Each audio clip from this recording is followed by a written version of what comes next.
Oh, yes. I might not need one. Yeah, yeah, and it's on already? It's on already. To be careful.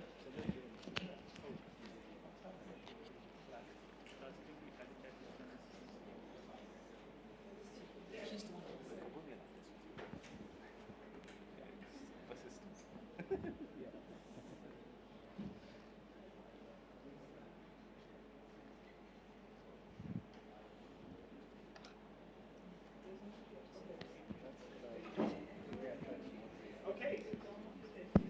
All right, let's get started. Our first speaker this. All right, let's get started. Our first speaker this morning is Bopal Chakraborty from Brandeis. Thank you. Am I too loud? Or am I okay? Okay.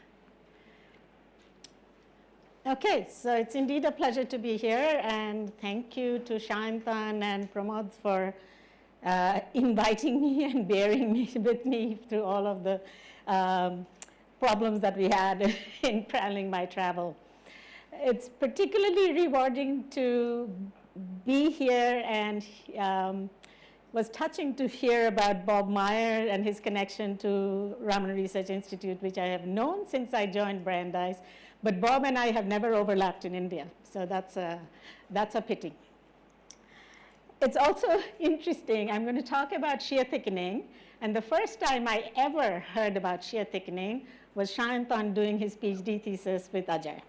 So I think we'll come back a little bit to that towards the end when I talk about some of Sayantan's work.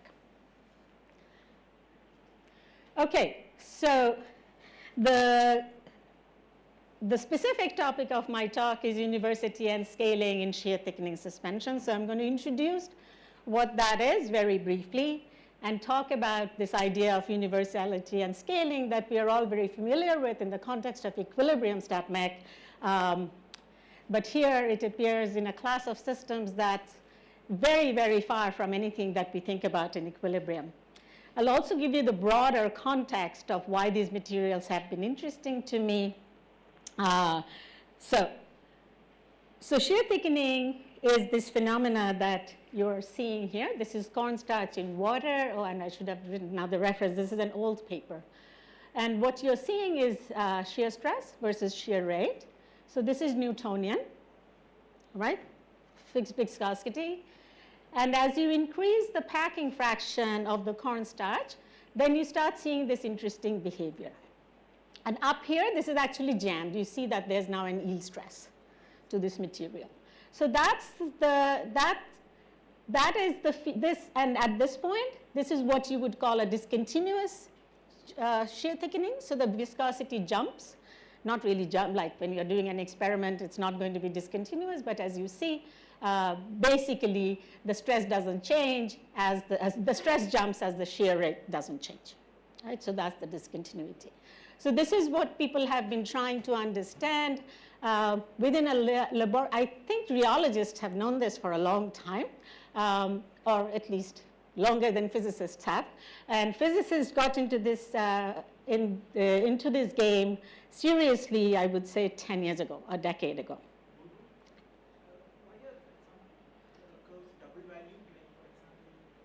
That is what it is. It's not double valued, right? They have done a very fine sampling of shear rate.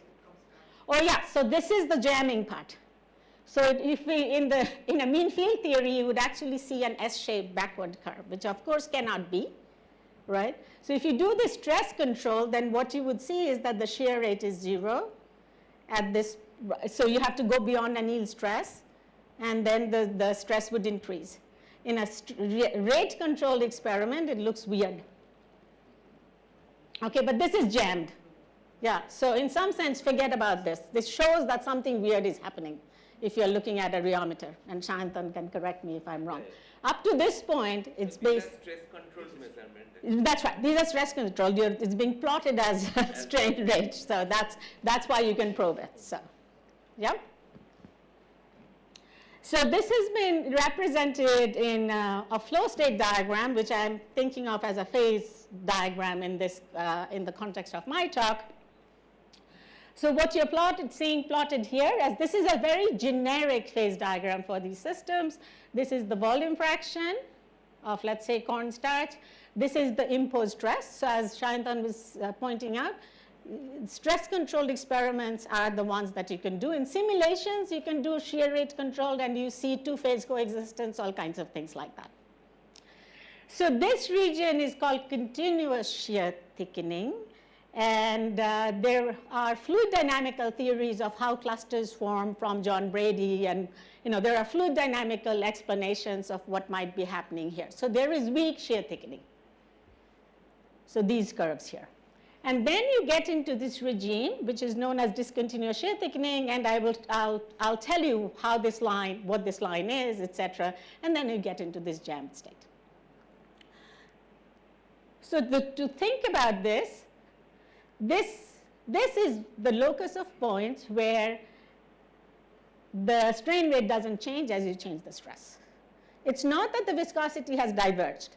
It's a local derivative of the strain rate with respect to the stress, right? This is what you're seeing here, this thing, right? So basically if I look at this, there are 2 points where d gamma dot d sigma is 0, and that's, you're plotting the locus of those points, right? Then there is, if you increase the, let's say I'm at this packing fraction and I increase the stress enough, I will jam the system. So if you're doing a controlled stress measurement, the strain rate will go to 0. I don't know if you can actually do it in experiments, like weird things might happen, but in simulations you can see that the shear rate goes to 0. And in experiments you probably see fractures, etc., that happen as soon as it forms a solid. So you start seeing solid-like behavior. So one point that has been known for a long time is this frictionless jamming point, which I can actually think of as just jamming of hard spheres. It's purely geometrical, right? So here there's no stress, nothing, there's no flow happening. On this line, if I keep increasing the volume fraction, I will reach random closed packing, and if I had spheres, that's it. I can't go beyond this, right? So for me, that is a purely geometrical point, which has been studied, and it's known to have critical properties. It's known how the viscosity diverges at this point, etc. So if I'm at a particular value of mu just below 5 mu, then will I see a reentrant shear? No, it's not. Don't think of it as reentrant. These are just, if I turn this around, this is a van der Waals diagram. It's a two-phase region. Okay. Oh, okay. Right? So these 2 points are where d gamma dot d sigma goes to 0 at this packing fraction. There are 2 values of the stress at which d gamma dot d sigma is 0. Right? It's not reentrant. Yeah, it's defining the region. Basically, I'm doing a tie line, just like I would do in a magnetic system. That's all I'm doing. So you can think of this as a diverging susceptibility, if you want to think of it that way, right? So if I do d sigma d gamma dot, that has diverged. I don't take this mapping too seriously, but I'm saying that's how this plot is drawn, right? There are 2 values of this. Beyond this packing fraction, there are always 2 values of the stress at which this happens. Yeah? Can you relate that statement to the plot of stress versus Yeah. shear rate? Yeah. So, right, so at this packing fraction, there are 2 values of the shear stress where d gamma dot d sigma is 0. I mean, it looks like there's a whole series of shear stress. No, it's because of the sampling, I'm assuming, right? So, oh, here, yeah,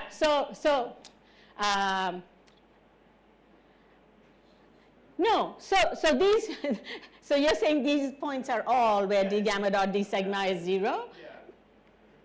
I think if you sample it, it won't be. If I plot it as the viscosity, there are precisely 2 points where this happens. Now, below this, it doesn't happen, right? So this is your phi dst. This is your lowest packing fraction. So So this packing fraction is below this packing fraction. So Bulbul, I think. Yeah. Yeah. So I think so 2 points you are pointing out, that is like extreme points, but in between as you go in stress along the vertical You see, direction. basically the shear rate will sample two phases. It's basically doing a Maxwell construction kind of tie line, right? So I think that's what they're doing here. I don't know. No, there also it will be zero actually throughout along this line through DST. Like in 0.53, like in phi is equal to 0.53. Yeah, I guess it is. Yes. Yeah. So let's think of, so is sorry, I have to think about pressure and volume and stuff and figure this out. But let's say what you're plotting, I'm going to plot these 2 points, right? So so below this packing fraction, you see there are no points where this happens. Then there will be 1 point where this happens.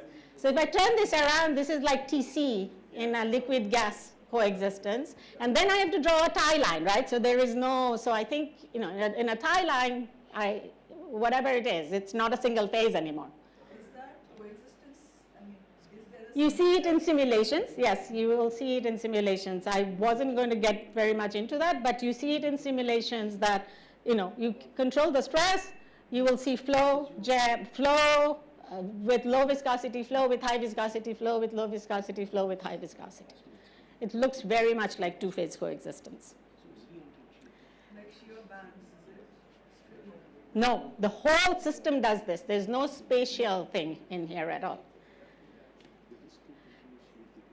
Okay, so we will try to understand this phase diagram from scaling and universality, etc. But what I wanted to point out is that there is this point, which I think of as purely geometrical.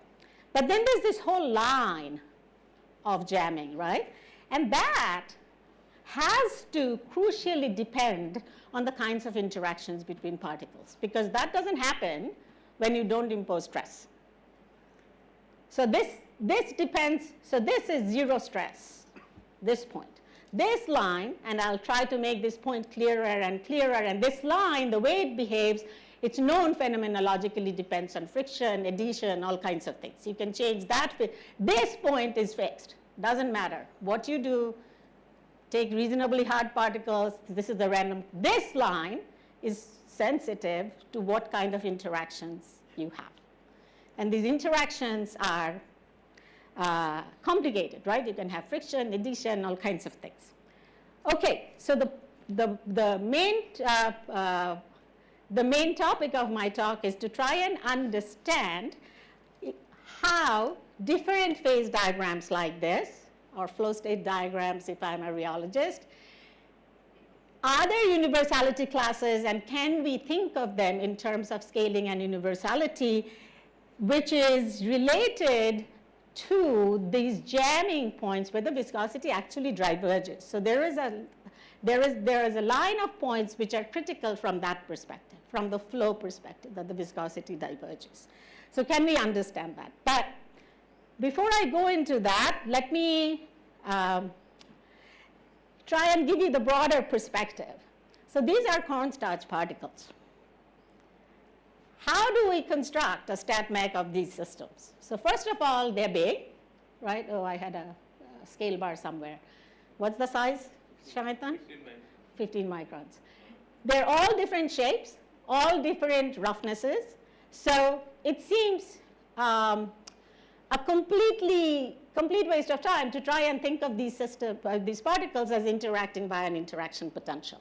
Because if I take this particle and make it interact with this, that will be very different from this one.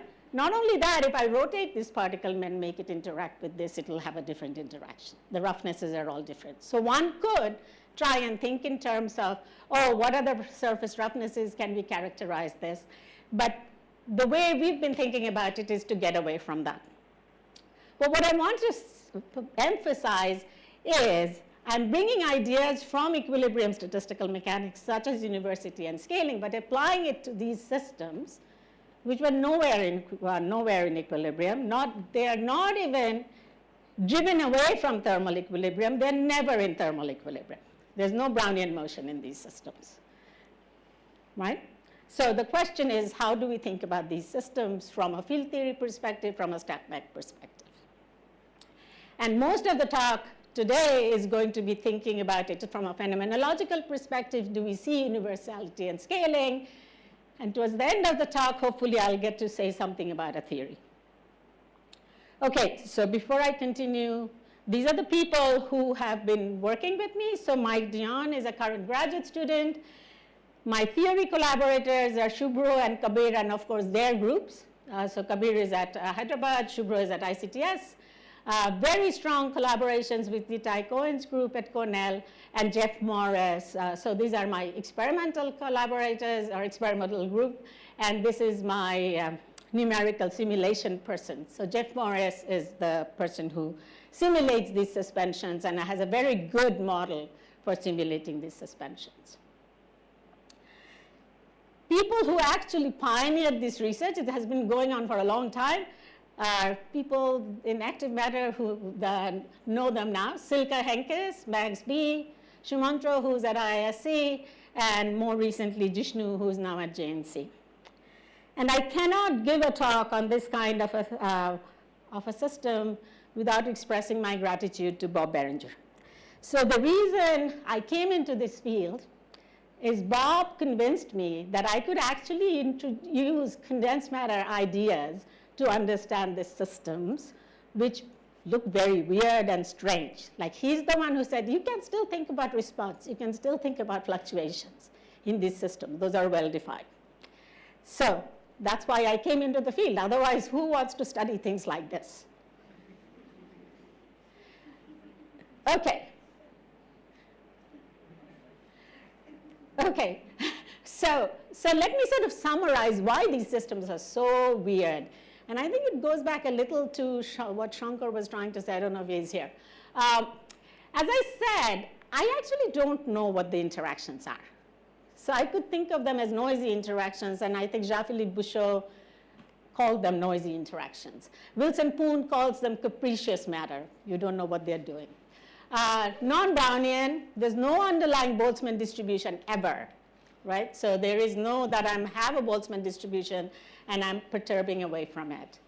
The phase spaces explode only via external driving. If I didn't do anything to these systems, they would just stay in the configuration that I put them in. What they explore when you're driving them is not a free energy landscape, but it's pretty good to think about them as exploring a constraint landscape, because these are all instantaneously in mechanical equilibrium, force and torque balance, and whatever else that constraints are. So in these kinds of systems, we have been asking lots of different questions. The two that I want to focus on today are, if I think of this discontinuous shear tightening, shear jamming in the context of phase transitions, is there a concept of universality and scaling? And then I think I might not even get to that, but how do we construct field theories for the collective behavior of such systems? So the first one applies to the flowing state. The field theory, we've actually succeeded in creating a field theory. This is in collaboration with Shubhro and Kabir for the jammed state and its response. We haven't connected the two. If we had connected it, that would have been a different talk. Okay, so these are the raw data on viscosity from Meera Ramaswamy, who was Itai Cohen's graduate student and is now at Princeton. So this is the viscosity of cornstarch in glycerol. I don't know what the suspending medium is here, but these are silica suspensions. But the point is, the suspending liquid is boring. It's a Newtonian fluid. There's nothing happening with that. And so this is the kind of viscosity curves that you see, okay? As you increase so this is the color bar is the packing fraction. This is what you see in cornstarch. This is what you in silica. Silica particles are much less rough than the cornstarch. They're much more spherical, etc. But you still see this behavior.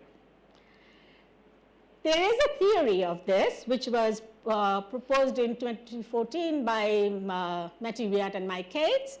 And that key idea is absolutely robust and still applies. The key idea And I just noticed I have used phi j and phi naught. They're the same. They're the frictionless jamming point. So at the friction, for a frictionless, which is Bob used to say, you can either have frictional particles or frictional particles. You cannot have frictionless particles. But in the suspensions, I think you can, because if the particle surfaces are lubricated, then they don't see the particle roughness. And that's the key idea here. If the particles are separated by some repulsive potential or something, there's a lubrication layer between them, then they behave roughly like frictionless particles suspended in a fluid, and then they would undergo this viscosity divergence. I don't think there's a theory for the -2, but this is what's observed. The key idea that Matthew and Mike had was, oh, but if I now introduce friction, if I looked at a purely frictional granular system, not suspensions, then I know that the point at which these frictional particles jam is different.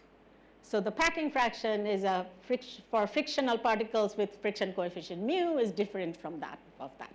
So let's just interpolate this and say, oh, as a function of stress, what I'm doing is if I impose stress, I'm sort of overcoming this repulsive potential, bringing the particles close together, and basically shearing away the lubrication layer and making contact. So then let's say the fraction of particles that are, or fraction of contacts that are frictional depends on the stress. So very mean field, very nice picture. And this should also be f of sigma, right? So this was their idea. Yeah. Because I also have a fluid, is this to be thought of as dry friction, or should I? No, this is dry friction. As you will see, the model is dry friction. This is dry Coulomb friction. And they just said, okay, the only effect of the fluid and the shearing is that it changes the fraction of frictional contacts. Let's just postulate that and see what happens. And so this is their idea. This is the jamming line. And then now, if you put this in and write down a mean field picture for the viscosity, then, and I'll show you the exact expression in a minute, then you see this discontinuous shear thickening. And you see sort of this S-shaped curve in a mean field way. So the key idea is absolutely correct. So friction, so the thinking behind this is, again, in terms of constraints. So friction introduces a different kind of constraint. Does this make sense to people? Right? So frictionless, I only have geometric constraints. Frictional, I have tangential forces, I have normal forces, I have to have force balance. It's a different kind of constraint. So if I have different kinds of constraints, then if I just do constraint counting, presumably I'll get a different kind of jamming fraction at which this happens. What they assumed crucially, and this is where we came in, is that the nature of the critical points, so all of these critical points are exactly the same. Right? So the nature of the critical points is exactly the same, you're just shifting it. Question, Yeah. if you had particles which were purely hot particles, no adhesion, but just were not convex in shape, effective physics be that of frictional contacts because particles get transferred? Like the geometrical sort of entanglement? I would think so at some level, right? At some coarse grain level, I'm sure it is. And I think if you try to understand this stuff, understanding it in terms of constraints is the way to go. Right. And people have done a little bit of that, not with complicated shapes, but by including adhesion and friction and seeing how things change. Wilson has done some of this. So constraints are the way to think about it. Absolutely correct. So as I said, the rate-dependent viscosity emerges from basically just putting this into here, right? You're just going to put in a eta is now dependent on phi. This is phi and sigma, and I'm going to put phi j of sigma in there. And in a very mean field way, it emerges. So the question, and again, the question didn't come before we saw the experiments. The question that came when I was in conversation with Itai about something was, well, the frictionless jamming point is purely geometric. It does not emerge from a flowing state. There's no flow on that line. Jamming at high stresses, particles are mostly frictional, if I am thinking of it this way. That has to be can that be a different kind of critical point? So is this coming from two different critical points? Yeah.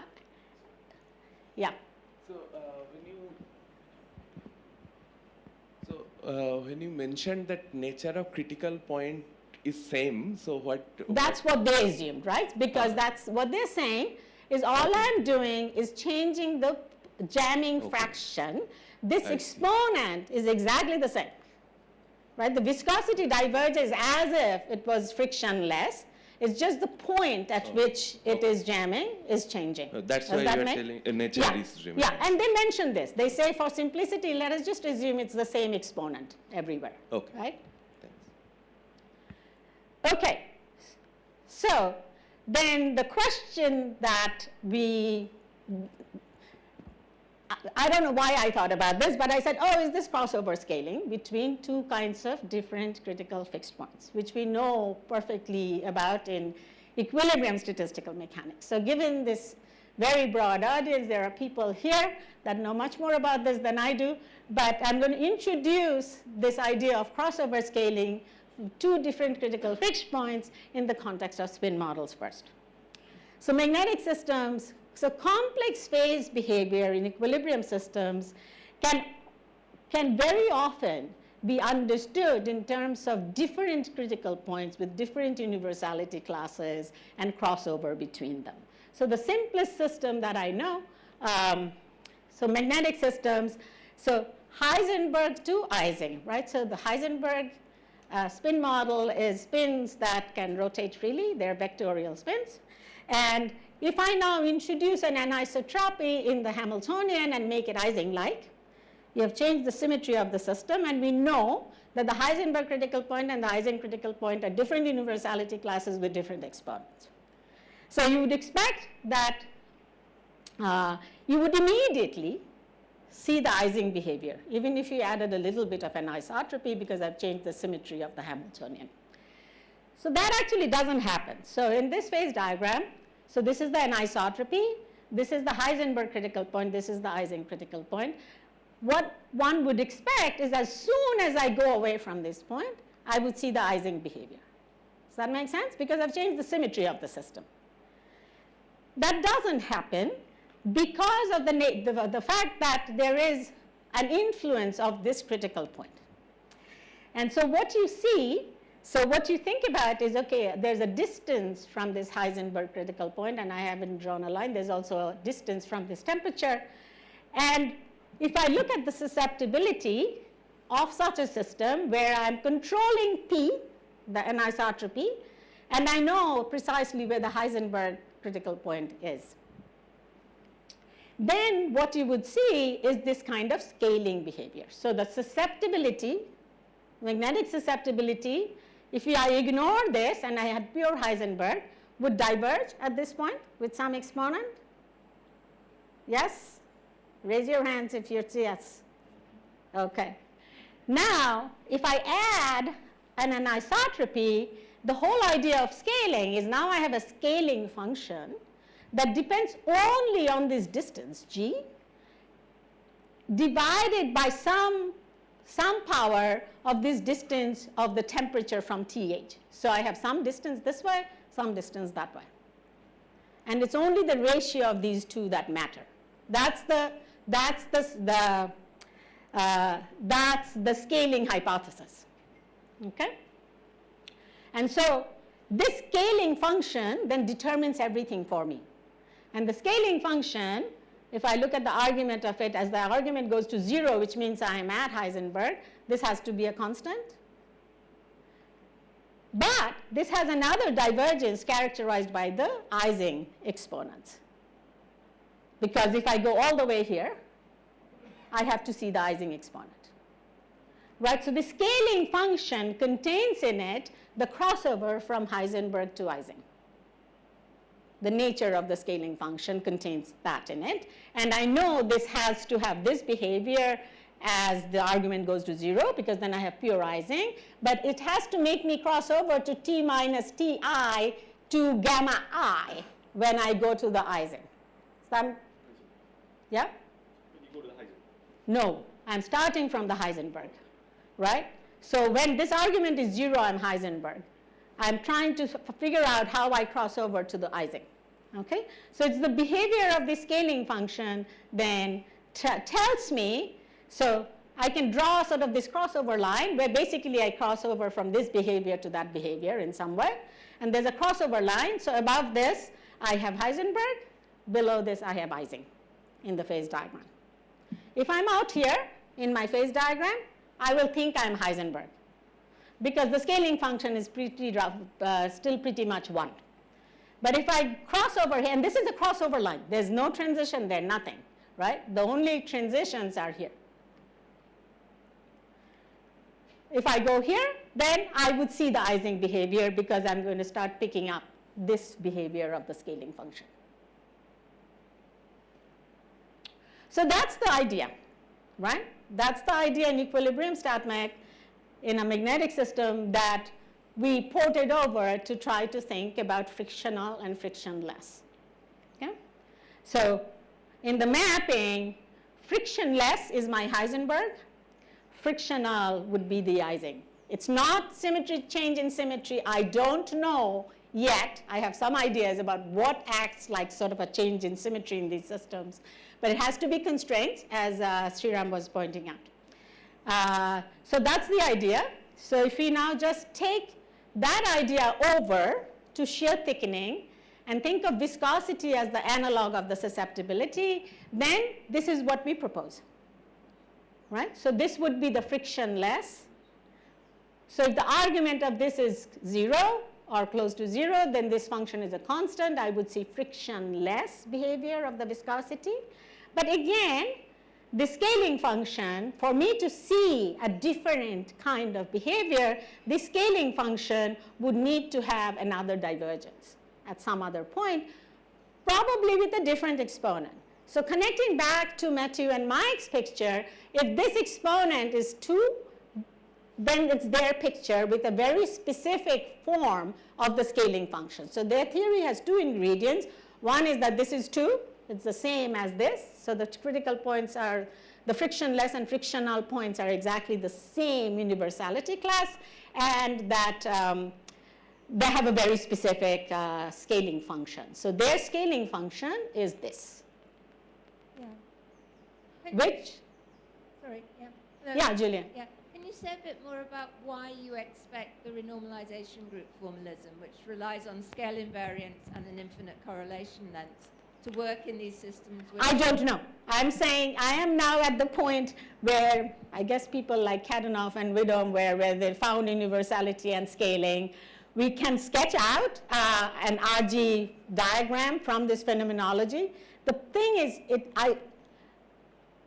it works amazingly well, which tells me that there is something underlying this, which we need to understand.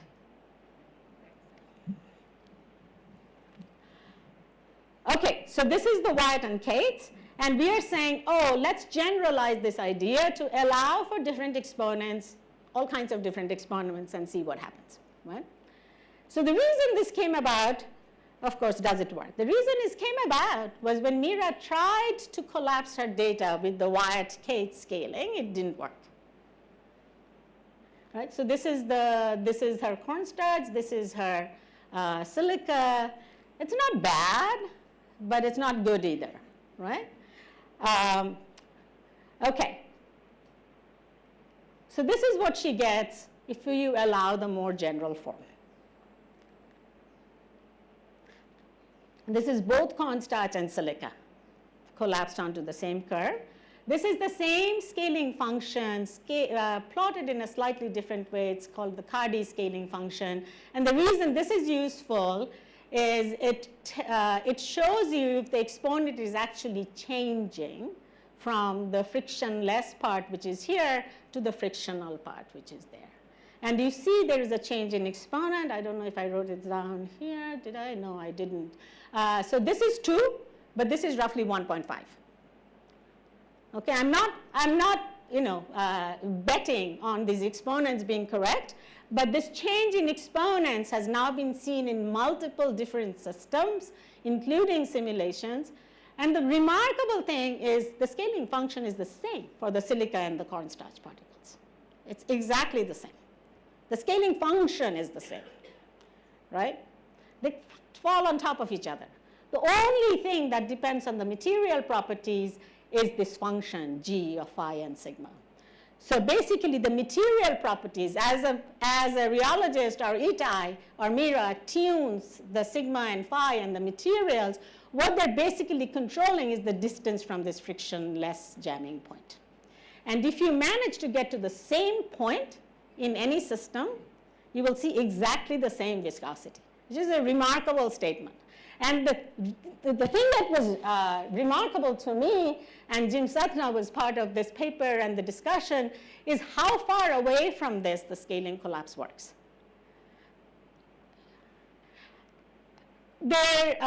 So this exponent turned out to be 1.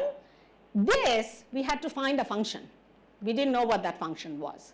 And of course, you can't choose a number for each phi and sigma. That's like fitting every point. So we needed to find a function.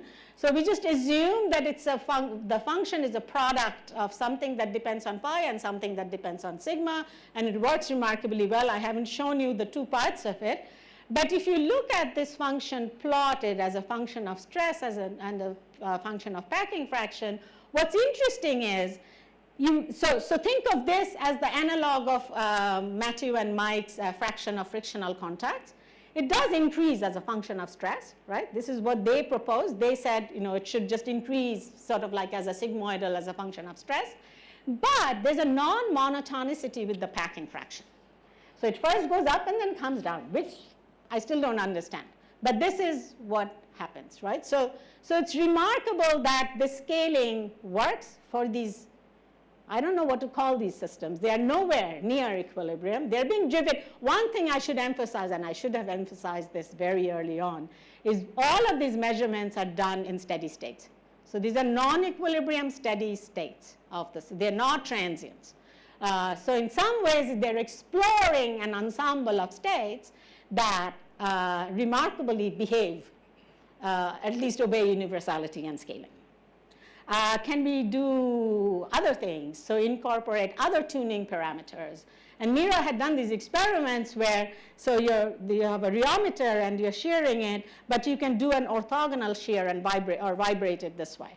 And what that does, she had seen, is that it de-thickens the suspension. So if you sit at 1 stress here and 1 packing fraction and do the orthogonal shear, you'll actually reduce the viscosity.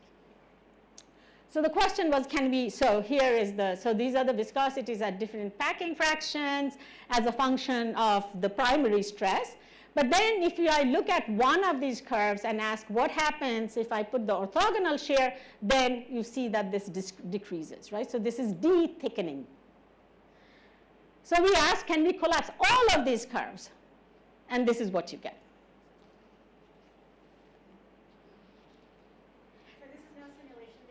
No, experiments. This is still Mira's data. These are experiments. But now I need to make a product of 3 things. So this shear rate is the rate of orthogonal shear? That's right. So stress, it's stress controlled here and strain rate controlled in the orthogonal shear. Okay. No, these are parallel plate or I forget which one. I think this is just parallel plate. Oh no, this is Couette. Yeah, this is Couette. I think this is Couette. It's Couette, and then they have. I should have had a picture of that, and then they have a plate which is like a shaker plate which glows this way. Yeah. Got it? Okay. Yes. And so from the interesting thing, right, is once I have got the scaling function from this fit, I can work out the full phase diagram. I basically deconvolve. I know what that function is, g of sigma phi gamma dot, and I can tell you what the phase diagram is. So these are the jamming lines as a function of this orthogonal shear rate, right? And what you see, and this is just obtained from the scaling function. So once we obtain the scaling function, which is this, yeah.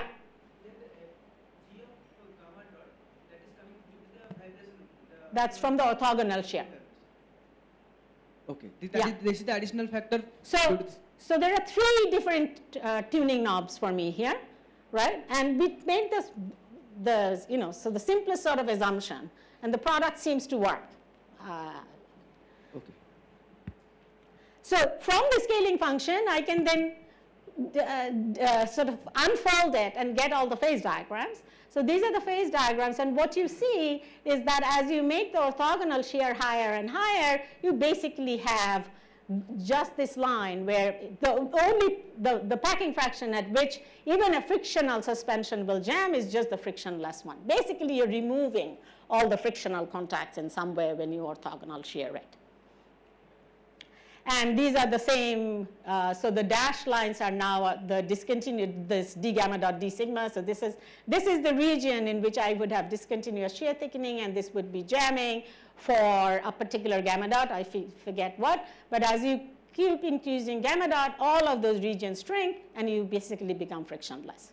So you can, the interest in an experimental group or in industry is now this is telling them how they can control the viscosity by changing multiple different tuning parameters. And the thing that's really amazing is it's telling me if the systems behave exactly in the same way, if I can get to the same distance from this frictionless jamming point. So the frictionless jamming point is important. It's absolutely important, but it's also telling me it is unstable to any of these perturbations. So in a RG language, there are two relevant directions that take me away from it: friction and the packing fraction. So I just wanted to say that Sayantan and Ajay and Sarika have actually applied this. It's a much weirder scaling function, but it also works in this system. I'm going to go here, but then you were on to ask something? Yeah. Yeah, as a function of applied vibration, then you have only one critical point finally when your vibration is strong enough. For gamma dot going to infinity. Right. That is Yes. the frictionless. That is the frictionless. Single Basically, by doing this, I'm breaking up all the frictional contacts again.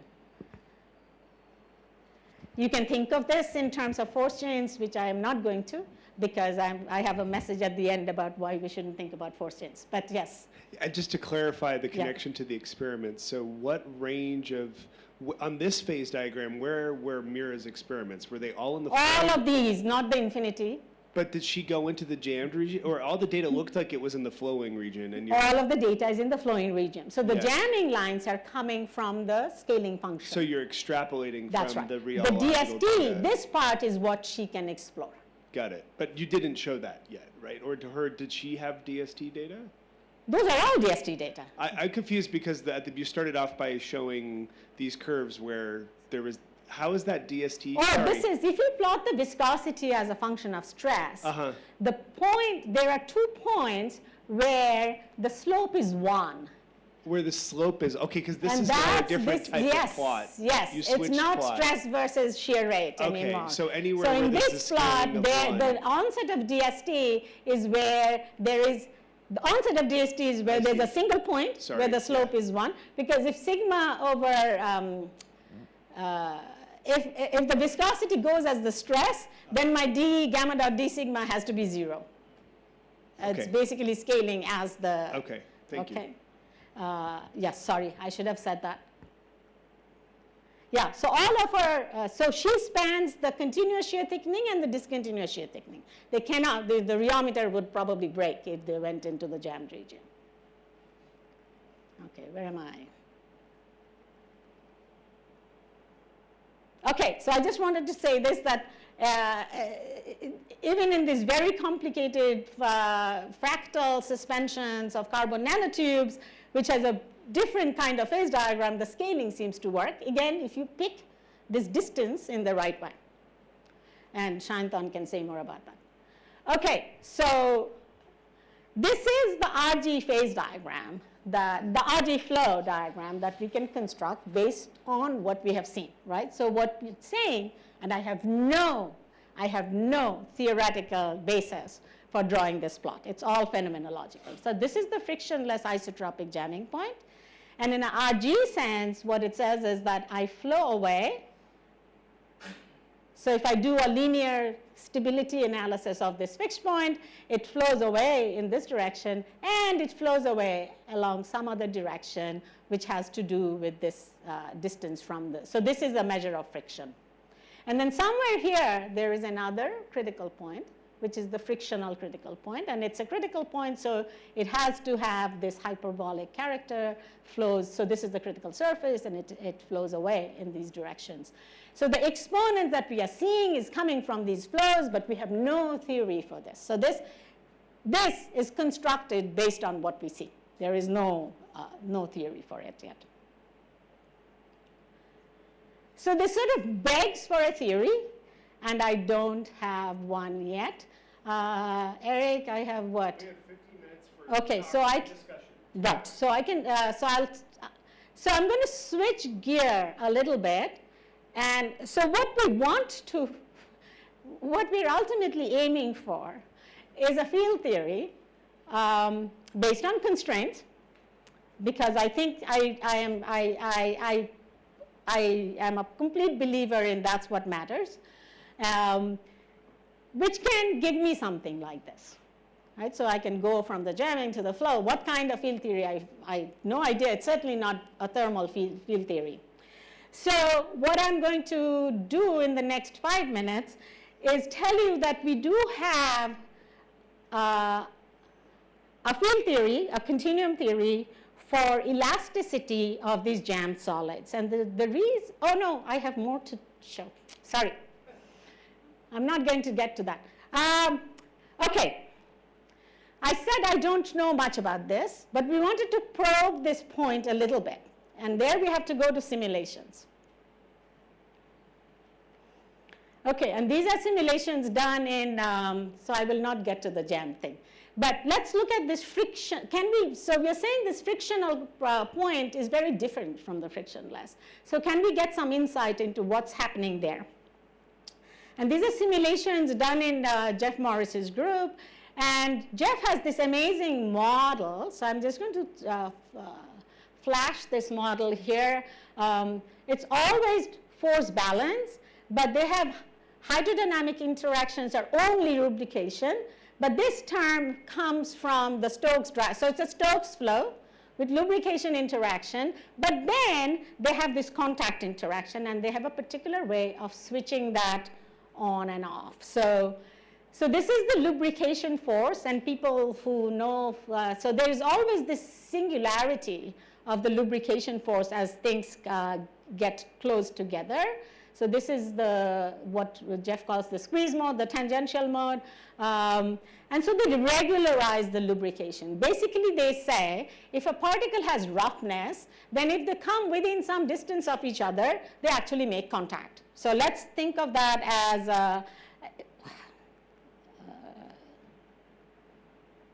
as a cutoff. And once my particles get within this cutoff, then they activate solid friction. So this is going back, Rajesh, to your question. And that solid friction is usual Coulomb friction. I'm not going to go into that. So with these simulations, they can get all aspects of this DST phase diagram, flow state diagram. We actually checked on the scaling and universality here too for different kinds of bidisperse systems. But then what did so we wanted to look at way up here in the stress where and they know from their simulations that 98% of their contacts are frictional. And we wanted to ask, is there anything happening here? Because remember here, this DST part is gone, right? You're in this frictional rheology and you're just going to jam. right? There might be a very narrow region here, but if I imagine going to stress going to infinity, I would just jam. It will be pure frictional jamming. That's where my frictional critical point is, so can we get some insight into that? Okay? So to do that, we decided to look at what are known as rigid clusters. So and this is done in 2D because identifying rigid clusters in 3D is a horrendous business. And what do I mean by rigid clusters? So you see these different clusters here. Instantaneously in my time series of my non-equilibrium steady state, these rotate as rigid bodies. These can sustain shear and torque. So these are the clusters that are identified using this particular algorithm, but it works. And it actually came from Silke, who's worked with Karen to identify rigid clusters in dry grains. So these are the rigid clusters. And if I'm here, you see lots and lots, the colors are just different rigid clusters. You see some small rigid clusters. As I get close to this point, but still not at jamming, you start seeing sort of system-spanning rigid clusters, but they come and go.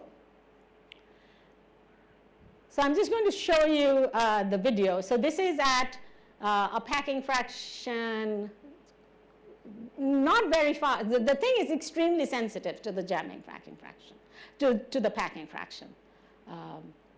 So this is what you see. The red particles are part of the rigid cluster, and the gray particles are not. And then if you increase the packing fraction slightly, as you will see, and this is where your shear rate, if you are measuring it, becomes very, very small, right? So you see times over which this thing almost jams, but it doesn't jam. So we decided to think of this as an equilibrium transition. And what we did was say, okay, let's just measure the fraction of particles in these rigid clusters and think of that as an order parameter. And this is what we see. So this is this order parameter, which is the fraction of rigid particles in a cluster. And this is finite size scaling. So if this was a magnetic system, if I was doing an Ising system, this is the magnetization, or this is like a lattice gas order parameter, occupancy. And what you see is this beautiful scaling with finite size. And I have used the exponents of the 2D Ising model. What I see here, though, is that these things don't collapse with finite size scaling. So this is the transition.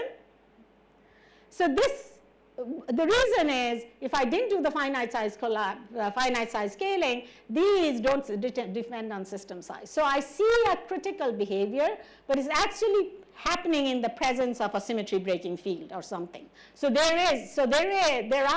doesn't go to zero. So there is something in the flow which, if I think in terms of a magnetic system, this is like changing the temperature, but there's a finite small field there. It smooths out the transition in it. The susceptibility collapses on top of each other because the susceptibility basically doesn't. So the amazing thing is this looks like a classic 2D Ising transition where the flow is now become unstable to the formation of rigid clusters. It has nothing to do with rigidity percolation or percolation of these clusters. You get a finite order parameter. So that means I have a fraction of particles that are in rigid clusters. And the way we do this is thinking of my time series as an ensemble, right? So I can answer more questions after this. Okay, so I think that's where I am. I can, so this is wishful thinking. Well, this is not wishful thinking. We have plotted this line up to about stress of 20, and there is a line like this where I still see the Ising transition. We're still trying to figure out exactly what happens as I approach the nose. My wishful thinking is this is a kind of tricritical point, but that's wishful thinking or pure speculation at this point. But there is something happening. This place where everyone thought it was very boring and it was just a pure flowing state, at high friction coefficient or at high stresses, there is something happens way before it jams. And jamming here is like zero temperature in the Ising model. Every particle is in a rigid cluster. That's the only way you can jam. right? So this line is almost like a zero temperature line if I think in terms of that kind of a picture. So how to combine all of this? Big question. I'm going to not do this at all. But for the granular people in the audience, I'm just going to flash something. So we have a theory of the jammed states. Jammed states created by stress, right, which is what's happening here. One thing that's very interesting, and I think can be in a field theory context, the source of why the frictional point is different from frictionless, is that if I have friction, I can actually have a torque density. But frictionless torque density is identically zero because my normal force, my force is always along my direction. So there is a non-vanishing torque density, which we also know can live only in boundaries, so it's complicated, and this has been measured in experiments that you can actually get a torque density in frictional particles. So that's where I want to end. I just want to say something about force chains. So this is, so what the theory that we have for the jammed states, what it can predict are stress-stress correlations. So what, this is a picture from a paper by Trush, Mahmoudar, and Berenger, and showing an isotropically jammed state, and their point was there are no chains, it's sort of force networks, but it's very isotropic. You can take the same isotropic system, and this was done by Jie Zhang, who was Bob's former postdoc, same configuration. You color the grains by their XX component of the stress.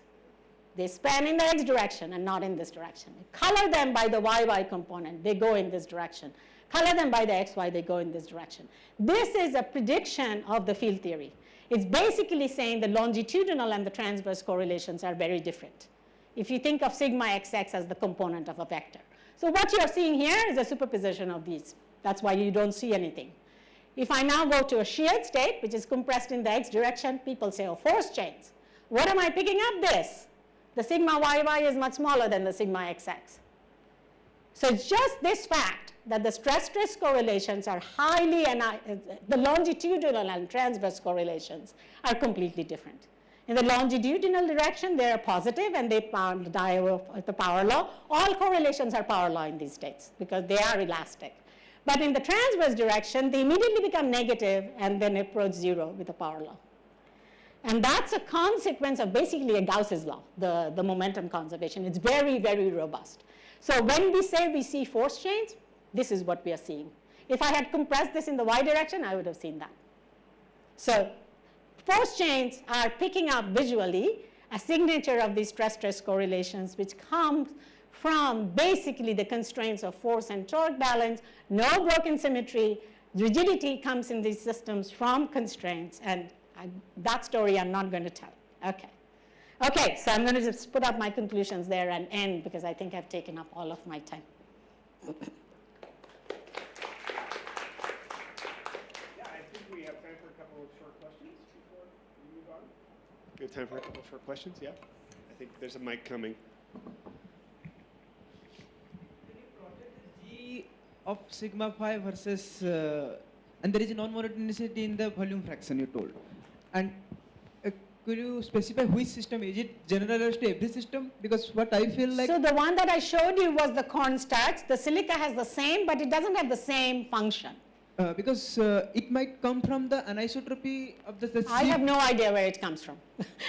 I really am not going to speculate about where it comes from. This is what we see. Anisotropy of? Because if you compare the C of the both silica and the cornstarch, both have different nature. So that should reflect in the G of sigma phi. It does. It does. So Okay. the functions are different, right? Every material will have a different function.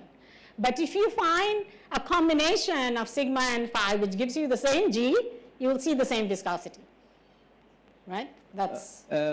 Secondly, the correlation between the magnetic field, magnetic system, when the Ising to Heisenberg, that transition point, how could you correlate that transition with this? I can't. That's where I know how to do it. That's where I have a Hamiltonian. This is just a thought, extending that thought process to these systems and saying, I don't have Heisenberg and Ising, but let me say that there are two different, so the jamming is critical in the sense that the viscosity diverges there, right? There's some quantity that diverges there. And going back to Julie, I don't know if there are length scales, but you would think there's something from,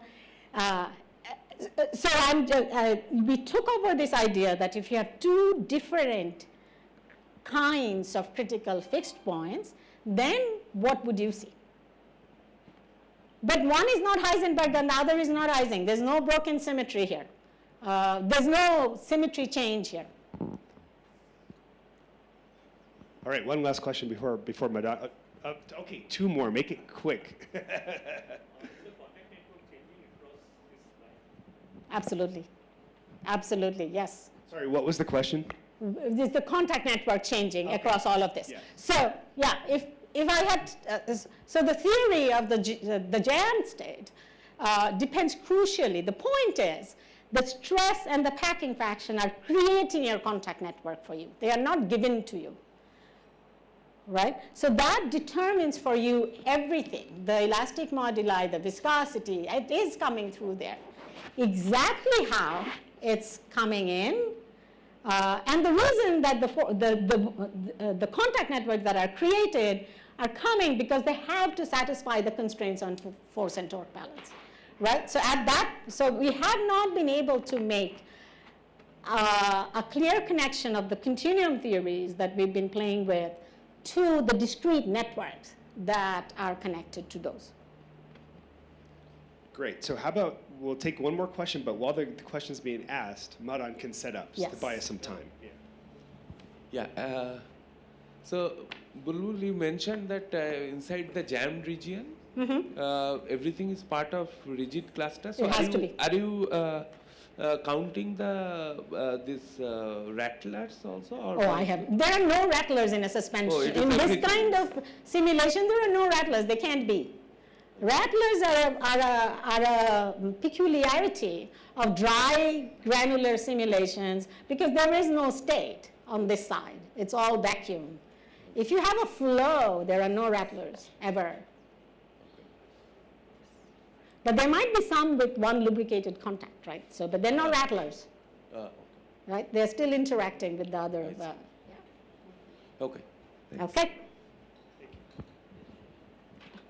That was very efficiently set up. Yeah. Okay, so our Oh, next sorry. speaker. Oh, yeah. Yep. You need a microphone. Yes, you need it. Yeah. Okay, so our next speaker is Madan Rao from NCPS. Yeah. Thank you. Thanks. Yeah. So let me first thank the organizers, Raghu. No, not Raghu. Sorry, not you. Pramod, Arun, Sayantan, and though she insists that she's not an organizer, Ranjani,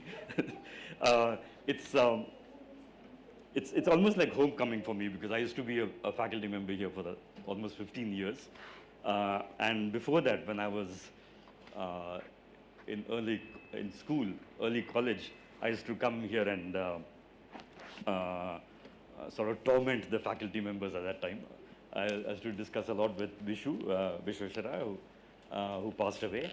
And I used to regularly come to the library. There was this absolutely legendary librarian called Ratnakar, and who used to allow all of us, all the kids who were interested in physics and maths, to browse through the books there, including giving me the key at night so that I could, enter the place and read stuff. So it's homecoming for me, and it's a pleasure being here. So, yeah, so that's, now usually I would have given a talk on cellular mechanics or tissue mechanics, active matter, and so on. But in the last few years, I've been interested in statistical inference and information theory, and so that's what I'll be talking about today. I'm not sure how many, a few of you have heard this talk before, but I hope they won't get bored. So what I'll be talking about is decoding and encoding of molecular information, and what the accuracy of this decoding and encoding what the accuracy, no, in order to have accurate decoding and encoding of information, what are the constraints that are placed on the cellular machinery? Okay, so this is what I'm going to talk about. I feel that this sort of involves posing a new problem in the statistical mechanics of living systems, and I'd like your help and some inputs in trying to understand this further. Okay, so these are the two things that I'll be talking about. The first one is on decoding molecular information, which is a tissue-level task engaged by the cells that comprise the tissue. And I'll be showing you how an accurate inference of the position of a cell from the source places constraints on the cellular machinery, which processes the information provided to each cell. Okay? This turns out to be important during development, and the detailed calculations of this are presented in these two papers. Okay? The second part of so this is going to be a talk is like a 2 plus epsilon talk. There'll be two parts, and there's an epsilon bit which is going to be speculative. So the second part of the talk is in encoding molecular information. How do cells synthesize information which is now displayed to the external world, namely the rest of the organism or the environment that the cell is sitting in. Okay? And again, the accuracy of providing a complex molecular information places constraints on the cellular machinery that synthesizes that information. Okay? And this is again what I'll be talking about. It turns out that both these are involve high dimensional optimization, but you'll see that in both these cases, even though that it's a very high dimensional optimization, the number of stiff directions, and I'll come to that later, the number of stiff or relevant directions is very small. You've got a huge number of sloppy or irrelevant directions. Okay? And this seems to be a characteristic of these high dimensional biological networks. Okay, so then I'll start off with the first story here. A little background. During development, a major challenge that is faced by the organism is how from a single cell you develop into a precisely characteristic anatomy of the entire organism. Okay? And this is a challenge because all the microscopic cellular processes are stochastic. Okay? So this developmental program or developmental process is called morphogenesis, and this involves the interplay between information that is genetically encoded, information processing via signaling, cellular mechanics, such as what Vijay talked about yesterday, and geometry. Again, something that Vijay touched upon yesterday. And all this interplay is happening at the scale of the cell. Okay? Although the task that is involved is a tissue level task. Okay? Now, for cells to, for individual cells to sort of collaborate with each other to give rise to this net morphogenesis of the tissue, it needs to infer its position from the source accurately. Okay? So let's call these the source cells, which give rise to a certain signal, which is called the morphogen signal. Individual cells here has to estimate accurately its position away from these source cells. Okay? Using that signal? Using that signal. Okay? And the signal is very noisy. Okay. Now, this accuracy of, and I'll tell you how accurate it should be. This accuracy of positional inference is really crucial for the cell in providing a very robust and precise anatomy of the organ, okay? Where the head is, where the thorax is, etc., etc. It's very, very precise. Okay. So this is how it is done, and this is the brilliant suggestion by Louis Wolpert. That you have here now a tissue, collection of cells. These set of cells are the source cells. They produce the morphogen, a ligand, a protein, which is then secreted into the extracellular matrix. This then, by processes of diffusion and degradation, creates a gradient, like so. Okay, it's a very noisy gradient because the production, diffusion, and degradation are stochastic processes. Now, these cells here, which are away from the source cells, sort of have to estimate its distance from these source cells, and then turn on some transcription and gene expression activity, okay, whereby this set of cells declares itself to be black and expresses a cilia or a hair. These set of cells declares itself to be, which are closer to the source, declares themselves to be blue and form these epithelial cells, and so on. Okay, so the cell fate, the accuracy of the cell fate is dependent on the accuracy by which cells estimate their position from this from the source cells, and the accuracy of the estimation is done because they are in spite of reading a very noisy gradient. Okay, so that's the yeah. Is there just one kind of morphogen, or are there more than Right. So typically in the growing tissue, and I'll come to examples of that, there are many, many different morphogens, yeah. And there are morphogens in, let's say, along this direction and the orthogonal direction. Yeah? Yeah? Besides basically being oriented by the gradient, there's also differential. Since these are different cell types, separation also be stabilized by differential adhesion? Right. So, And yeah. that might be even a stronger effect to give you a strong boundary. Absolutely. So at this stage, all the cells are identical. Okay, so this is, let's say in the embryo, it's some 1,000 cells, this thing, they're identical, right? But you're right that once the cells start expressing what they want to be, they express different cadherins on the sides, and so there's a mechanical contact which can be different between these cells compared to those cells. Yeah. But I'll be talking about the early stages of the. Yeah. Okay. Now these are experiments. I mean, a partial list of experiments. Many experiments done on this in the embryo. In this particular case, is the Drosophila embryo. But similar experiments have been done on the wing disc, on the wing imaginal disc of Drosophila, and the same story holds. Namely, that let's say here is the embryo. The dimensions are listed there.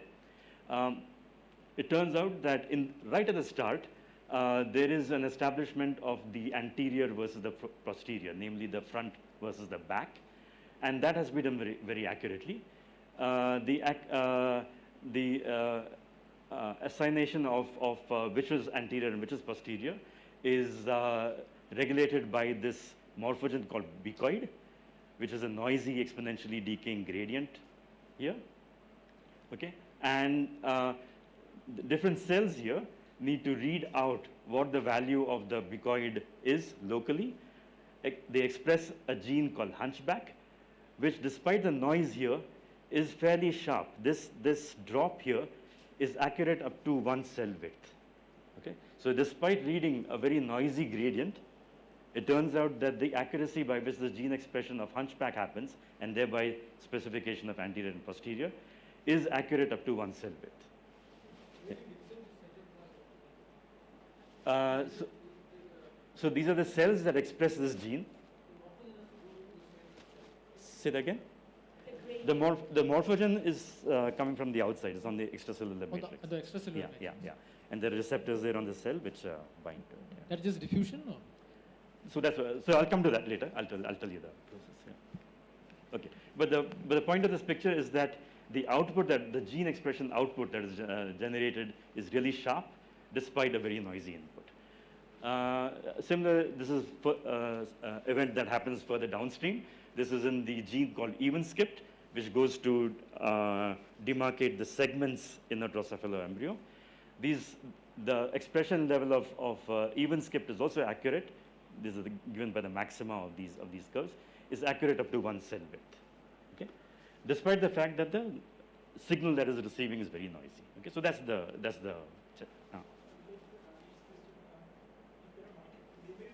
Right. Exactly.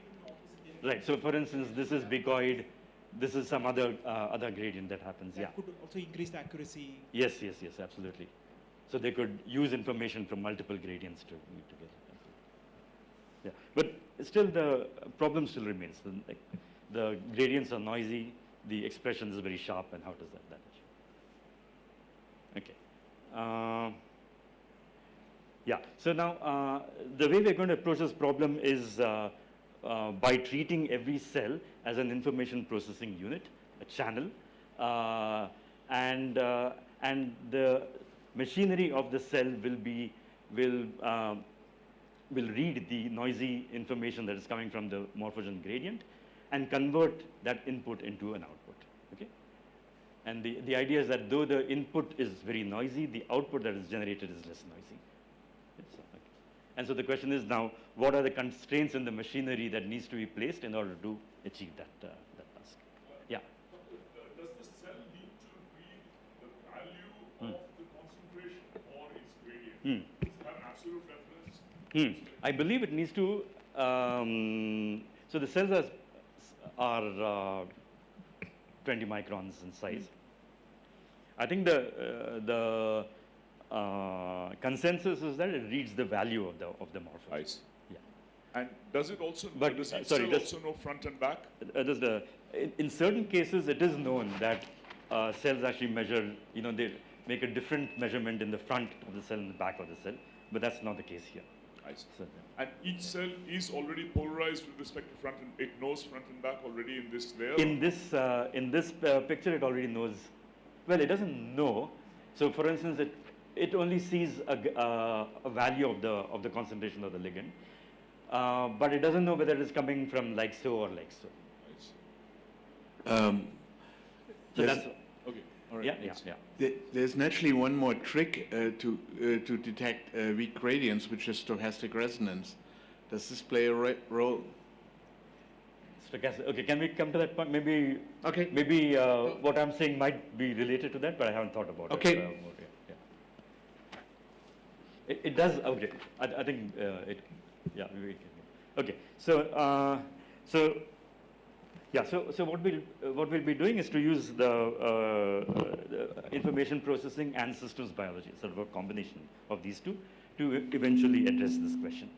Okay, so as I said here, what the cell is, so the input is the following: a noisy gradient of the ligand given by P of L given X, the distribution of the ligand concentration L given the position X. Okay, so that's the input. Every cell here is now built up of a machinery like that. There are receptors on the cell surface that bind to this ligand. The receptors can, in principle, either signal right from the start, right? Okay, that is internally signal to the nucleus right from the start to turn on a transcription activity, or it could be that the bound receptor, the ligand bound receptor, gets internalized inside and undergoes multiple steps of processing before it turns on a gene expression activity. Okay, so we allow for all these processes to happen. Our task is to see which is the best one. Okay, so there's clearly a reading module, a processing module, and an inference module. Okay, and we'll use systems biology approach to try to dissect the details of each of these modules. Remember, these modules are stochastic. There is internal noise because of low copy numbers. There's a chemical noise, which we are going to treat by using a Gillespie algorithm. Okay? Okay, so the extrinsic noise from the morphogen, intrinsic noise from the internal chemistry. Okay. So again, input is the morphogen profile, P of L given X. There's a noisy channel in each cell, which comprises this full machinery, which we are going to dissect. Out of that, you're going to give rise to an output, which, given that the input is noisy, will give rise to a noisy output. The output is going to be called theta, and so you're going to get a distribution P of theta given X. Using P of theta given X, namely the distribution of the output, the cell needs to infer its position X star. Okay, so here is the inference step. Okay, this is how this cellular machinery reads the input. This is the making of the, this is the creation of the output. Given the output, how does the cell infer its position? Remember, the cell doesn't estimate its position directly. It estimates its position by measuring some other quantity theta. Okay, and so this step is going to involve a Bayesian inference. Okay. Okay. So here's the kind of input that one gets. This is for DPP, one of the morphogens, work done in these papers, and this is in the wing imaginal disk. Okay. So DPP, which is a morphogen, plotted as a function of x along the long axis, the apical posterior AP axis of the tissue, and you can see that is noisy. Okay, but if you collapse it by this using this form, it gives rise to a fairly decent collapse with a decay length of around 8 cells. Okay, and this this kind of profile of the morphogen is typically obtained by dynamical equations of the ligand concentrations such as these, which involves a space-dependent diffusion, a space-dependent degradation, and a source term. Okay, so this is the combination of the diffusion and degradation that gives rise to the exponential profile. Okay, the decay length lambda is the ratio of the square root of the diffusion length of d by k. Okay. Yeah. So you are just taking average and fitting exponential? Yeah, this is what these people did. They just fit it to an exponential. But of course, you can do a more serious job and derive it from here. Yeah. Okay, so that's the input. Now I'll have to tell you something about. I just want to make a statement about the inference. So remember, the input was P of L given x. The output is P of theta given x. Given a model for the cell, I should be able to go from this input to the output. But now I have to have an inference step. Okay, how do I infer the position from this P of theta given x? And the inference is going to be based on Bayes' theorem, okay, which is this expression here. This is the output. Remember, which is obtained at this stage. This just relates the posterior distribution of x to the prior distribution of x. Okay, so this is the posterior distribution of x given the output. This is the output given the ligand distribution, which is given by this model. This is the prior distribution, and this is the marginal, which is obtained by integrating this over x. Okay, so this is the standard use of Bayes inference as being a very legitimate way of inferring something from a probability distribution. Okay. This is not the only way to do the inference, but this turns out to be the if P of x is uniform, then this turns out to be the maximum likelihood way. Okay, but this is the estimate that is closest to statistical mechanics, and so one has used this. And what you're interested in is what one is interested in is this. Okay, so given the input, how does the cell make an inference on x? And the inference is going to be based on this argmax. That is the most probable value of P of x given theta.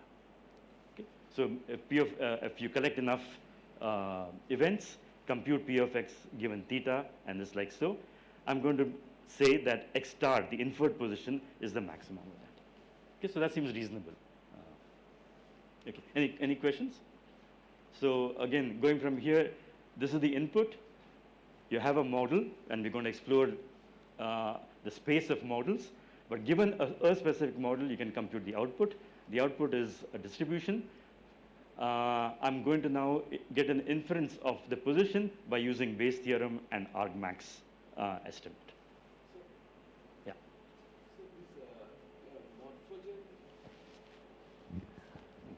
So this morphogen input, the distribution you are assuming it has a stable distribution.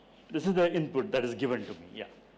Okay. No, I mean, given because X is given to me. there can be some time dependence or something. How Right, right, absolutely, absolutely. So in this particular case, I'm going to be looking at a tissue which is not growing in time. But you're right, if the tissue was growing in time and the cell has to make an estimate in this growing tissue, then this should be time dependent.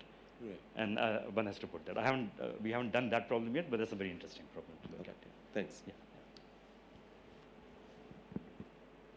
Okay, so so remember this estimate that is made is dependent on the choice of the model that you have, okay? And so now I want to see what is the best possible model, because that's my criterion, okay? And the way I do that is to say, to try to minimize this inference error. This is the inferred position, okay? And I want to see its deviation from the true position, which is given by this quantity. This is done locally. I then integrate this over the entire tissue to get the global inference error. So the statement here is that I want to now minimize this, okay, see which model of the cell, minimizes this global inference error. Yeah, so that's the task. Okay, so now I'll tell you what the channel model is, which means I'll tell you what is the reading machinery, the processing machinery, and the inference machinery. Okay, the reading machinery will say that it's at the cell surface has receptors. I'm just taking here as an example 2 different types. We'll call one as a signaling receptor and the other as a non-signaling receptor. And I'll come to why we use this word later. But you have n different signaling receptor types. Okay, and what we're going to do is to specify the number of receptor types and the surface profiles of this in different cells. Okay, how does this spatially vary across the tissue? That's one property of the channel that I need to specify.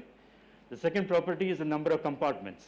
Does this, and I'll call these tiers. So I'll call these things branches.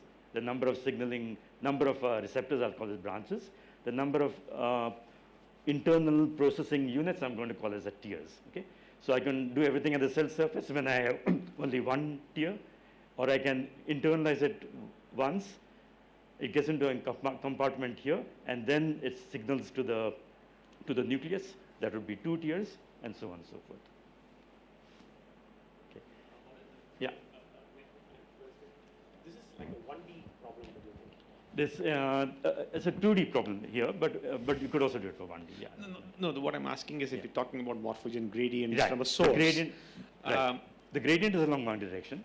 Yes. But we're looking at the calculation that we have done is for 2D. Just for pedagogical purposes, it might be just easier to think in terms of. Yeah. Okay. So now remember these steps have to do with a certain chemistry, right? You have to convert the information that is contained in the ligand to the information to the output, and so there's a whole set of chemical reactions that need to be described in this processing, and so there'll be the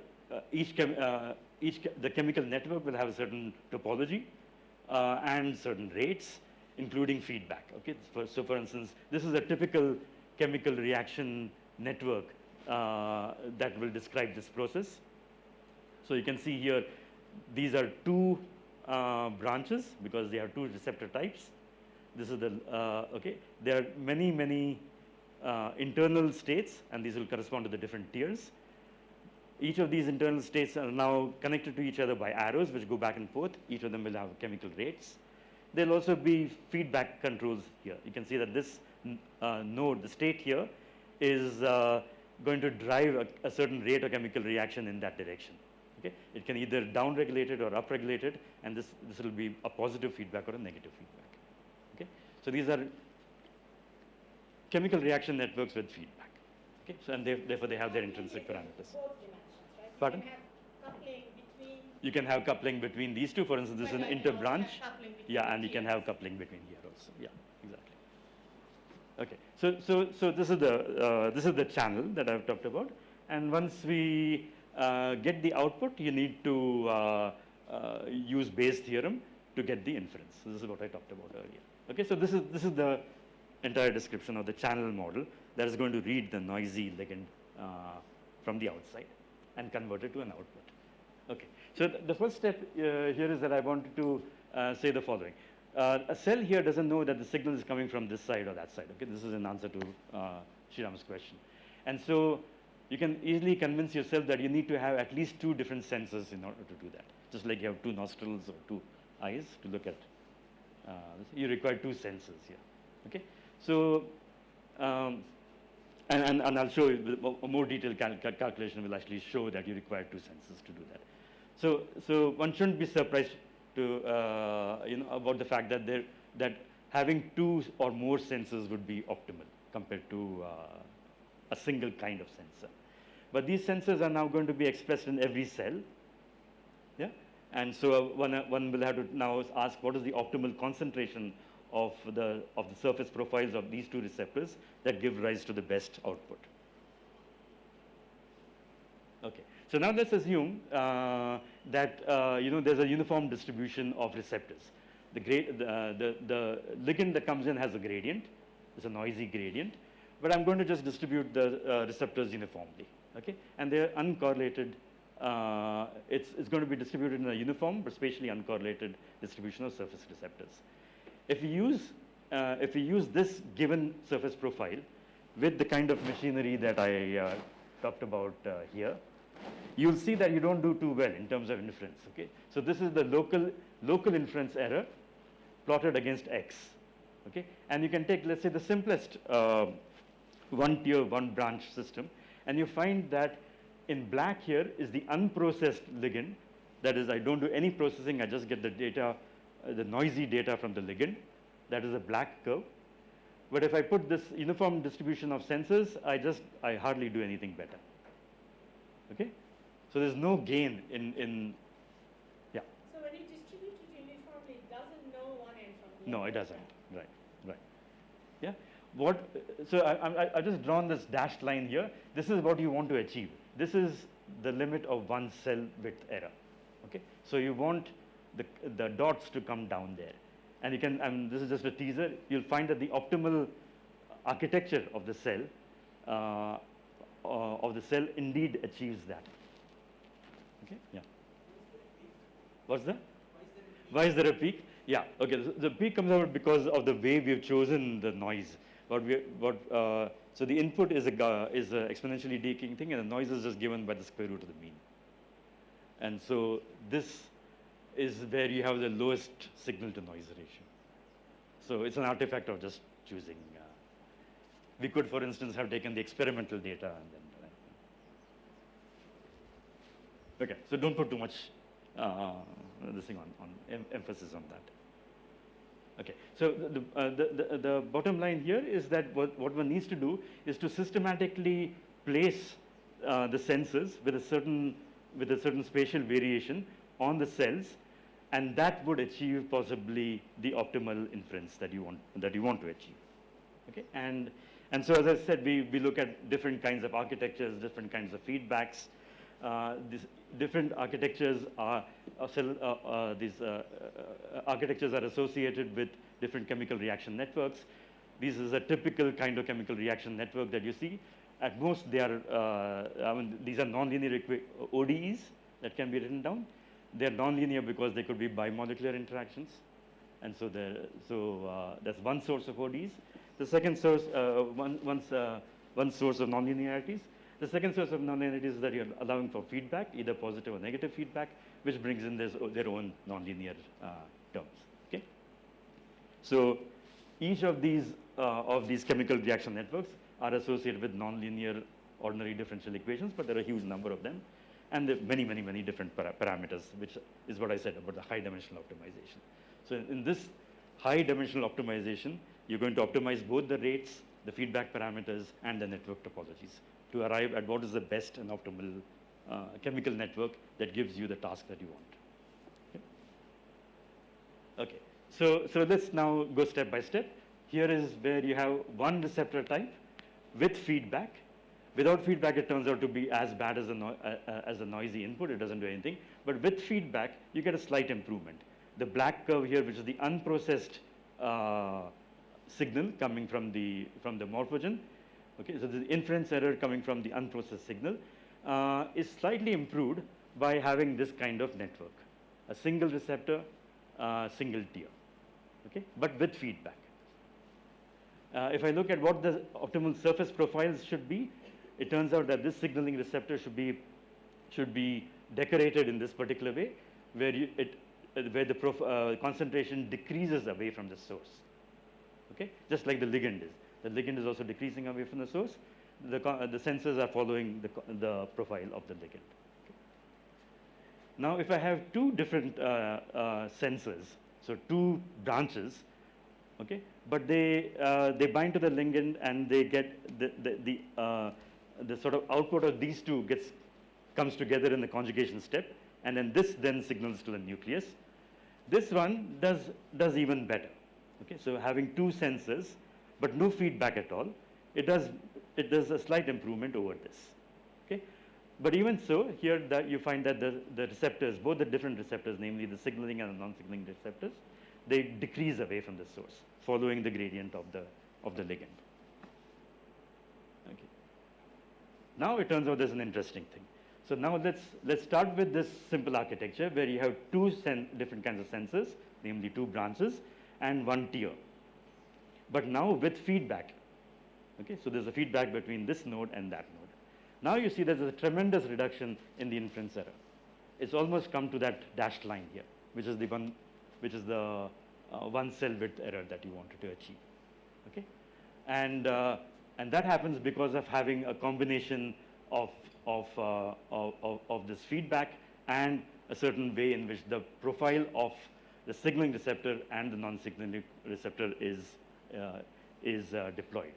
And so, for instance, for this optimal, the optimal network corresponding to this low inference error is such that the signaling receptor increases away from the source, goes against the gradient of the ligand, but this non-signaling receptor decreases away from the source.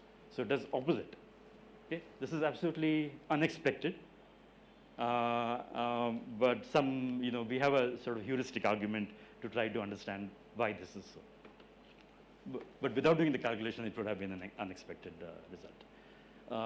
So indeed, what happens is that the optimal, you require at least two sensors, two different kinds of sensors, and the optimal profile of sensors that achieves the best inference error is such that the signaling receptor increases away from the source opposite to the ligand concentration, whereas this non-signaling receptor decreases away from the source. Okay. Now, you could very well ask what happens if I increase the number of tiers. If I go further, internalize it, go further and increase it. It turns out that increasing the number of tiers doesn't do too much to the accuracy of the inference. Okay? So this is the mean inference error versus the number of tiers. Certainly in going from 1 to 2, you get a difference. So by having one internalization step inside, you get an improvement. But if I build up more tiers, I don't get it very much more. Okay? So adding more tiers gives you only a marginal improvement in the inference. Okay, so far I've been looking at only the extrinsic noise. Okay? It turns out that while adding additional tiers doesn't do too much to repair the extrinsic noise, adding more tiers actually helps you to be robust against internal noise. Okay? And for instance, if you look at this architecture, which is a two-branch, two-tier architecture, you find that this does much better than this, okay, as shown here. Okay, this curve is for this architecture, this curve is for this architecture. Okay, and the reason why this happens is that the feedback here between this node and that node actually anti-correlates the signal that is received by this node compared to that node, and therefore the noise here gets cancelled by the noise there.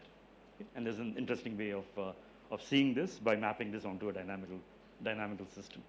But it's this anti-correlation that is this anti-correlation is often used in for instance in LIGO detector. You have a mirror which is sort of vibrating because of low frequency, because of high frequency noise. And what you do is you send one laser beam to detect the noise, and you send another laser beam to then exactly cancel that noise that has been detected. And that's the technology that they used in LIGO. And there's a similar thing that the cell. So the noise is because of this anti-correlation. So the noise is because it's coming.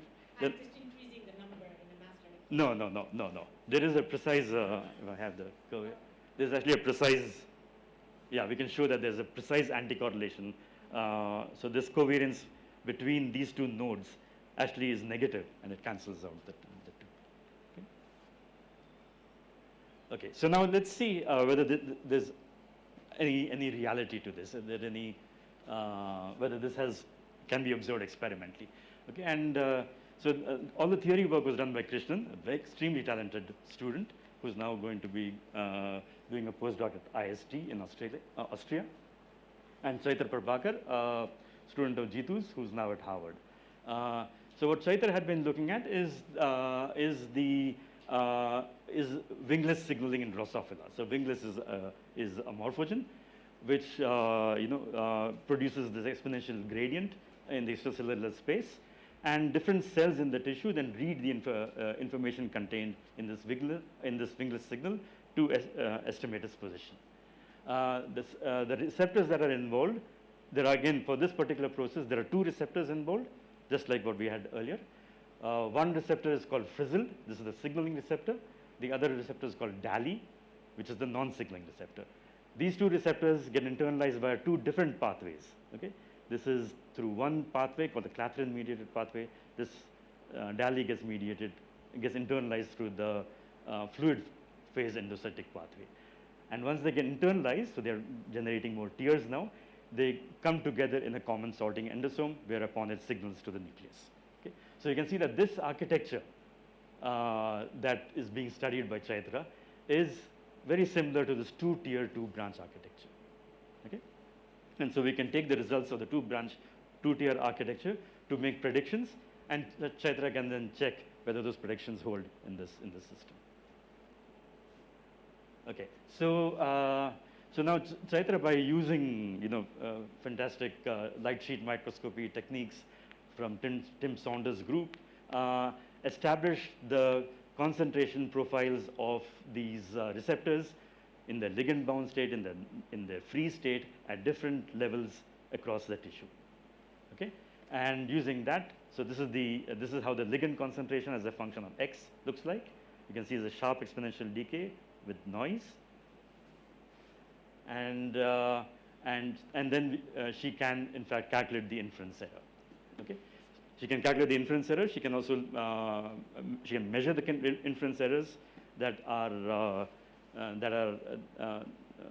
from each cell, and she can also look at the surface receptor profiles. Okay, so these are two things we can do. So remember what we did in the theory. The theory said that the non-signaling receptor decreased away from the source. The non-signaling receptor, namely frizzled in this case. The signaling receptor frizzled increases away from the source, opposite to what the ligand concentration is. The non-signaling receptor decreased away from the source, just like the morphogen concentration. In this case, the signaling receptor, remember, is frizzled. So when Chaitra looks at the frizzled profile, she does indeed see that they increase away from the source, okay, like so. And the non-signaling receptor, namely DALI, decreases away from the source. So this part of the prediction of the surface profile seems to be borne out by the experiments.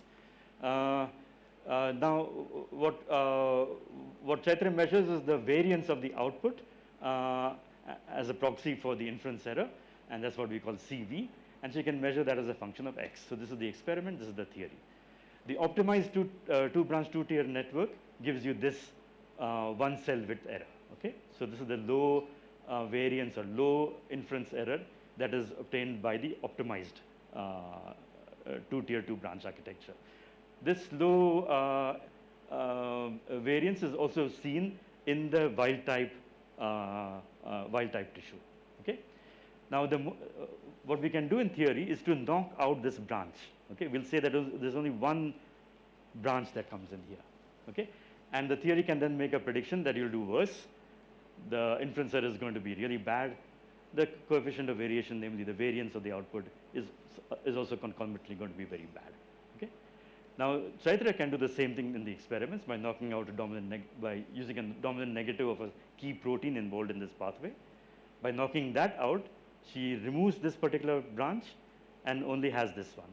And lo and behold, she finds that the coefficient of variation is now increased, so you do much more poorly compared to the wild type. Okay? So these two features, predictions of the theory seem to be borne out. One of the predictions that the theory makes is that the best feedback that is obtained is from this node to that particular node. Okay, and whether that is borne out from the experiments is we don't know. We don't know yet, and current experiments are trying to figure that out. Okay, so I guess I have only 15 minutes. Oh, I see. Okay, so then I won't be able to see that. It'll be a 1 plus epsilon talk. Okay, okay. So now, so remember we have got the now. So now we found the optimized cellular architecture that gives you the best inference error. By optimized, I mean you got the best parameters and the best architecture or topology of the network. We can now ask how robust is this? How good is this optimum? If I change parameters ever so slightly from the optimum, how do I do much worse, or is it very sloppy? So this gives rise to, in fact what we're probing is the geometry of the inference landscape, very similar to the geometry of free energy landscape that you would do in disordered systems. Okay? And what we do is to do a local and a global analysis, thereby giving rise to this notion of stiff and sloppy directions. Stiff parameters are those that if I vary from the optimized value, will change the inference error by a huge amount. Okay, so that if I make a slight variation in those parameters from the optimized parameters, then I'm going to screw up my inference totally. Okay, sloppy ones are where I make variations and it doesn't matter at all. Okay, I allow for it's okay. So these are called sloppy parameters. And we can see which parameters in this huge dimensional optimization space are stiff and sloppy. And what turns out to be is that most of the directions are actually sloppy. The stiff directions correspond to the characteristics of the signaling receptor. Both the number of signaling receptors at the cell surface, that is the surface profile of the signaling receptors, and their binding and unbinding characteristics are very, very stiff. Any variation in the characteristics of signaling receptors will totally screw up the inference. Okay? However, the sloppy, the non-signaling receptors are allowed to be very sloppy. I can vary, so this here is the direction of the non-signaling receptor. You can see by varying along this direction, I don't change the inference error at all. Okay? This is the color code is for the inference error, and there's no change in the inference error. Whereas if I move along this direction, then I'm going to have a huge change in the inference error. Okay. Also, it turns out that the distribution of binding rates for the non-signaling receptor is very, very broad. I can vary the binding rates of the non-signaling receptor, and that doesn't change the inference error at all, which means it's very promiscuous. Okay, so this makes a prediction that the second receptor indeed is a non-signaling receptor because it's promiscuous and therefore can bind to different ligands. Okay. Okay, so we can then go to the local minima, the local optimized inference error in the parameter space and do a local Hessian analysis, just like as what people do in glassy systems. And I can ask what are the eigenvalues of this Hessian. Okay, and it turns out that most of the eigenvalues are very small. There are very few large eigenvalues. Okay, the large eigenvalues indeed correspond to these signaling receptor. It corresponds to the signaling receptor characteristics and the feedback strengths. Okay, so these are the only few parameters in the high dimensional theory whose variation will give rise to a huge difference in the inference. Everything else can be sloppy. Okay, so the topography of the parameter space, okay, is like so. So what you have here is the inference error landscape. Most of the directions are very sloppy. If I move along those directions, then I don't change the inference error much. However, there are a few stiff directions corresponding to feedback strength and signaling receptor characteristics, along which if I move, I'll change the inference error by a huge amount. Okay?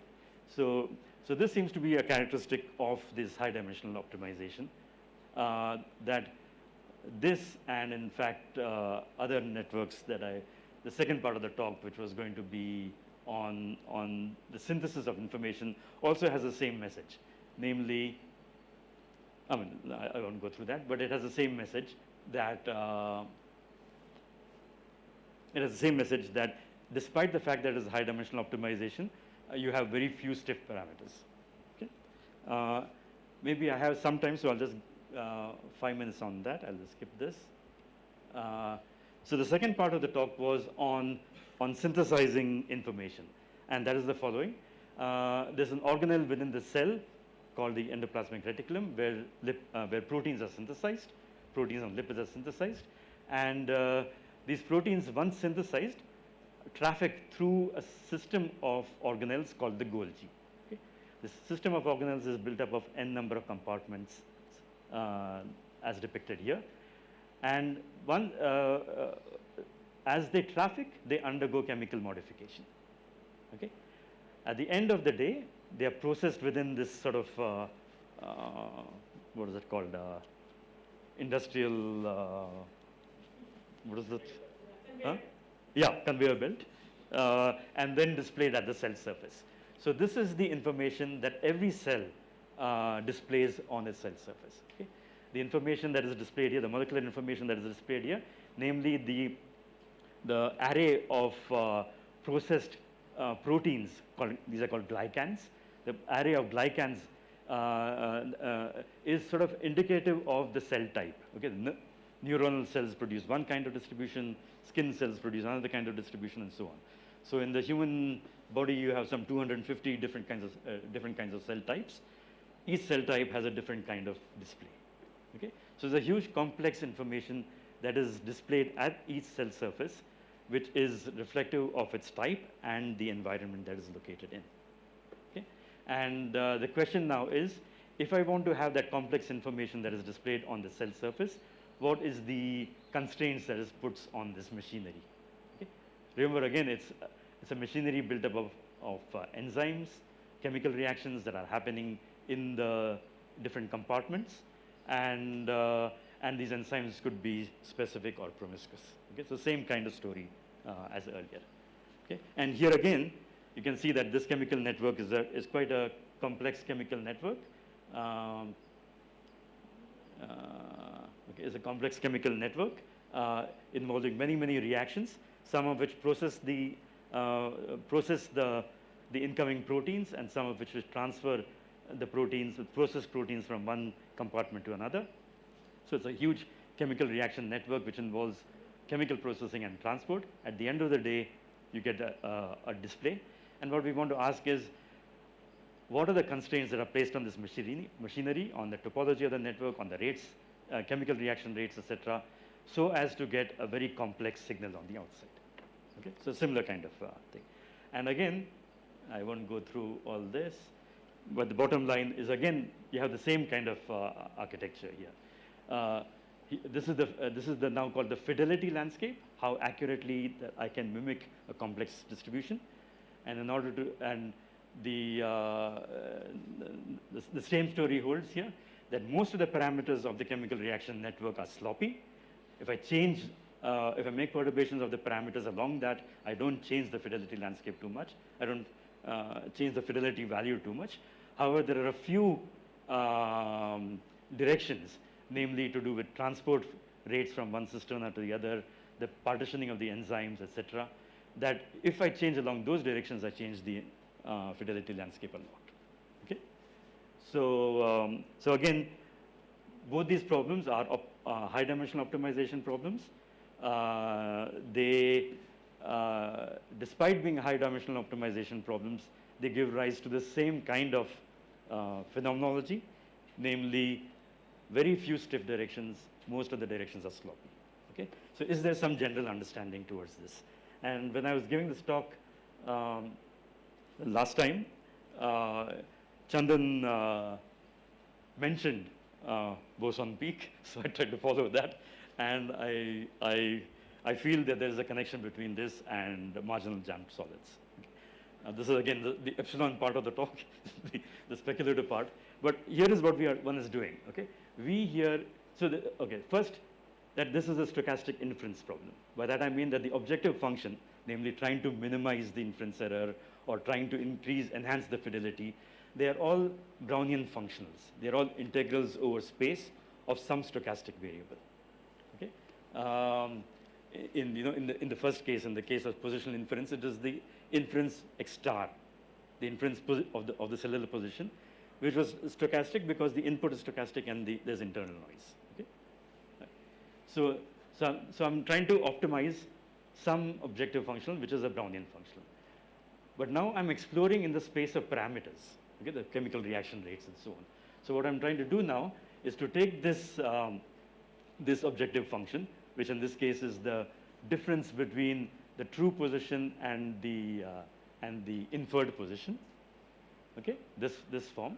And I'm going to minimize, what I had done was to minimize it over the space of all parameters, which are a huge number, and the space of all topologies of the chemical reaction network. So in some abstract way, this is the optimization that I'm performing. Okay?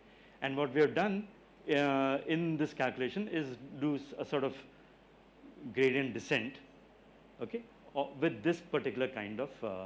Okay? But you're doing a gradient descent in parameter space, moving in parameter space. Okay. So that's the statistical mechanics problem here.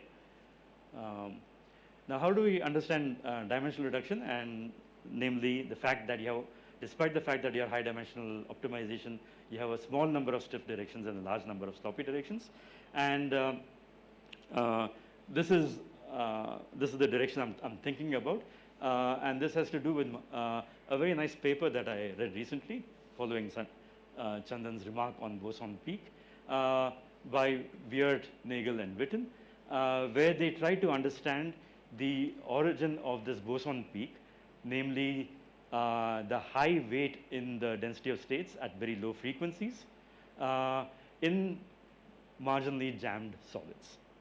Okay? And the idea here that they proposed was that at this state, when the particles are just making contact with each other, there is an excess of low energy modes. Okay? And they come about because of, if you go ever so slightly from this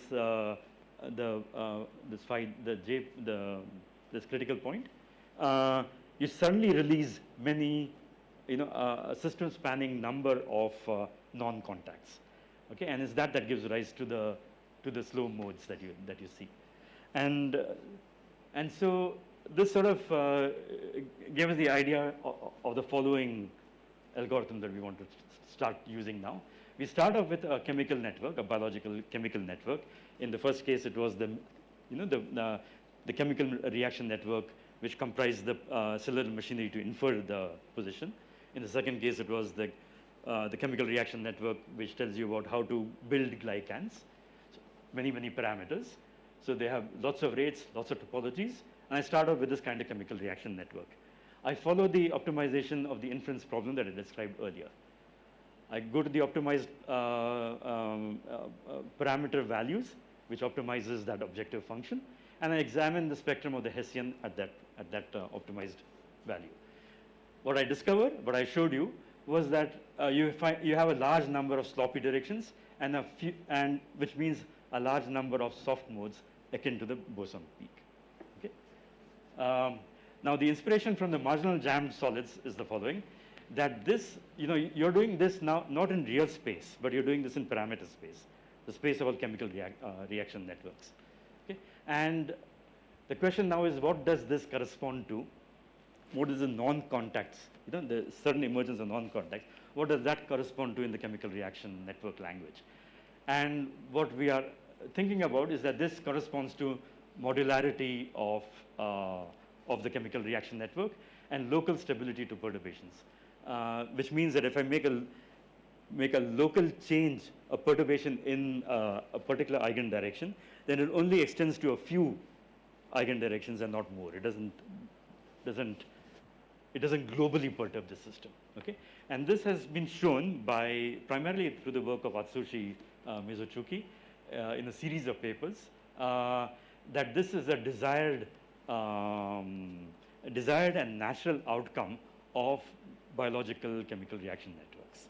Okay, so this is the kind of thinking that I'm trying to do. I'm still not solidified, and I'm hoping to get some ideas from you. So I think I'll skip that to say that these are the two problems that we looked at. One is decoding from a noisy information, decoding or making an inference from noisy, a given noisy information, and the other is how to encode a complex molecular information, both of which are high-dimensional problems which give rise to this interesting feature of dimensional reduction. These are the people who have done the work. The first part of the work, namely the positional inference in a tissue, was done by Krishnan. And the experiments were done by Chaitra, who is a student in Jitu Mayer's lab, a long-time collaborator over many, many, many years. And this has appeared in these two publications. The second part of the work was done by another talented student, Alkesh, who is now in Israel, in Hebrew University. And together with Pierre Sons, who is from Institute Curie, his extremely talented student Quentin, who was here, spent a long time with us, and together with Alkesh, formulated this project.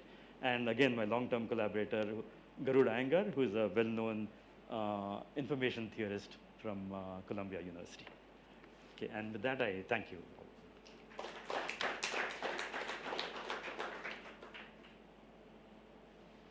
Yeah. Yeah.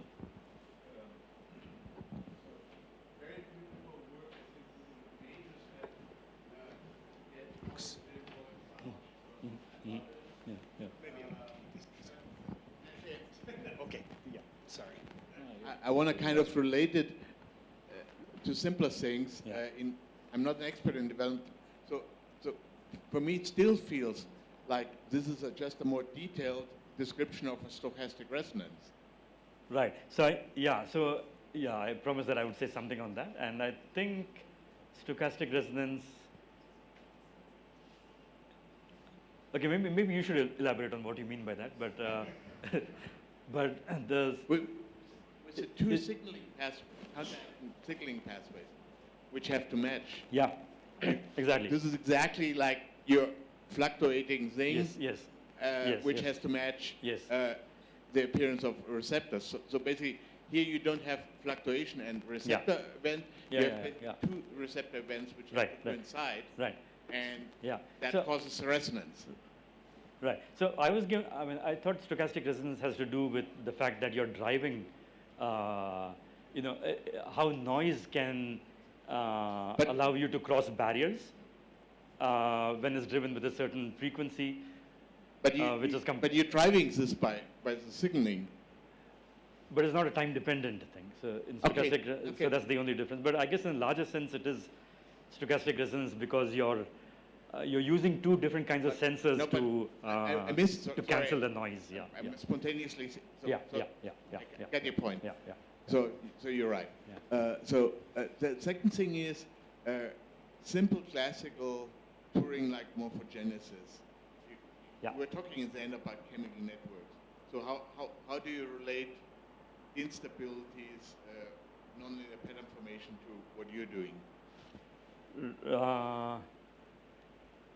So you're saying how do I build in Turing instabilities or Turing patterns? Yeah. Because so- obviously, right. it's the same kind of pie, but very different Yeah. perspectives on it. Yeah. So let's see if I have that slide.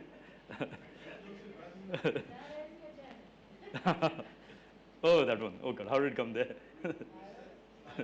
That's a calculation that Sriram and I have been doing.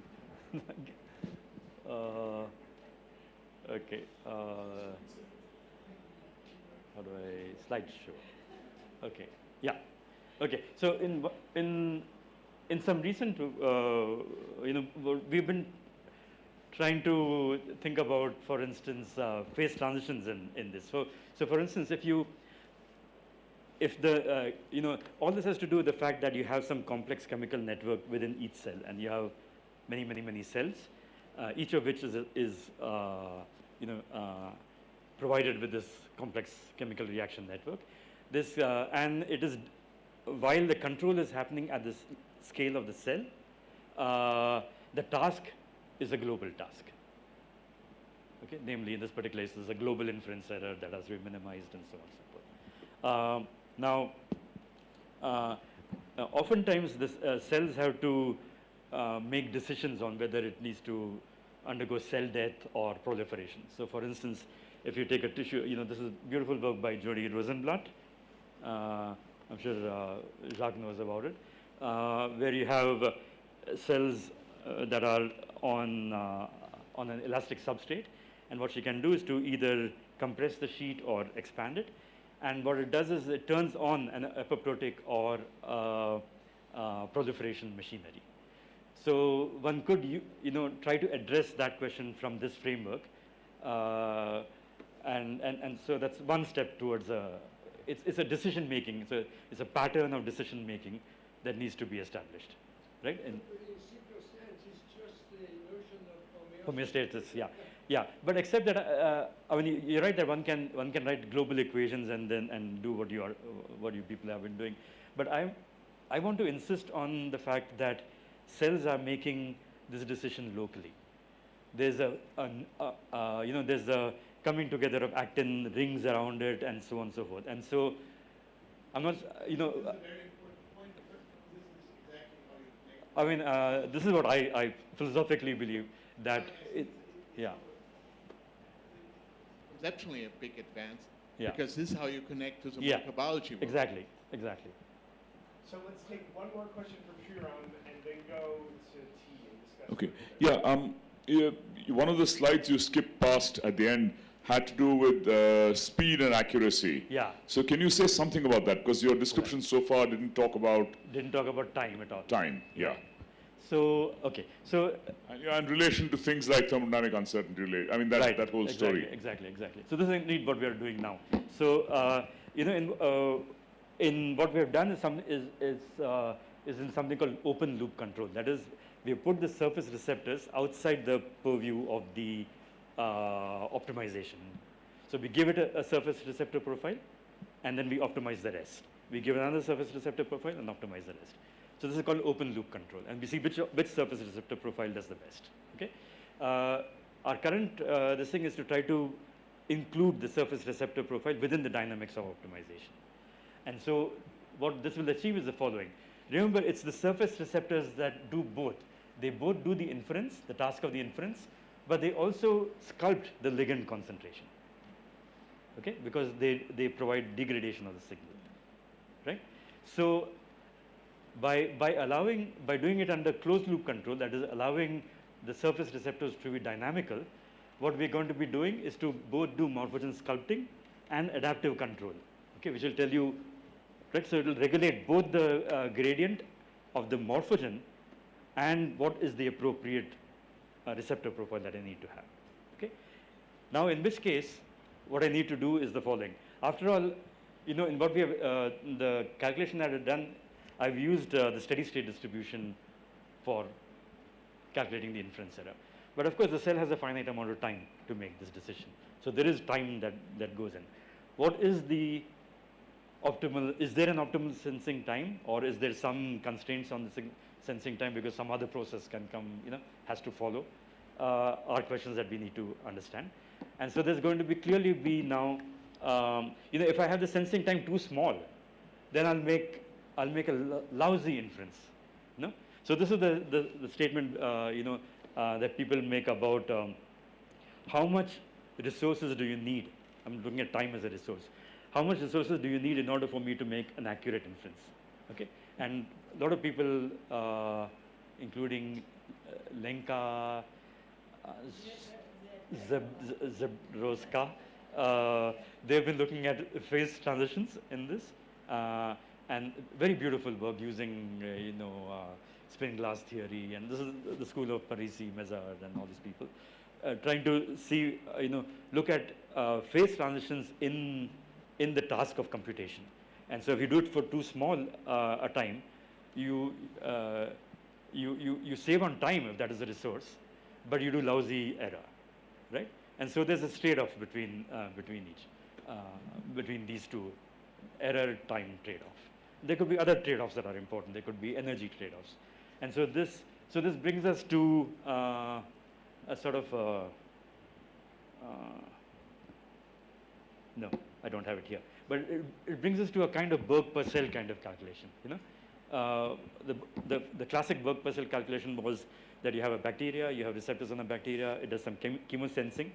It's a totally equilibrium problem. There's an equilibrium between the input chemicals and the receptor. And you ask whether there are any limits to the sensing, right? And Berg and Purcell told you gave a bound on how good you can do this sensing. And this involves what you just said. It involves thermodynamic uncertainty, etc., etc. The longer time you need to, the longer time that you allow for the inference, the better you'll do, right? And so again, you get this time accuracy trade-offs. And so we are doing exactly that calculation in this context, in the context of now having many cells, not one cell, many cells in the tissue. The optimization is a global optimization. There is feedback, which didn't exist in the Berg-Purcell calculation, and these networks are driven out of equilibrium. So these are the features that are different from Berg-Purcell, and can you improve on the Berg-Purcell estimate, and so on. So these are new. That sounds like a good place to stop, and we should get our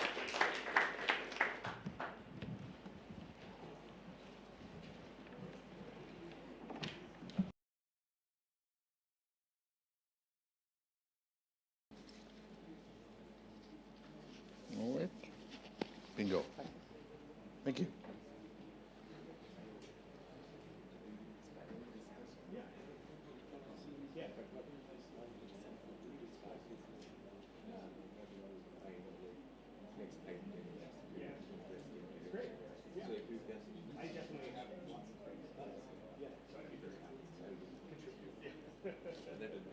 And we all just discuss.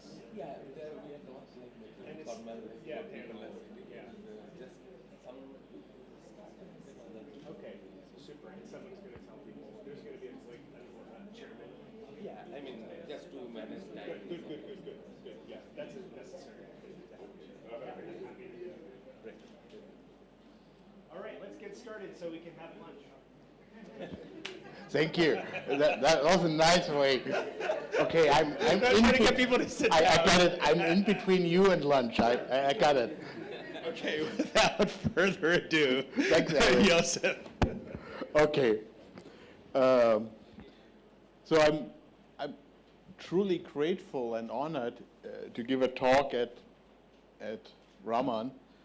Long time ago that I was here, and God, it's really one of this persistently most important soft matter places. So I'm truly honored to give a talk in the 75th year. So there are not many places where you can brag about it. I think that place you can brag about it. I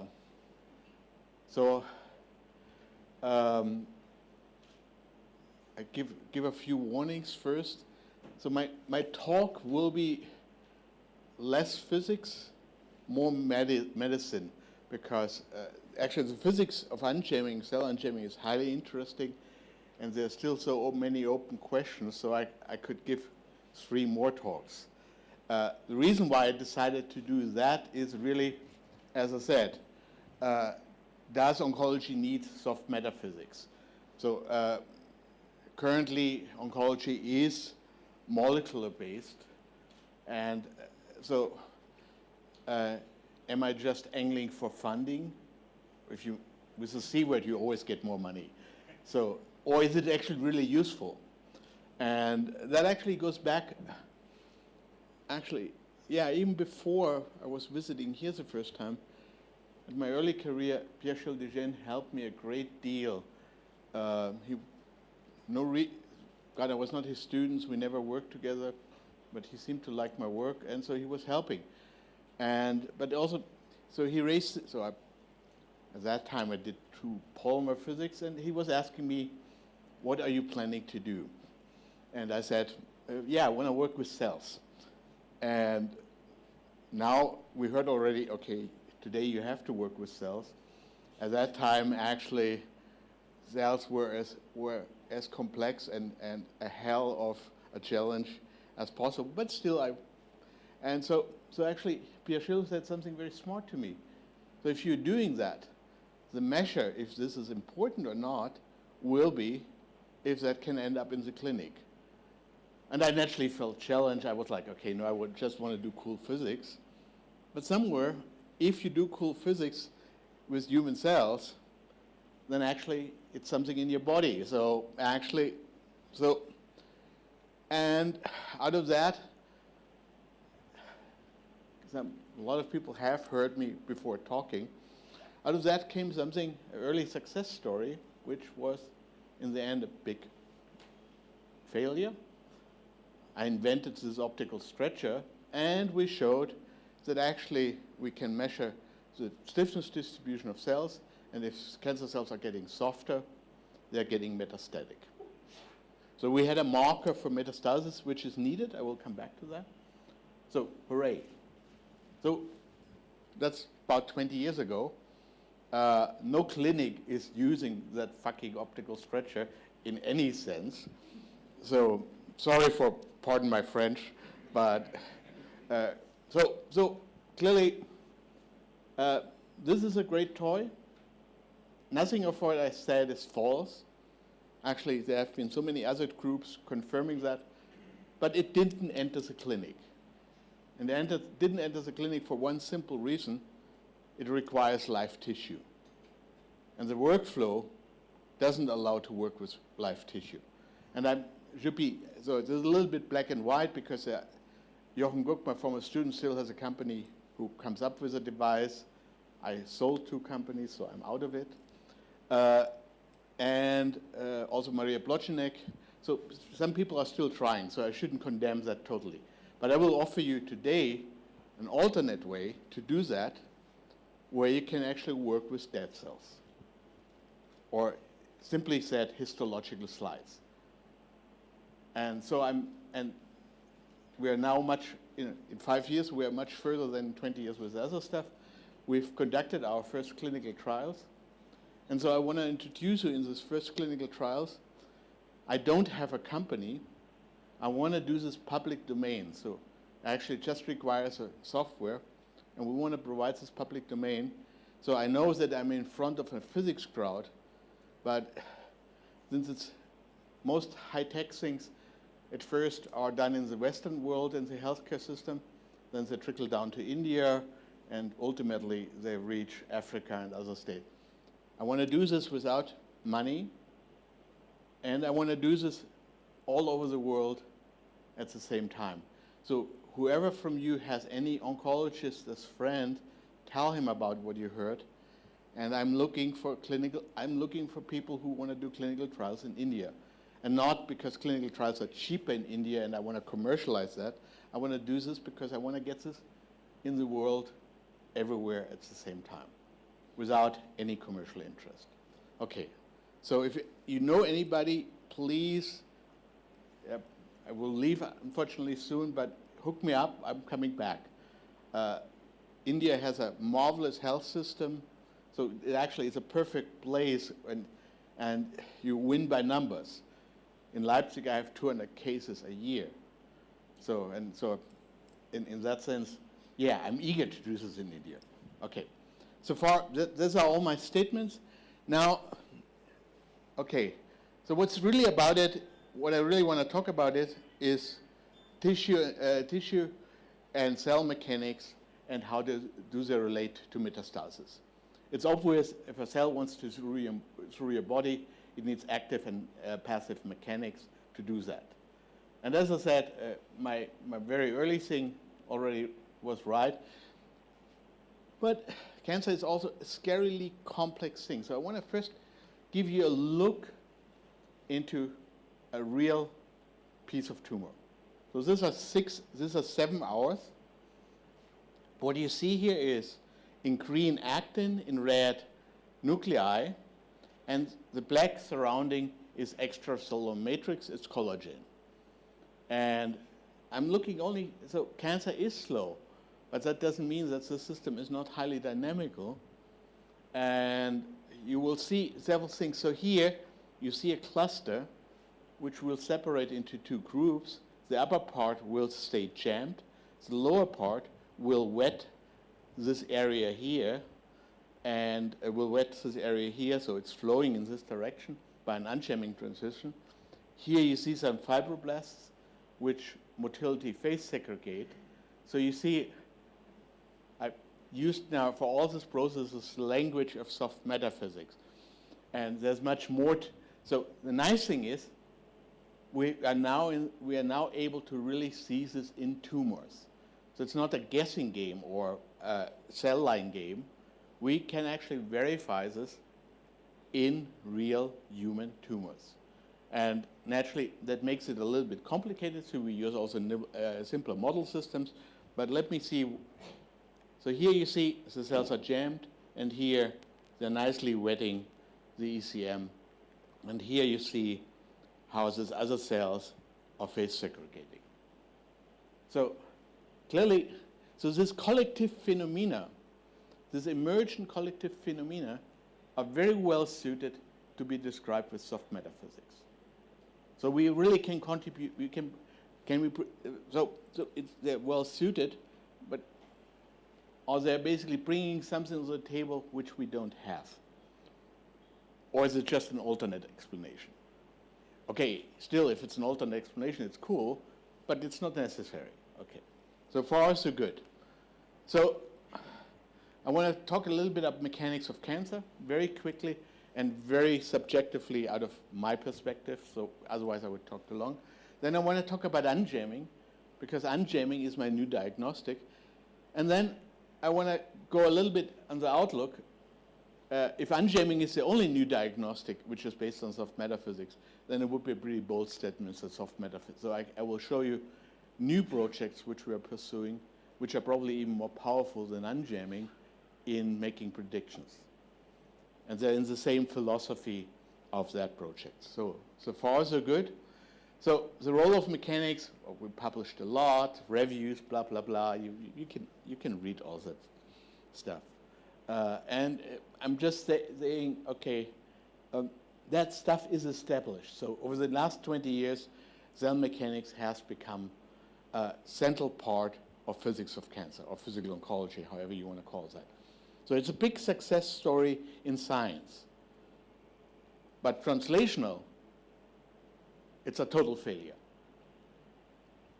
I sold my company to Zeiss, and Zeiss is using that so in research, everything fine. But in the clinic, okay, so I didn't become an ex-Mark Zuckerberg in very simple words. Which I can live very well with. So that mechanics plays a role, that actually is not in soft matter.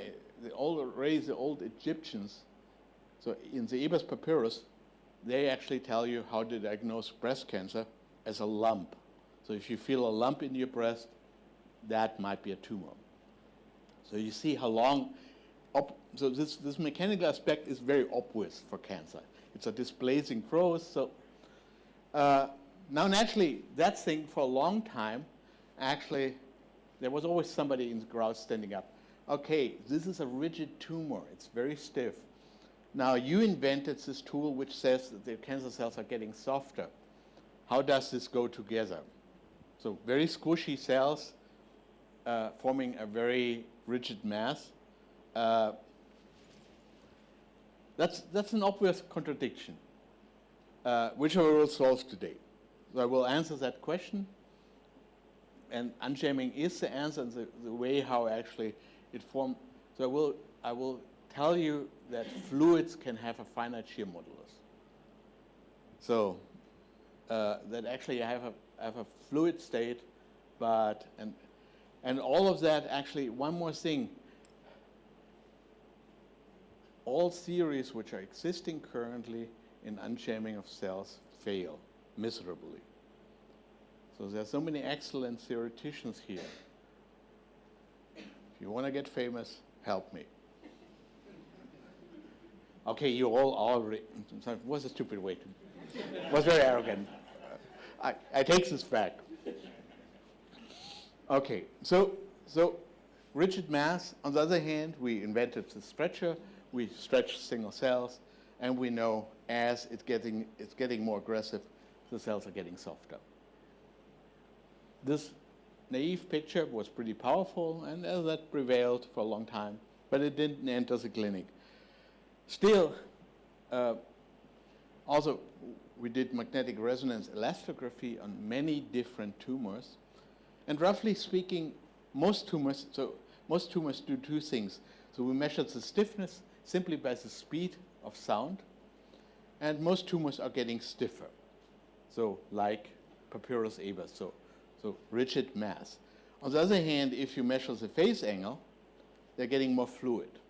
So basically, most tumors, and here I have many, most solid tumors have two characteristics. If you squish them, if you squeeze them, they show a higher mechanical resistance, but also they show more dissipative, more fluid behavior. So there is a general theme to that. So it's not just one exotic thing, breast cancer. So what I'm talking about is probably agnostic against what tumor types. I can use it in all kind of tumor types. So far, so good. Now, why doing that? Typically, my grants are getting rejected because I'm not doing what Madan is doing. I'm not connecting this to the molecular world, and that's why I'm so impressed from what Madan did. God, where are your driver genes, and blah, blah. And it's a long list of all the things I haven't done.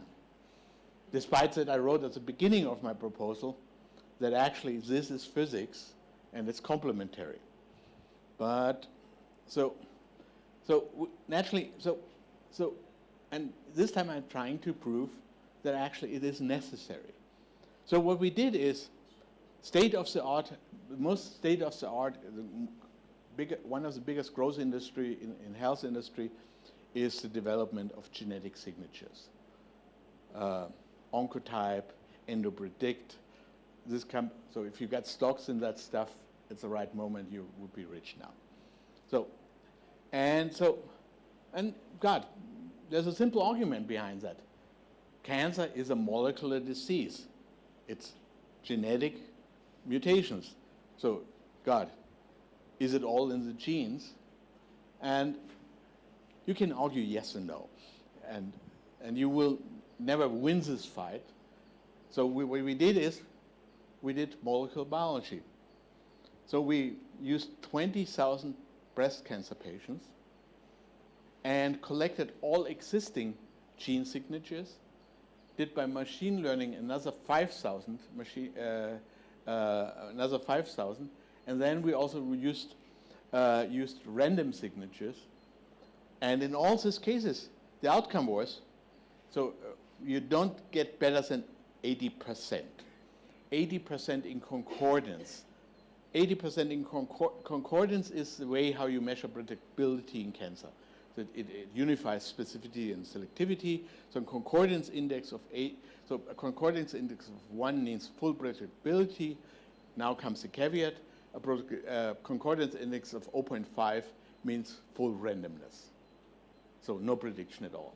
So we're right in the middle. We're around 75%. So we're missing a concordance index of about 25%, which in terms of information means we're missing for a complete diagnostic 50% of the information. For me, that's not surprising because a single cell is not causing the systemic disease. Its state is the origin of that, but then there are collective effects which make it a systemic disease. And there, obviously, physics can help. So out of that argument, molecular biology alone will not explain cancer. And this is just about to appear. I'm really looking forward how the community is taking that statement. 50% of your information is missing. And God, took us 5 years because this was cumbersome. So far, so good. So what are the challenges? So if you have currently breast cancer, there are about 9 different treatment options after surgery. Which one to take? Very hard to decide because your prognosis is so bad. So personalized medicine sounds great, but if you don't know what to personalize to, it's kind of a nice fashionable word. And so just to give you a feel, currently 30% of the women who are lymph node positive don't get metastasis. 30% without lymph node positive get metastasis. So we have a tremendous number of over and under treatment, for example, in breast cancer treatment. And breast cancer, in addition, the time you have to wait, then you really can say you're cured, is 15 years, 15 to 20 years. So you're living with this uncertainty forever. And so in that sense, I think it's really worthwhile improving the prognosis. Now, my first weapon, which we got so far that we actually did it in a... Yeah. So, the last slide, Yeah. detection of cancer and metastasis Yeah. of the cancer. So doesn't it depend on the stage of the cancer also? Because that again depends on the shape of the cancer cell, right? Yeah, but typically, breast cancers, this is all for breast cancer. Breast cancers are typically nearly never diagnosed at stage 1, very rarely at stage 4 because everybody is aware. So we're typically talking about a patient cohort which mostly is diagnosed between stage 2 and 3, which is exact. Shapes are kind of similar in both cases. They basically are. There is some grading because obviously, but the only criteria which distinguishes between 2 and 3 is nearby lymph node invasion, and that's exactly what is not very reliable. But thank you for this question. Okay, so unjamming is my weapon, and as that I will more talk about the clinics, and so I will get out of the fights. How, as I disclosure before, I have no idea how cell unjamming really works. I can tell you many guesses, and I'm fighting with all the other people. So, so Lisa, Jeff, Fred, so we all agree to disagree. So there's still lots of room. It's sexy. You get it published in high papers. So you have your Natures and your PRXs. But as a main message is really, we've done a first clinical trial. And first I have to explain why unjamming is important. And it actually goes back to the soft cell which squeezes through.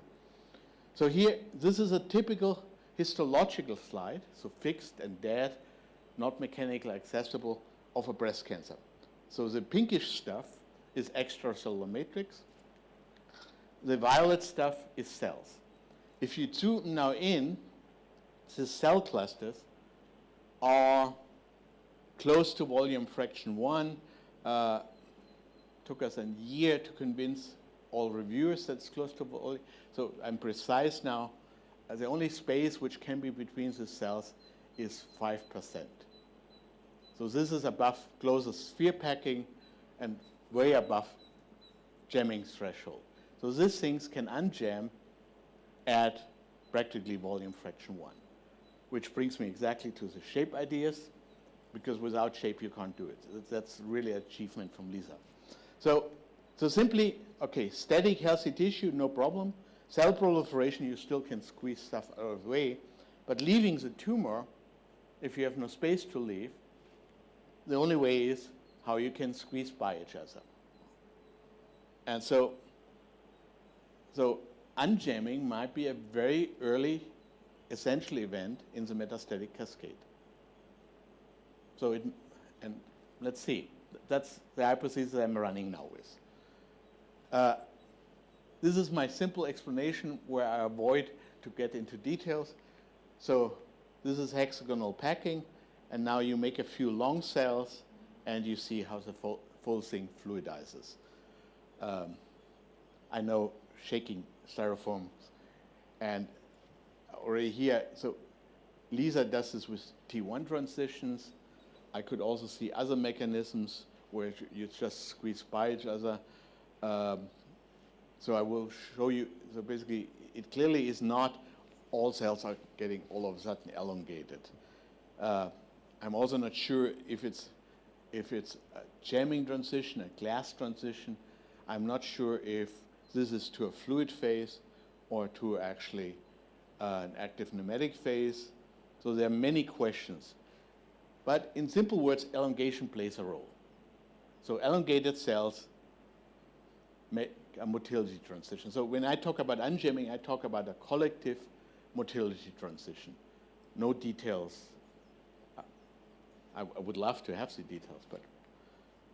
So, okay. So when the cells elongate and then they stay elongated, Yeah. there's definitely two populations. Is that how we should think of it? I will show you in a minute. I will show you in a minute. So in average, say, so basically, this is now, I told you that we can see this in tumors. So the first picture in the tumor was a little bit chaotic, so I'd zoom a little bit in. So here you see a jammed area, here you see an unjammed area. And you see that thing really shows, in that case, random motion. So, and here nothing is moving. Now we can measure, we will do this a little bit later, we'll measure in average in this unjammed area, the cells are elongated and the cell shapes are elongated. But it's a little bit more complicated. I will come back to that. But clearly, without doing something to shape, you're not moving. And roughly speaking, if you're round, you're not moving. If you get longer, you're improving your chances to move. And you're doing this you also have to do this collectively, because if I squeeze, if I basically do that, then that guy in front of me gets more space, and that guy actually, so basically I automatically generate something like a pneumatic phase, because whatever I do is felt by the next cell, and that felt. So it is a collective transition simply through mechanical coupling. So far, so good. In your styrofoam, I should think of those as the Voronoi of the cells, right? Not the cells. Yeah, yeah. As a very, but it's a conservation piece. So we know now that there are areas which are moving and there are areas which are not moving. We have an AFM where we can do simultaneously fluorescence microscopy. So we've done it. So we have these islands of non-moving cells, which are stiff, and in a sea of fluid cells, which are very soft. The stiffness difference you see here in relative deformation. So basically, that stuff. So basically, these are the normal cells. So, and here you have this long tail of soft cells. So it's not a whopping amount. So I would say maximally 30%. So 30% softening. But importantly, they also even form stiffer cells. So in general, your cancer cells are getting more heterogeneous, but shift the gamma distribution towards more soft cells. Sorry, I was going to ask the same question again. I hope you don't mind. But once they become red there, Yeah. do they stay red? Can you actually say I've got two populations, or do they switch one to the other? Very good question. Believe me, we're the only group in the world who can measure this once. So yeah, no, natural question, and we're getting there. We're improving, but AFMs drift like hell. So you see, my problem is that I can do the observation now for longer, and we will do that. So we plan to observe tumors in the islands there for about 6 to 7 weeks. We can do that. We have some first data. And as far as I can tell you, out of just looking at the movies, no, this doesn't stay static. So it's a highly dynamical system. So basically, no, this is not your island of rigid cells. The rigid cells can become soft, the soft cells can become rigid. So they're obviously, they're deregulated. They're deregulated and they don't know what kind of stiffness to choose. And they might be stabilized by the domains that they are in the right domain, but that I can't answer for the moment. So same with so basically that is exactly what we see also in the optical stretcher. So here is now the relation to soft cells are actually important. Soft cells are the ones which unjam. But you have basically islands of rigid and God. Since it's islands in a fluid sea, you should actually have no finite shear modulus. So come on. You should have some viscous resistance, but so how is your damn tumor displacing everything? So now we are back, soft cells, rigid tumor mass. So naturally now in that system we also can measure with big beads, they're all over G prime. And the amazing thing is, despite that we measure locally that, we measure a very stiff finite G prime. So actually that thing is stiff, and I still can't fully explain it, but I can give you a little. At which frequency do you measure? Basically around 1 hertz, 1 hertz to 200 hertz. This is what we can do. So wrong frequencies, the ones which we can do. Actually, very touchy question. So you're right, we're not slow enough. So, but roughly speaking, so what we find is healthy tissue is really has a percolated backbone of rigid cells, and so it's simply a rigid. It's rigid because it has a rigid backbone. So cancer cells actually are no longer percolated, so they only have few rigid islands. In simulations done by MaxB, we can at least with a vertex model explain that actually you still get a finite shear modulus by tension percolation. But you realize, so we can reconcile things. If I could tell you how the tension percolation works really in the system, then I would be convinced. In the moment I do something very simple, I tell you it's basically like you're throwing pebbles in the pond. So all the cells are steadily moving. So they generate steadily a shear field, which might be exactly that tension which gives you mechanical stability. But I'm going out on a limb here. So don't get hung up on that. All what I'm saying is we know that we have a fluid C, but we get a finite G prime, which gives us the mechanical stability to displace the tumor, the surrounding mass. So far, so good. Now, everybody who reads a little bit about cancer, EMT, epithelial to mesenchymal transformation. Any good biologist tells you that. This is how cells become motile. And roughly in a nutshell, they get rid of a certain type of catenaries and get a different type of catenaries, so they lose their stickiness. That is knowledge of the past. Herb Levine, for example, has done beautiful work. Real tumors have as well epithelial as mesenchymal cells. So they have a mixture, and you can, in tumor models like mice, you can show that even very sticky cells metastasize. So actually it's not a loss of adhesion, which also makes sense, because if you would lose totally adhesion, you're tractionless. So actually, so that's the role of traction is more complicated. So together with Peter Friedl, we've done that. We looked at patients, and he has done, and you see basically this is with cadherin. So these are the sticky cancer cells. This is without cadherin, E-cadherin. These are the non-sticky cells. And you see in both cases unjamming. So both areas are fluid. The difference is just with cadherin, you get an active pneumatic, while without cadherin, you get random walking cells.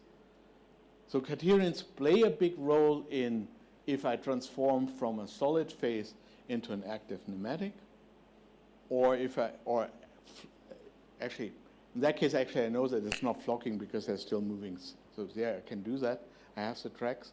So it's really an active pneumatic, and they're basically, so basically it's an active pneumatic wetting the surrounding ECM. And here it's also wetting the ECM, but by random fluid cells. So far, so good. So now, in 2D, unjamming theories are predictive. We heard this before. Big success. You can predict exactly the unjamming boundary.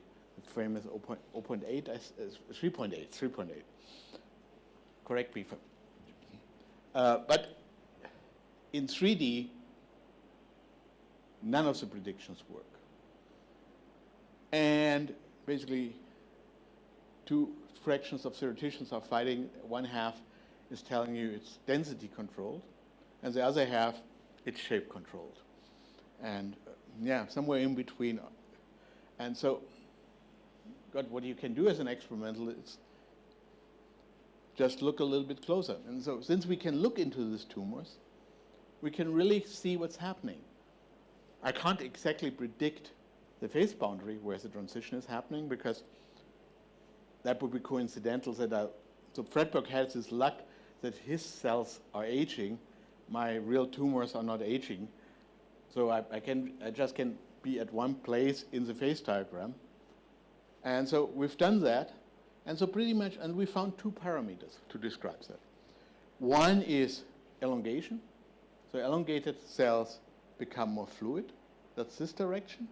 But also, naturally, and it's not packing of the cells, it's packing of the nuclei. Because the nuclei are so much more rigid that actually if they get too close, then actually all shape doesn't help you. Or actually, if the nuclei are very far, then you don't have to elongate very much. So in simple words, I have this soft surrounding and a more rigid core. And naturally, the main thing is, can the rigid core pass by each other? So we get this kind of phase diagram, state diagram. I know it's metastable, but it's very rough.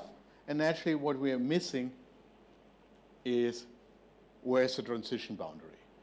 We can tell you roughly somewhere here. Okay? Yep.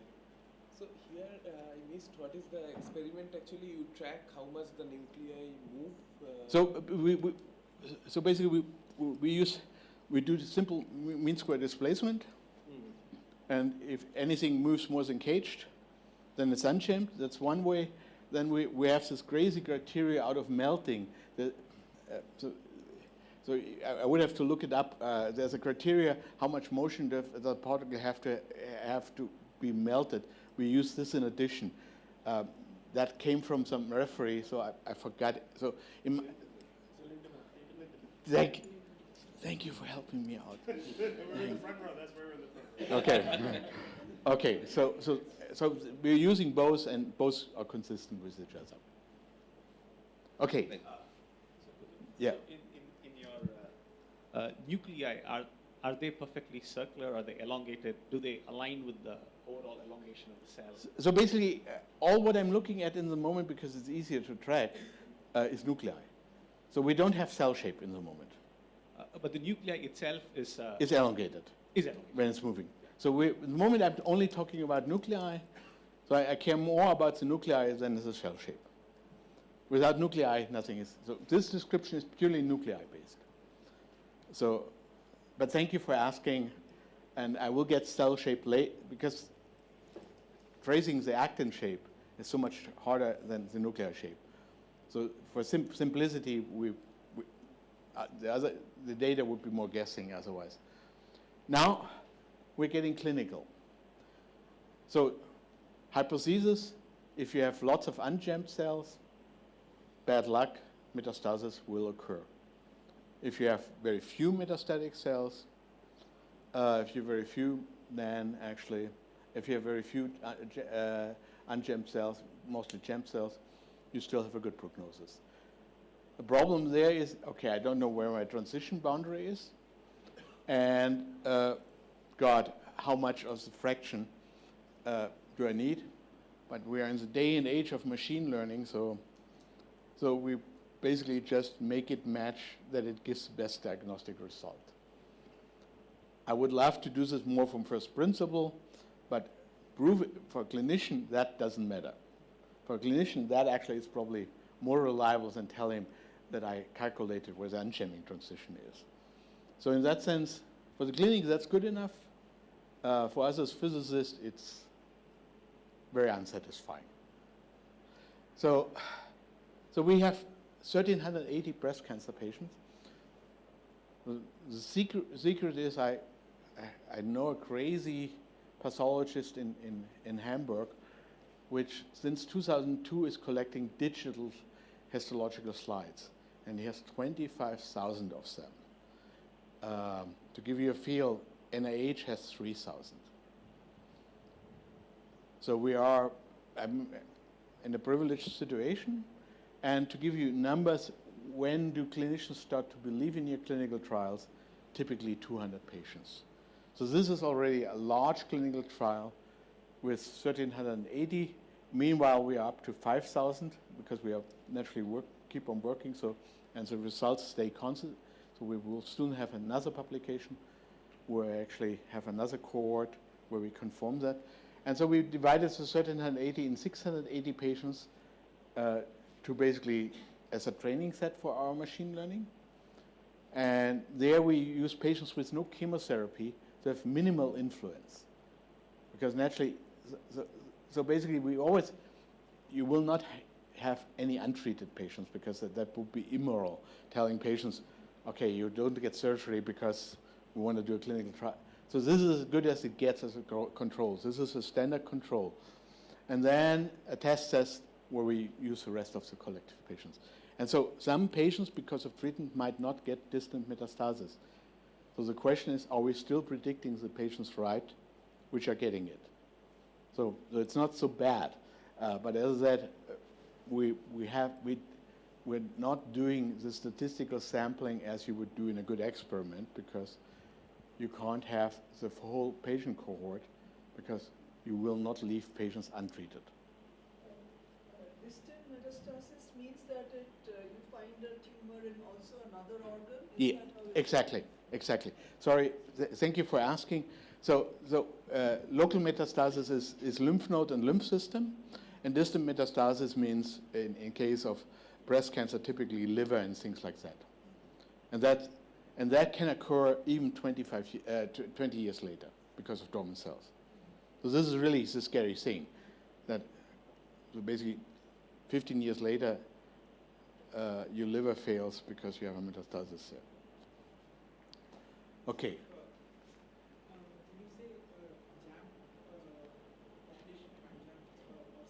Yeah.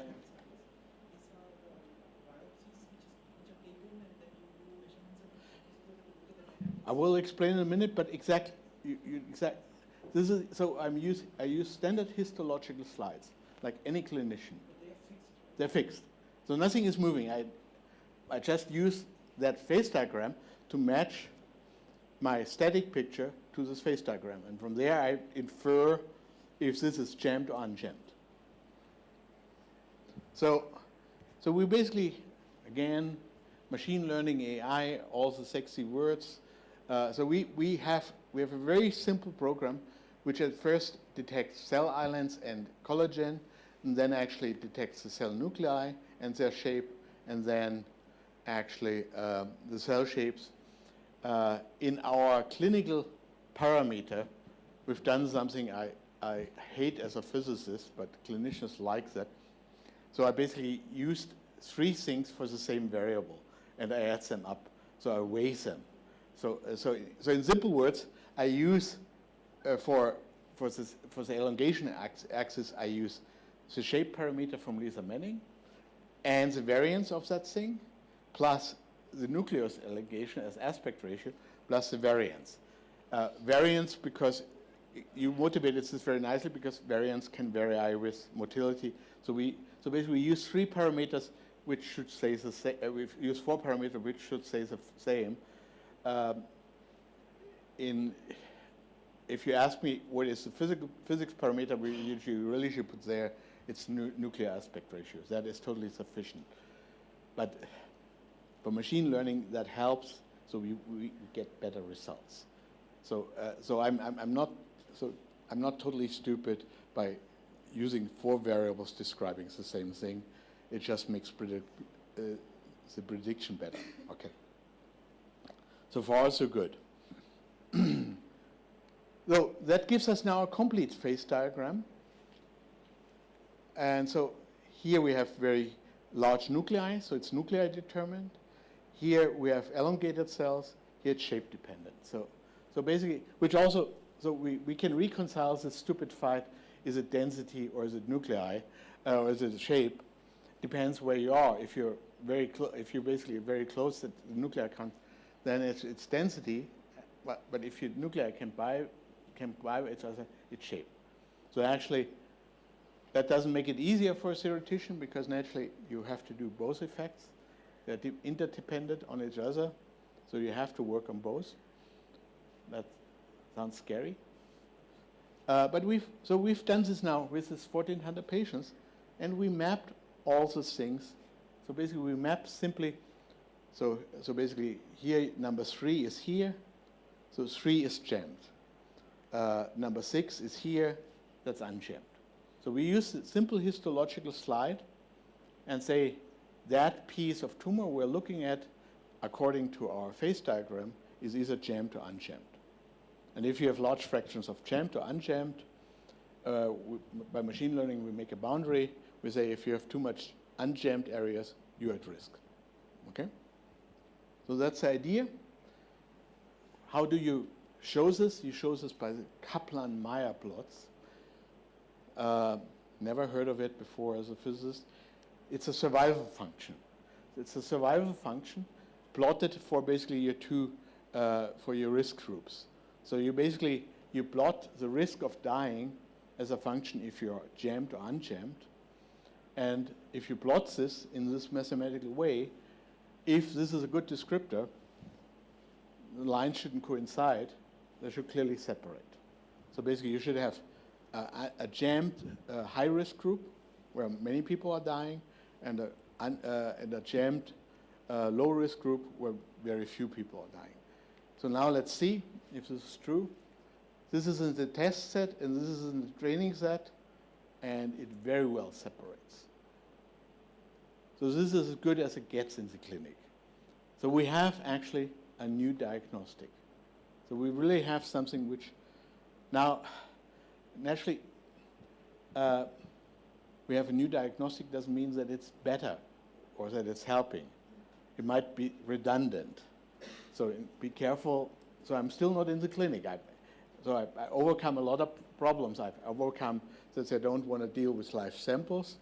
And I've done a little clinical trial, and I could show, yeah, it's diagnostically relevant, but not diagnostically important. I'll come to that in a minute. So gold standard currently is lymph node status. So you have to compare that to the lymph node status. And here you see in a nutshell. So basically, all these are patients which are lymph node positive. So I took all the other ones away. And now all which really got metastasis are here. And so this is our phase boundary. And you see we actually pretty much separate the low risk from the high risk patients. And the biggest success here is all these low risk patients, which you can say that they're really low risk patients. Think about it. If you have to wait 15 years to know that you're low risk patients, if it can send you home immediately, telling you, oh, you don't have to worry, that will be a major clinical achievement. And so this is so we are complementary to lymph node status. We add new information, which I expected. So we are complementary, we add new information. And actually, the main thing is we will be able to prevent a large fraction of women from overtreatment and send them home with a good consciousness. And so that's why I hope everywhere in the world use that stuff. And we're nearly finishing the second clinical trial. So this is close to clinical validation. So I'm no longer promising what will be done. I'm saying this is close to the clinic. So if you have any clinic friends who want to do this, please ask me. Roughly speaking, naturally, I talked about this concordance index. So if it's complementary, it should add additional information. And actually, to the concordance, it adds 26%. So it gets significantly better. So I hope that I convinced you that actually soft metaphysics is necessary for oncology. But naturally, one apple at a tree is not exactly a fruitful outcome. So in that sense, I want to show you what else we can do with soft metaphysics. Extracellular matrix is currently all the rave in oncology. So everybody's talking about the extracellular matrix. So the collagen matrix around the tumor cells makes tumor cells bad.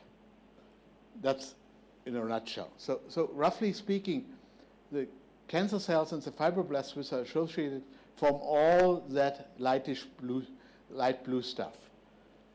And they form it, they basically has a semi-flexible polymer, it's collagen, and they form a shitload of it. Much more than actually you can space. This stuff has a persistence length of nearly 18 microns to centimeters, so that stuff is really rigid. And so if you have a shitload of that, then naturally you get a nematic. Now, for the MD would say this is highly fibrotic tissue, so fibrous tissue. So and fibrous tissue is bad because cancer cells, if they feel rigid collagen, they actually become more aggressive. Valerie Weaver has very nicely shown this, that actually stiff collagen is the best tumor promoter of all. The problem is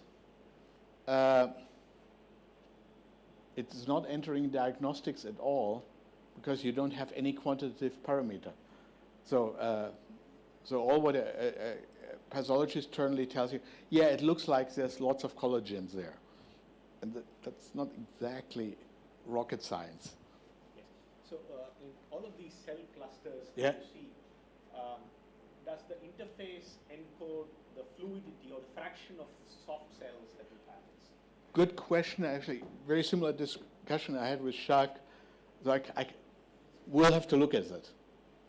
So I like your question, but I stayed away from the physics because I was doing diagnostics.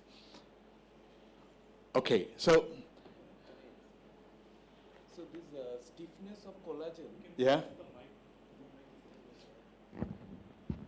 So the stiffness of the collagen, does It's a it tumor mean that you have like more collagen there, or stiffness can come maybe from stretching or many other? I think it's more. It's really much more collagen. Density of collagen. But I don't do the stupid thing again that I measure stiffness because you know how that worked out with the cells. So this time I do histological slides immediately. And there's a very simple way. It's pneumatic physics. So we actually can detect, I picked the wrong picture. Pablo has so much nicer, so don't tell him that I picked. So here we really, with this eosine stain, we can see the orientation of the fibers and the density. So we can track them. And here you see exactly, I think that looks very convincingly like a nematic with all its traits. And so we actually can quantify how dense the matrix is by how dense your collagen is. Then we naturally have further parameters. How good is your nematic order parameter? What role does defects play? And we haven't started, so I've done just one quick exercise just to show you that it's diagnostic relevant. Are they moving? Or is this just a load of fibers? Very good question. There is currently, there is probably from Curie, I will probably get a good stain for the fibers where they stay alive. Currently, all fluorescent stains you use for that need fixation, so I don't know if they're moving. From what I see, what the cells are doing, I think it's highly motile. Yeah, 'cause I think It's passive, but it's moved by the cells. I think there are results from the prick that show these fibroblasts going round and round the Yeah. tumor cells. Yeah? And they're pulling, and so I'm pretty sure that, so if you ask me, highly dynamic. I could show you any pictures because we don't have the imaging, we don't have a vital fluorophore for that. We're working on that. Okay, so what's the difference? So if actually you don't have lots of collagen around, so if you're not pneumatic, this is a tumor piece. There you see the cells are escaping as single cells. They're just crawling out. While if you're in a pneumatic, they're basically only, there are very few places where you get out, otherwise it's caged. So you need the pneumatic aligning with, and they're actually getting out as these flocks or pneumatic streams. And so, and that is known that this is actually a worse prognosis. If you have collective cancer cell escape, bad. So we have a criteria, and actually we still have to hash this out. But first thing is simply, so, okay, as you see, our 25,000 patients, so don't wonder why we have now 2,073 here. We're going up the ladder. So, and here, test set again with no chemotherapy, training set and test set rest of the patient, everything else. And what we did is just to show anything. This is not a very sophisticated, God. So I know that you all liquid crystal physics, and just taking an average pneumatic director is not exactly a high degree of sophistication, but it works quickly. So what we did is we basically determined the average pneumatic director in our cancer, in this histological slice. And we took a very rigid, basically, if you have more than 5% of highly pneumatic domains with an order parameter above 0.8. So basically, is high pneumatic order bad?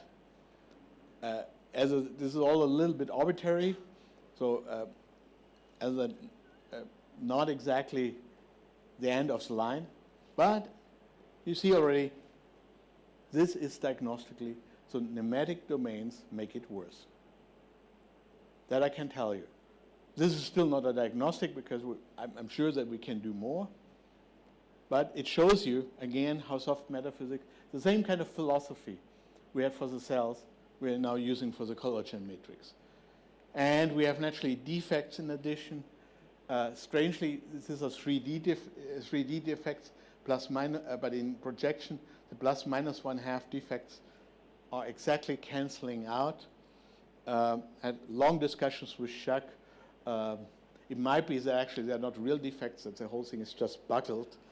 But so all what I'm showing you is so basically the Q-tensor way how you detect defects is a perfect way to basically describe fibrotic tissue in a quantitative way, which hasn't been able to do. So again, we will open a door which has been closed to oncology before. And so which brings me a little bit to this idea of physics. So basically what we've done is, since we can't basically look at live samples because oncologists don't, so we basically translate dynamic into morphology. So like in dendrochronology, where the rings tell you how your tree was growing. And so, and naturally, there are many ways to improve. Here we only have small tumor slices. We want to take the whole tumor, which is easy. So we want to sample better. And then one very nice, crazy idea, we also want to get genetics into this thing together with David Nelson. Genetic instability is definitely the driver of cancer.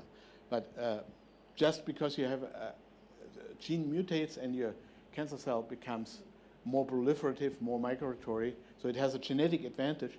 It doesn't have to become a prevailing phenotype, because if that cancer cell is in the wrong place, surrounded by other cells, it will be caught and will die out. So actually the morphology is, besides genetic evolution, another determinant which kind of cancer cells will prevail. And that means they're basically favorable morphologies, topologies, which allow lots of mutation, and others which don't. So we currently use graph theory to basically to find morphologies and topologies which are particularly aggressive. And we know I can tell you already qualitatively, pathologists are doing this, but again, they're doing this, this is a more round tumor, this is a more fingering tumor. And there are very interesting questions along with that. And we naturally do this also in simpler systems, like spheroids. And so the idea is really to basically look at the topology of a tumor and then basically say, look, this is a tumor which favors genetic instability. This is a tumor which actually is very slow in genetic instability. Last but not least, and sorry, I'm really, this is all just diagnostics. So, okay, I haven't provided anything which will make me famous or whatever. I've contributed. But, so, some clinicians are telling me that in Europe this is helping about 2 million cancer patients and whatever. But the Holy Grail is naturally therapy.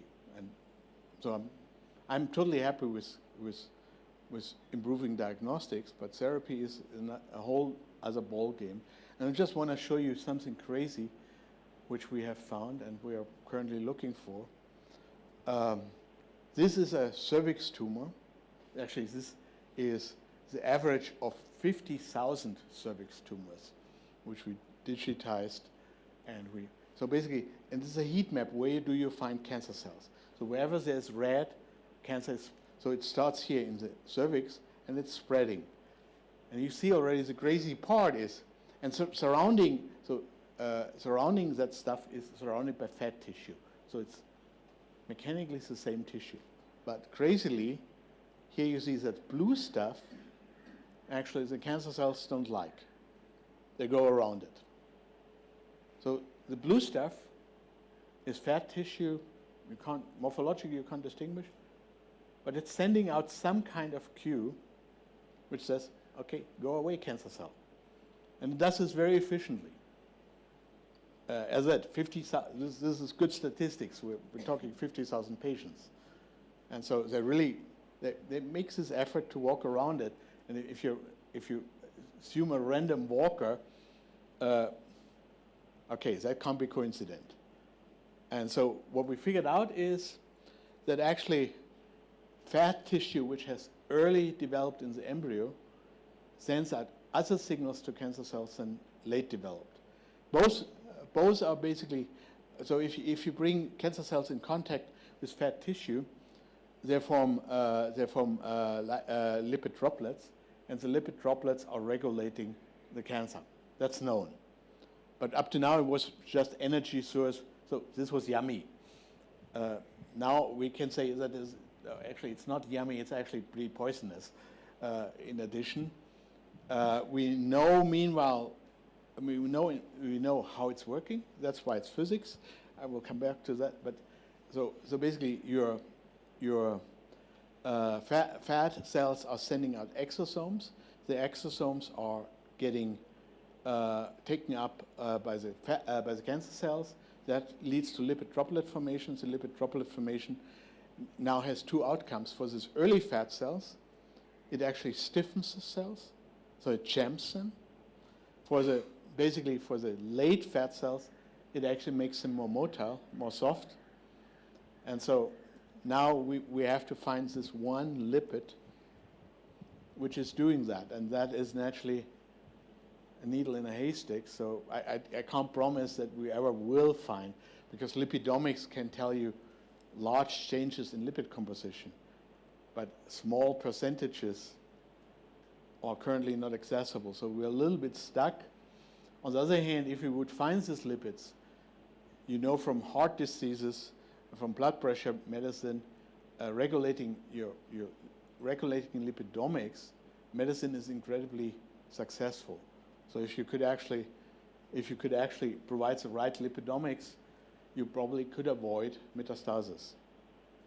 And as I said, this all sounds marvelous, but there is a central but, because if you don't find this one lipid in thousands, and there is currently no technology, so mass spec doesn't do it, chromatography, so it sounds incredibly sexy, but at the moment probably will become a very nice Nature paper or whatever, but I don't want to keep any hopes up. Thank you. That's where I want to end this.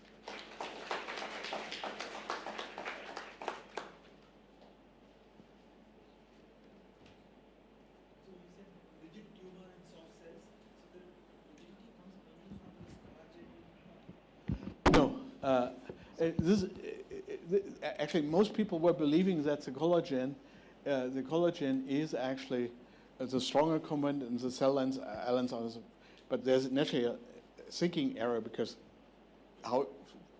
then actually Jacques has very nicely showed if you put you're dividing cells in a rigid matrix, they're not dividing.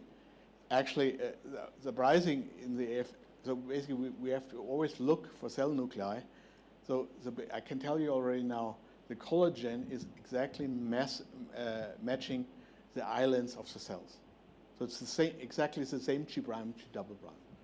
So there's no mechanical tension, surface tension, or anything there. They are one-to-one. And the reason is, okay, my cancer cells are originally very soft, but being so stretched out, they're highly deformed, and you get nonlinear strain stiffening. And that, so basically you have stiff cells because they're highly deformed, and you have stiff matrix because it's pneumatic. So with your stretcher, you are measuring the more closer to the linear part. Exactly. Other questions? Yeah. So practically, how do you follow the defects or the pneumatics ordering in the tissue? Because you don't have, you said you don't have any special marker, right? So how do you do? So following the defects, I can tell you already, defects help. It seems to be that -1/2 defects closer also seem to help, but that is very early. So clearly, if you ask me how really want to do this, I want to describe my ungemmed cells as a pneumatic with a pneumatic director. Wherever the pneumatic director of that matches the pneumatic director of the cells, there's a bridge. And then naturally, one has to think what kind of defects can suck cells into the ECM and which one are caging them. But that is a work program, it's just a letter of intent. So in the earlier part of your talk, where you were talking about the chances of metastasis in term by plotting that, the cell shape area versus that metric. Yeah. Okay, so you had two cohorts of patients with chemo and without. Yeah. There wasn't a lot of difference between the two sets, right? That's what you hope for. Right. So basically, currently, so I'm basically getting into biomedical informatics, and they're telling you train your system with minimal treatment, because treatment effects. That sounds at first very conceivable, but naturally that means I put in my first cohort all the patients which have already a good prognosis, because otherwise they would be treated. So it works out. So supposedly I'm clinically relevant. If you ask me as a physicist, having basically validating and testing and training on different statistical cohorts doesn't.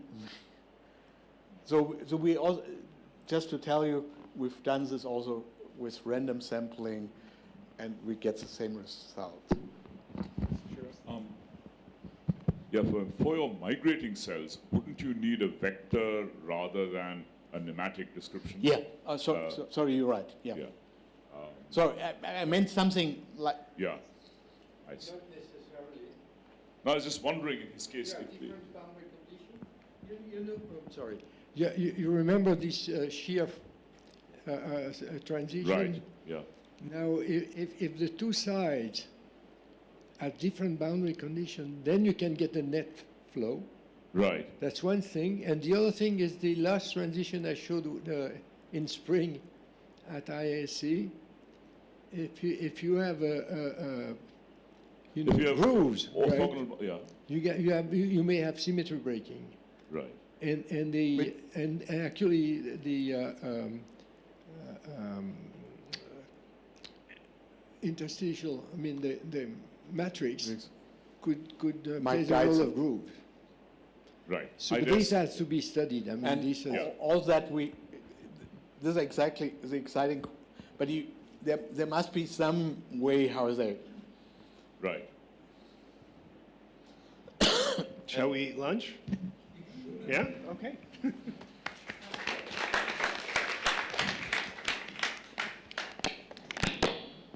That was a leading question. Instead of asking, are there more questions?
Okay, so welcome back to the post-lunch session. Our first speaker is, this is the only talk, I guess. So Professor P.B. Sunil Kumar from IIT Madras.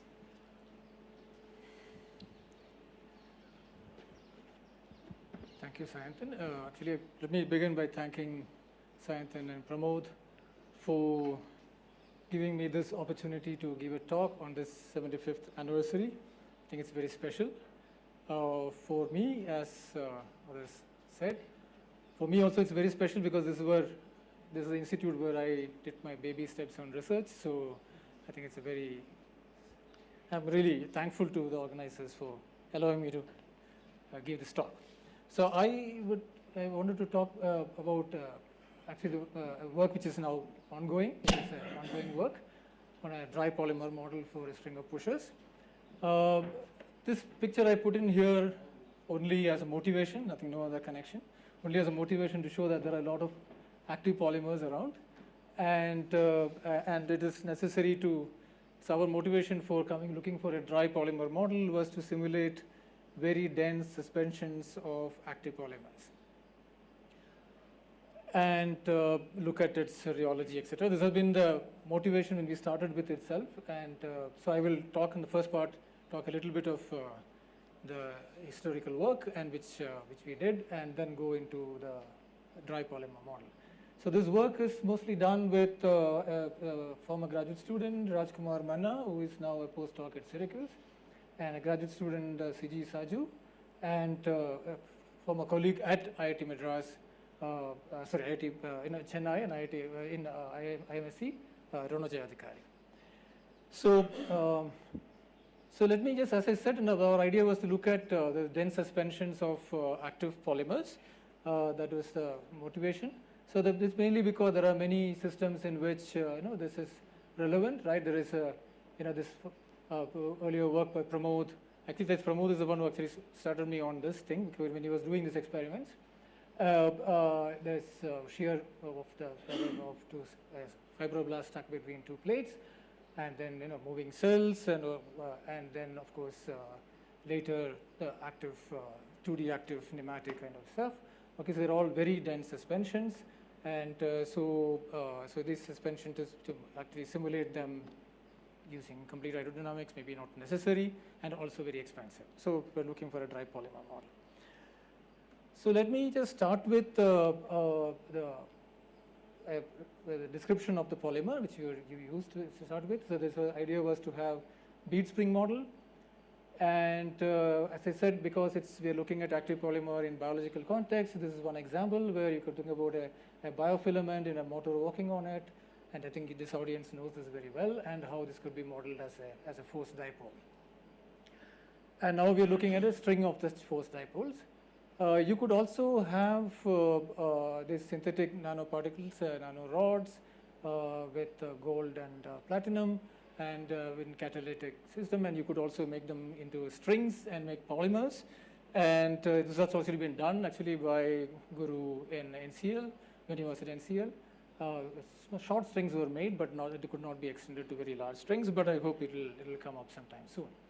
Okay, so our model is simple. The usual elastic energy thing that you have this usual spring elastic energy here, and then you have the bending modulus, and then you have the self-avoidance from a Lennard-Jones term.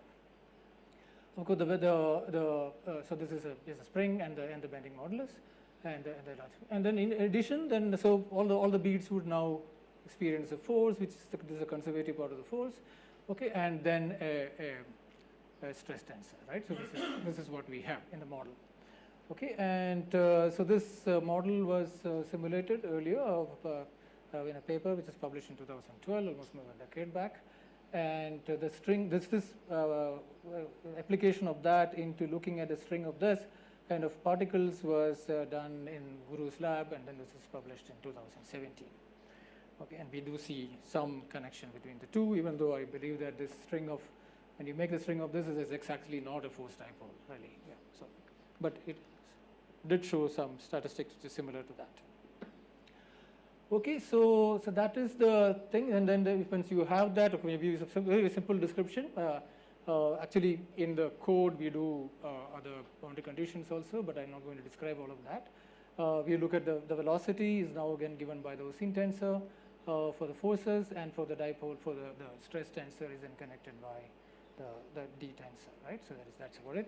Okay, the equation of motion is then given by the force part and the sigma part, the stress part, and these tensors get modified depending upon what boundary conditions we use, and also on the self-avoidance, finite size effects, finite size of the bead when we take into account. Okay, so this is the description, and from this the description, I can come up with two relaxation times. One is the the active relaxation time, which we call it. It's a number, and then other one is a usual bending elastic constant relaxation time, and the ratio of this can give you a number. But what we have found later is that this number is nothing great, in the sense if you vary sigma and kappa separately and for different values of A, the system doesn't such that A is a constant, the system doesn't behave the same way. So there is finally most of the things I would parameterize it by sigma naught separately. Okay, so that is the description, and there is and then we look at some of the properties of this, and there's another. This is again work in which we actually look at the beads and also apply the the finite size of the beads, etc., and that is accounted in this reported in this paper in 2019 and 2013. So I hope it's clear. This is the description which of the polymer with full hydrodynamics in the Stokes limit, and we look at some numbers. If you look at a polymer of size of 30 micrometers, and you would, if you have about 200 motors working on it, then you would get this parameter is about 60. Just to give you a number, what is a feel for the number. So the L to the D and L to the D plus 1.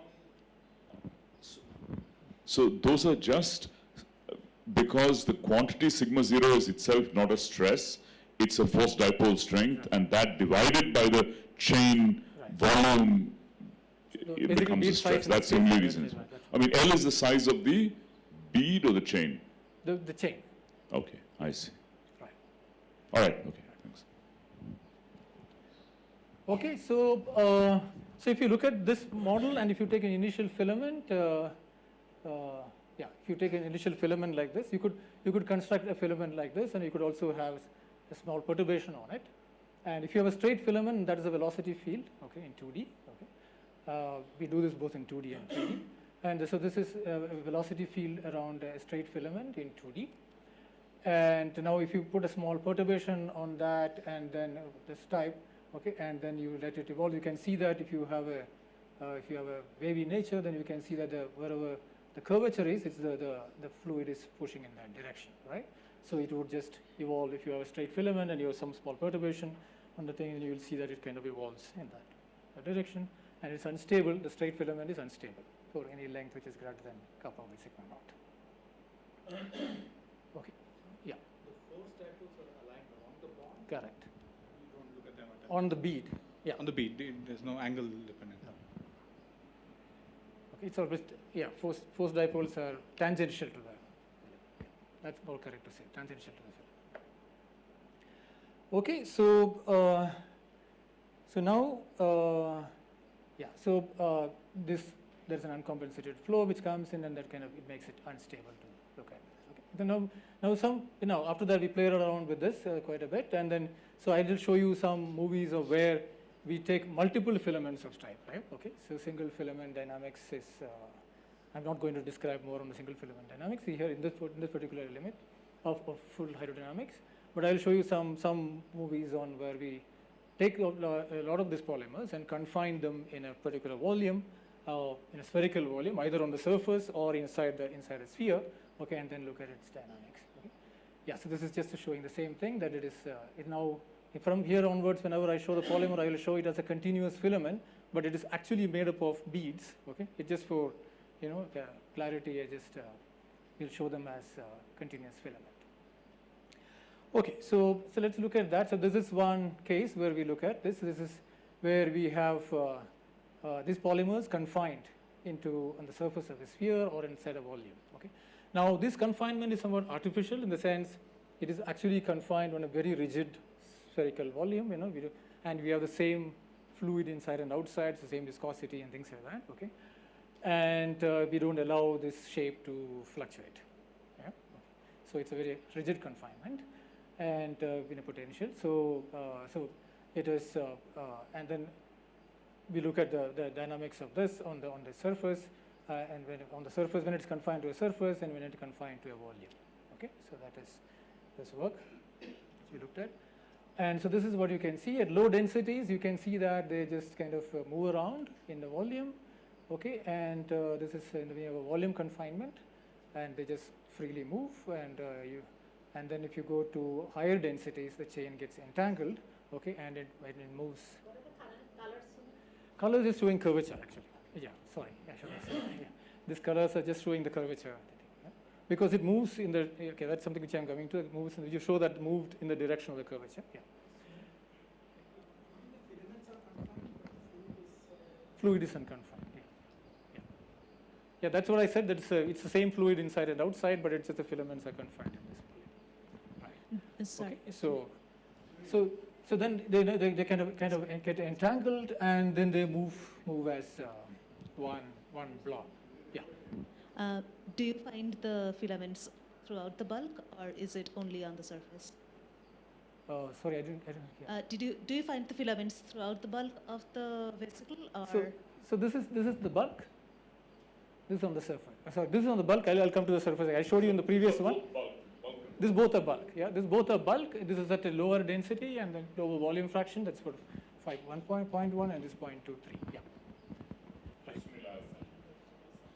Yeah, I mean, you're calling this one active reptation, but is the movement of the filaments mainly along their length or not? Because yeah, so they move. Okay, so when they have a bend, they move in the direction of the bend. yeah, Yeah, so except the bend part, the rest of it is just moving along its length. it's always moving along its length, Yeah, is it? right, I yeah, see. Yeah, yeah. Okay. Right. So is there like a rotation that's coming about? Yeah, the whole thing is rotating together. As a whole mass, it is rotating. Yeah, right. Correct. That's what you see. We have not characterized the rotation as it is, but I'll show you some statistics. Okay, so now we can look at this. We can look at a 2-point kind of autocorrelation of two different points in two different polymers. Okay, and to characterize this cooperativity of the thing, and so you can see this is an autocorrelation function that could be calculated. Where here ij are the 2 points on any two monomers on two different polymers. Okay, not on the same polymer. And then you can see that as a function of time. If you look at this at a particular density, as you increase the activity, okay, just go up here. Okay, the activity, that's sigma naught is increased here. In this case, kappa is kept constant. Okay, and then if you increase this, and then you would see that there is more cooperativity coming in this thing. Okay, and similarly, you can also do this for a fixed A as a function of density, and that's what the function of volume fraction of filaments or beads is the bead volume fraction. And if you look at this, and you can again see that from an exponential, it goes into a larger and larger correlation time.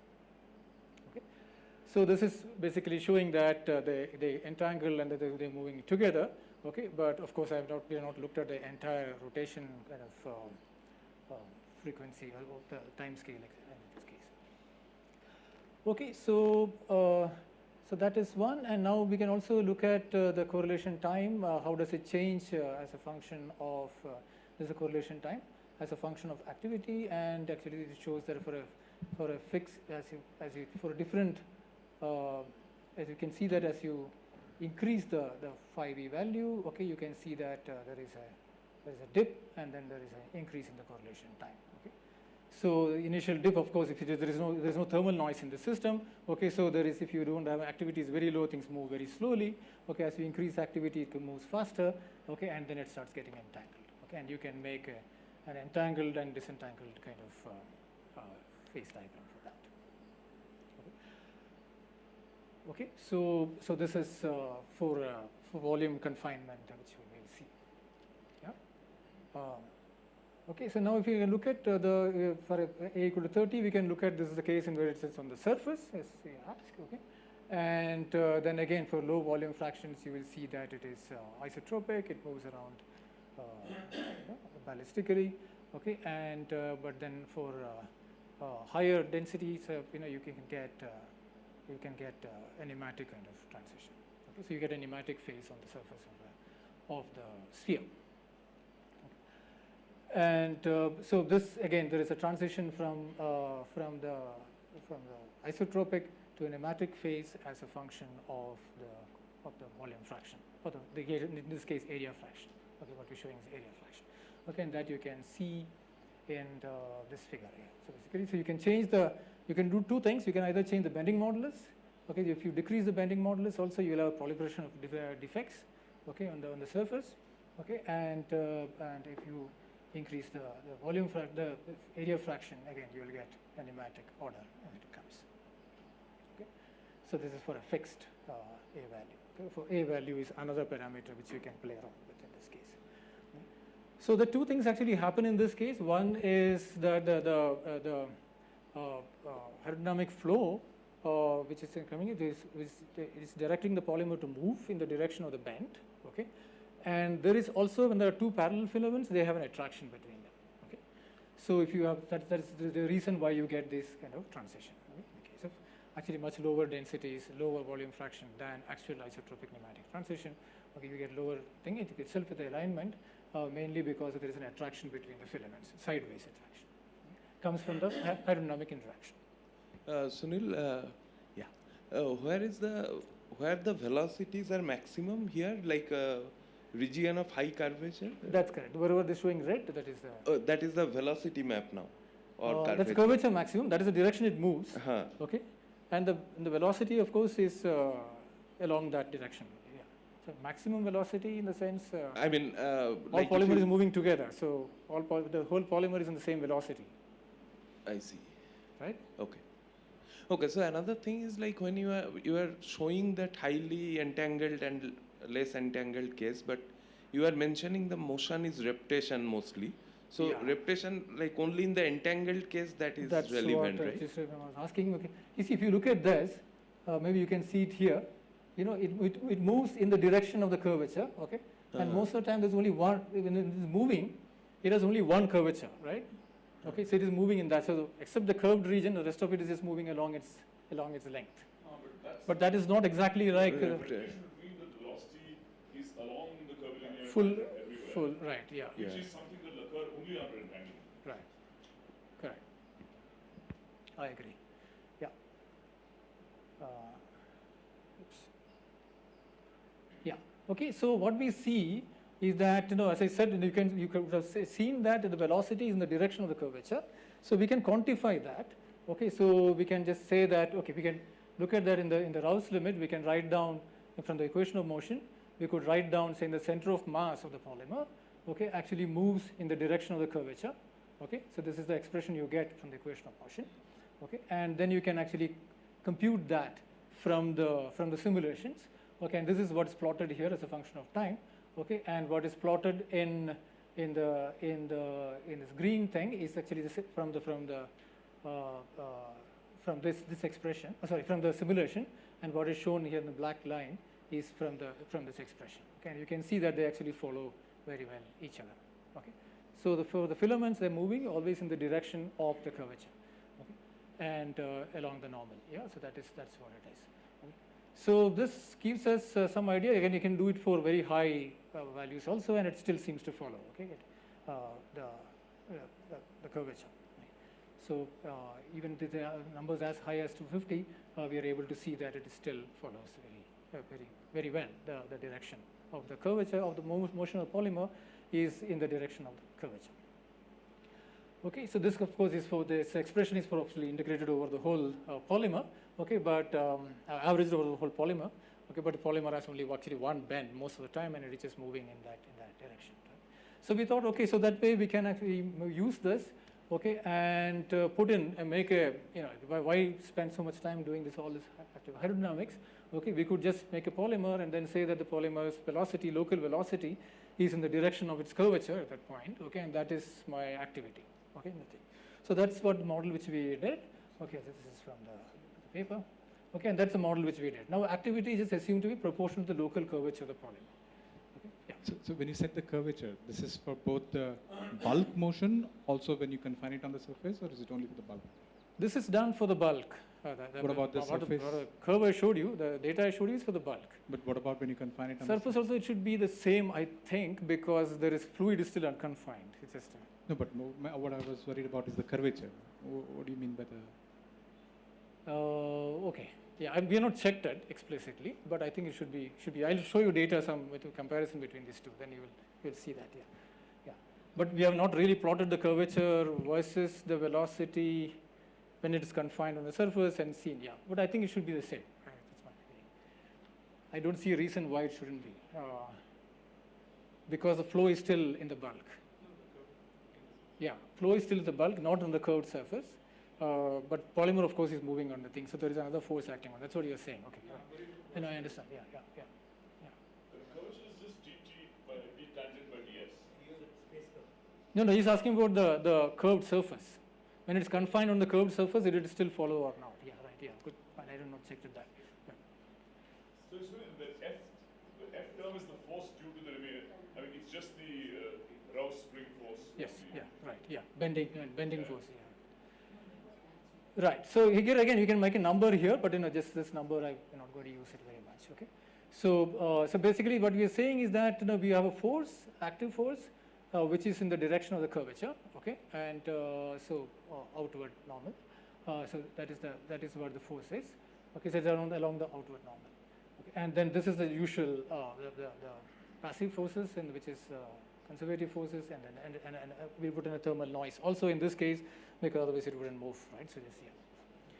Right. So this is what here. Okay, and we can. I'm just now. When I call EAP, which is actually extensile active polymer. Okay, and when I say DAP, it's a dry active polymer. Okay, just instead of writing the whole thing. And I'm just showing a comparison in 2D.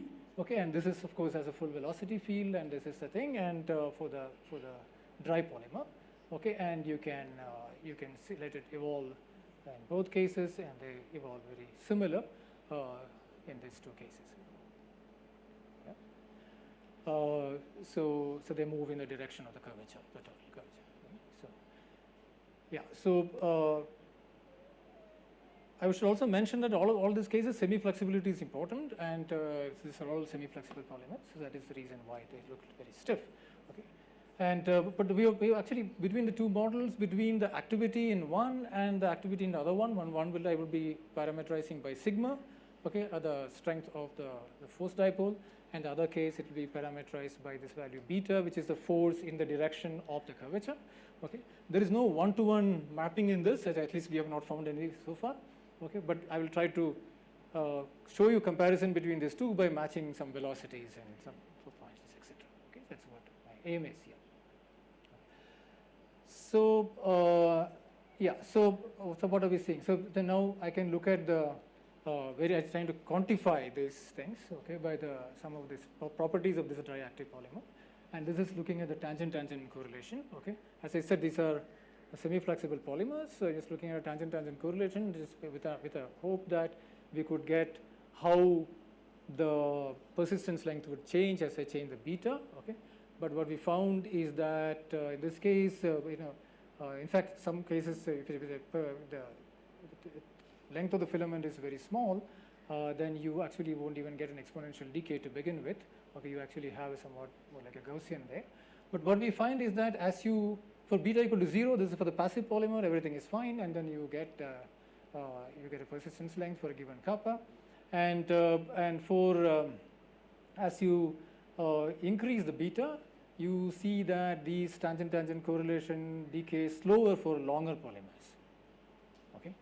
And for this is so there is a length dependence which comes on this. Okay, and that I guess is because when the polymer is moving, it's only moving in the direction of the curvature, but the rest of the filament is all straight.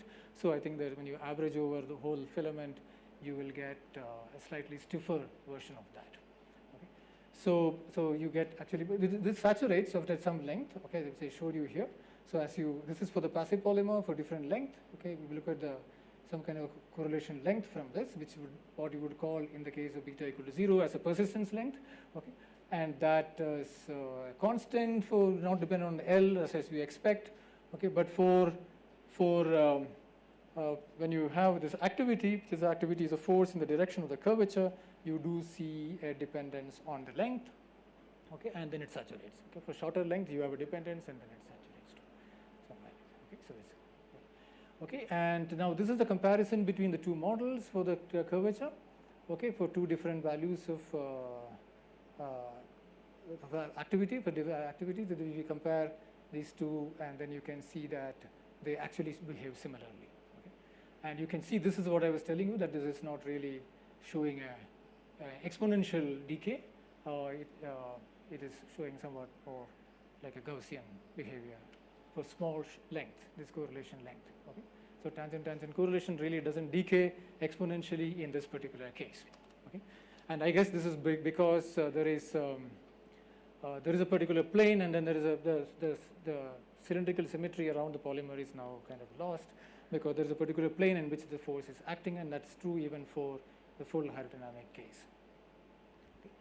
Yeah, so this is like one measure we do. We also look at the distribution of the end-to-end vector just using the usual polymer measurements. distribution of the end-to-end vector. For again, for the passive polymers, and when you, because these are stiff polymers, as I said, semi-flexible. Okay, so you can see that, you know, as you increase the length, the distribution will become more and more to the left and spreads out, okay, as we expect. Okay, this is for different length values. So this is standard result, which we just reproduce from the simulation. And but if you look at for active polymers, okay, what you again see is that for a given length, this is a very short filament, it's about n equal to 20, which is comparable to the persistence length of the polymer in the passive case. And you can see that the distribution of the end-to-end vector shifts to the left and also spreads out as you increase the activity. Okay, so that is what we see. So they become more and more flexible, and you can see that in the phase. And you can see that the same thing for the hydrodynamic case also.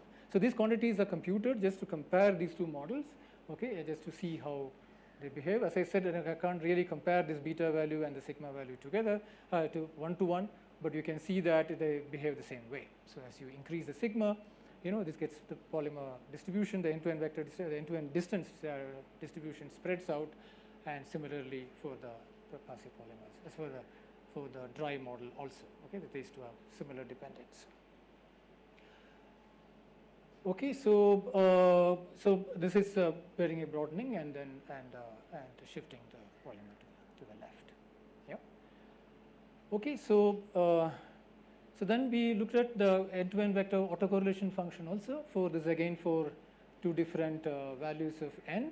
Okay, the length of the polymer. Again, comparing these two, how the end-to-end vector autocorrelation function behaves. Again, this is for the passive polymer. This is for the polymers, which is fully hydrodynamic case. Okay. Right.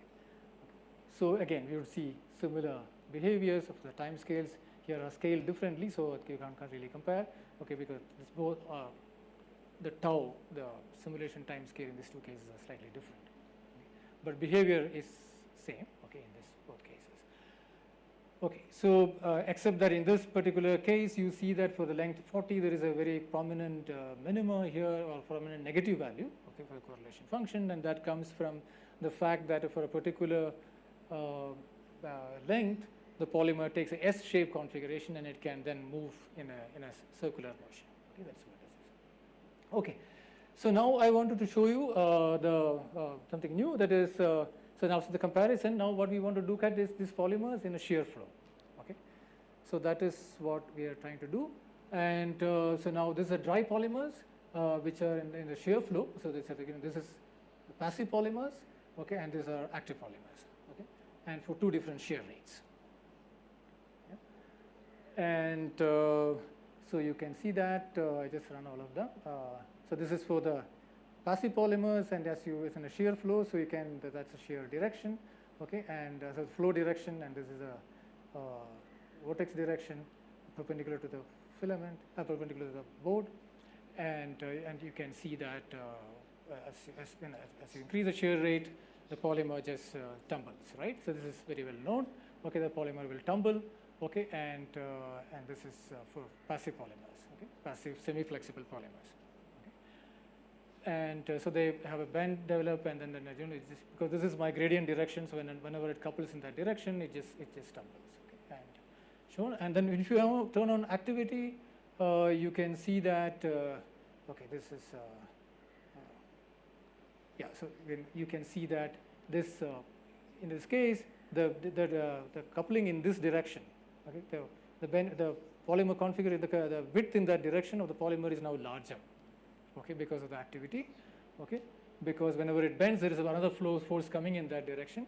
So the width of this polymer in the direction of the gradient direction is now larger, and as a result, there is a larger force acting on there is a shear force acting on it. So it will tumble faster. Okay, it will tumble faster. But as you go to higher shear, okay, higher shear rate, okay, for 1.6, you can see that kind of a configuration is now stabilized. Okay.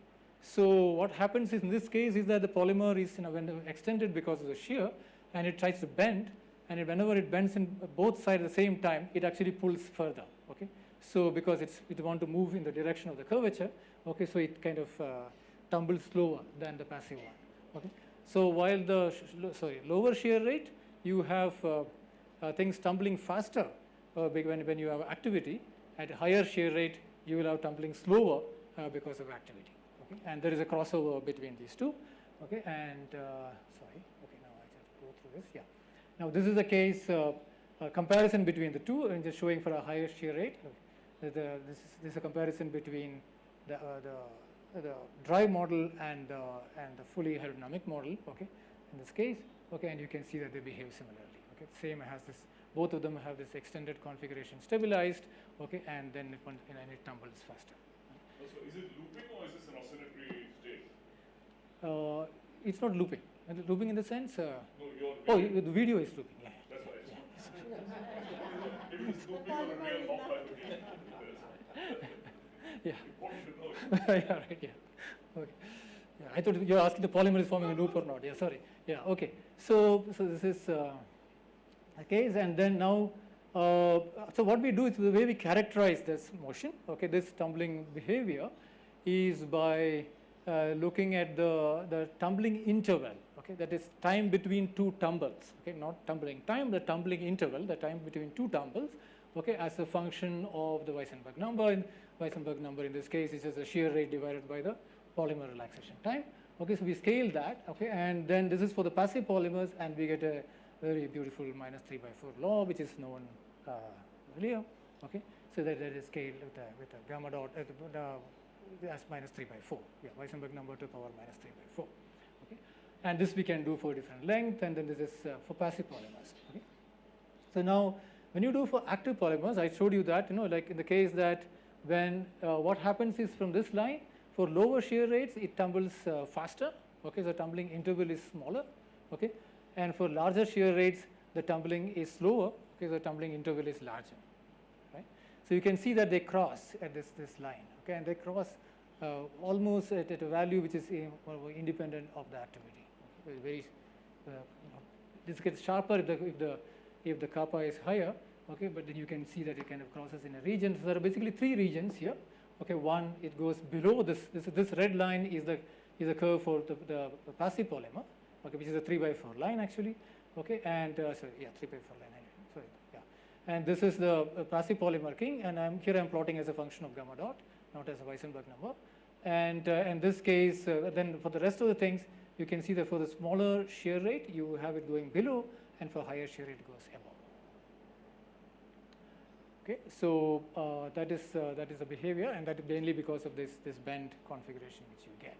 Okay. You can actually scale this also as a function of the polymer relaxation time. Now this polymer relaxation time is different for different activity. So this is for this particular activity. We look at this polymer relaxation time scale plot, and you can see that actually all of them collapse into a curve, into one line. Okay, all the active things collapse into one line. Okay, for different length. Okay, but they collapse onto a different line which is parallel to the passive one. Okay, so it's actually gets shifted here, and then but the scaling seems to be the same.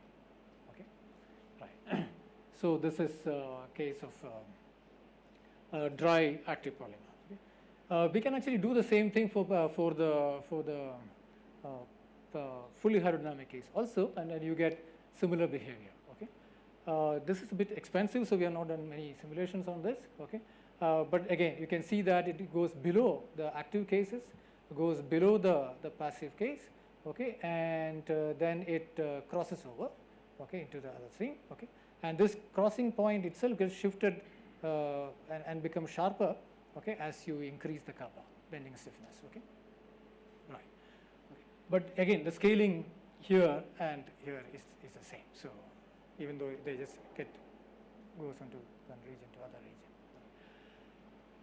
Yeah, so this is, so we can actually, well, this is something which we are trying to understand, and we think the main competition here is the bend generated by the activity thing, okay, and the shear effect trying to straighten this, okay. So this crossing point we can kind of estimate from comparing these two forces, the bending force and the shear force, okay. We can compare these two and then estimate what would be at least the behavior of this crossing point as a function of kappa. And I will not show you the data because I have only 3 points right now. Okay, but it seems to behave, it seems to go in the direction to show that it is mainly the balance of these two forces which determines the crossing point. Okay. So, yeah. But right now I'm only speculating it, but I will have the data maybe in another month or so. Okay. So, this is what I want to know. I wanted to show you, for this was single polymer comparison between the two models, okay, and they seem to kind of agree qualitatively well, okay, and quantitative agreement would require mapping between these two parameters, okay, which is rather difficult, okay, and otherwise it seems to behave very similarly. Now, what happens if you take multiple polymers, okay, and since we had already simulations on confined systems for multiple polymers, we are trying to do the same thing on the dry polymer also, okay, and then compare these two cases, okay. So, what you see? So, you will see that a snapshot from this, and these two you can't distinguish which is coming from hydrodynamic models and which coming from the dry model, okay. They look similar, okay, in this case, okay, and I think I have a movie, yeah, this is a movie. So, you can see that they move very, very similar. In the case of the volume fraction is rather low, okay, or the area fraction is very low. So, even for multiple polymers at this low limit, they seems to be good enough. Okay, and so we can look at this for now case of higher, I think in the higher density, that's 0.64, and now you can, this one I showed you earlier. And now you can see that here, you know, they again, you can't qualitatively differentiate between these two. Okay, this is a dry model, and this is the case of this is what I was telling you, that if you look at it on the surface of a sphere, or confined to a sphere, they still seems to behave very similarly in the case of a 2D surface. Okay, but when you go to 3D, of course, okay, now this is showing the transition in the case of dry systems. Again, you can go as a function of concentration, and you can show that this goes from an isotropic to a kind of a nematic phase, right? Okay. So now, if I go in, then I can calculate the number of defects, okay, and make it more quantitative. Okay, in this case, you can calculate this is for the hydrodynamic case, and this is for the dry active case. You can see this is basically the defect production, okay, as a function of time, okay, and you can see that as you increase activity, the more defects produced. Okay, and you can look at that thing. Okay, this is the total, this is the cumulative number of defects. Okay, and you can see that they behave similarly, okay, both cases. Okay. So it looks like the aerodynamics is not playing much of a role in this case, except translating the polymer in a particular direction. Okay, and so sorry. So the number of defects doesn't saturate? Which one? The number of defects that you have doesn't saturate, and the defects will also meet each other on an This is cumulative. This is cumulative number. Yeah, so it just, otherwise it saturates, yes. The average number? Yeah, yeah. At a particular time, the number of defects remain constant at steady state, yeah. But this is just cumulative number of the defects, yeah. And I thought it should have one more. What happened? Looks like it is stuck. Okay.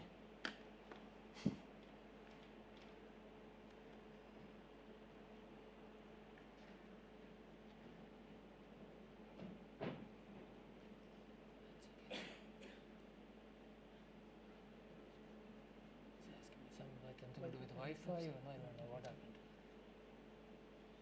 See? Yeah. Yeah, so that's a rate of production of defects, okay, and so that is saturating, and in this case also the rate of production of defect. This also will saturate, okay. This is what the thing is, because defects get generated and also get annihilated, and so it is that's a production of defects. So basically, this all look very similar in this case. Okay, so. So again, in the case of dry and the case of surface confinement, they seems to be very, very similar qualitatively, And now if you look at the volume confinement, okay, now this is now confined in the volume, okay, this polymers, okay, again dry and, oh sorry, this is, this should be, oh no, this is both dry, okay, yeah, this is both dry cases, and you can have two different values of this. This is both dry cases, and you can see that as you increase the concentration of the thing, it is not going into an entangled regime, okay, it moves similar, okay. So that entanglement which you observed in the case of the hydrodynamic case, okay, is seems to be not there in the case, and that is not surprising, because as I said, hydrodynamic interactions also gives you a parallel attraction, okay, and that is absent in this case, dry case, okay. So the two things which the hydrodynamic interaction do, which we had done earlier, there's another paper in which we showed that if you have these filaments which are in 2D, and if you have an extensile case, they tend to attract like this, okay, parallel to each other, and if they are in a contractile, they come perpendicular to each other, okay. So stiff filaments, okay. So that effect is there, so that is not there in this particular case. So you don't see entanglement here. So then we are trying to now put in an effective attraction between the filaments, like using a kind of a Gabor-Mé potential, and to get the effective interaction between, an attractive interaction between parallel segments, okay, so that we can actually match this with the fully hydrodynamic case. Okay, that would be required if I want to really look at dense suspensions, which is what I wanted to do from the beginning. Okay. Okay, so now this is now active we are comparing this extensile and dry active, and you can see that the difference here. Okay, and so you here, as a function of activity, you get this correlation time going up, and you don't see that here. Okay, in the case of okay. There are other differences also. You can also look at the correlation time, and as this I showed you the data earlier that the disease kind of increases. Here it's always showing you a decrease in correlation time as you increase activity. Okay, so it's showing that there is no entanglement here. Okay, you can also look at other things like the distribution of the center of mass displacement, and then you can show that this is actually not Gaussian. In this particular case, there's a negative kurtosis, and while this is positive kurtosis, etc. So there is big difference. So in short, to summarize, it's saying that in the case of many polymers, okay, and you have this difference, so because there is no attraction between the filaments, you don't get the same dynamics in these two polymers. Okay, so yeah, so that's the same thing. So that's to summarize. So this is what we are trying to look at. We are trying to come up with a model for active polymers in a dry active polymers, and what is the state of the art right now is that an explicit orientation dependent attractive interaction between segments is needed. Okay, and this is the work which is currently in progress. Okay, to get the full picture. If you want to look at high densities, okay, low densities it's still fine.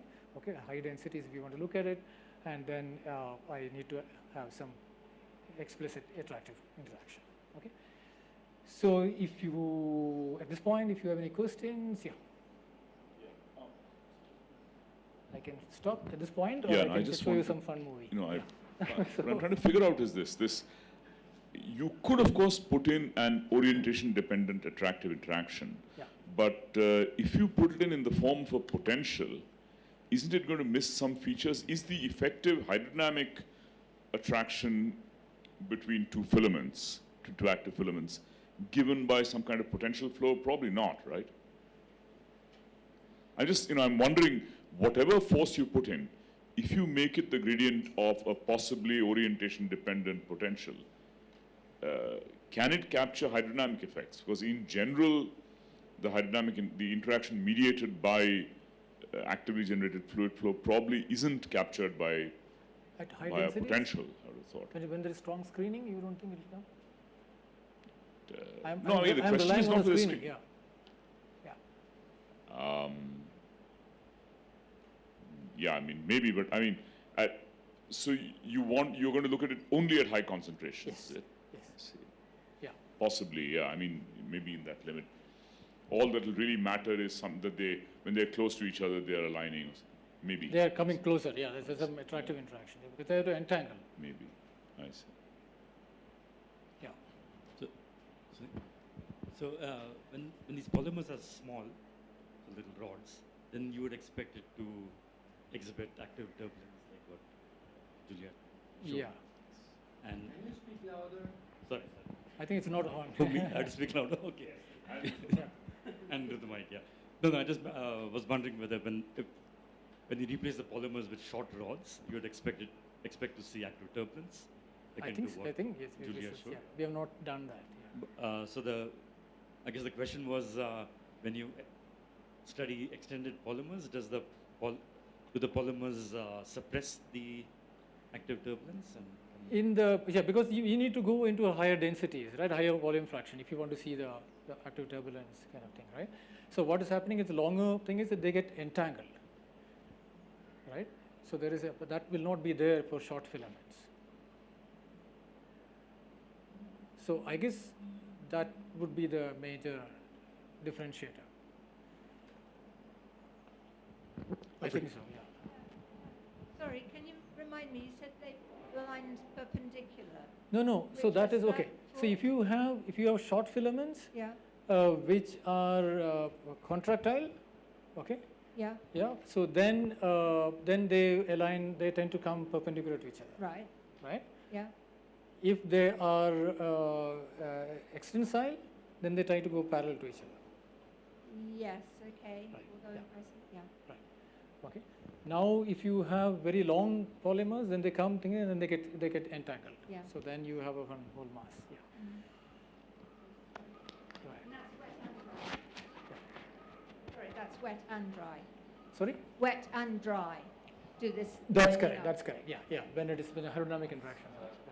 Yeah, I was wondering in the case of volume confinement, what the density profile was radially.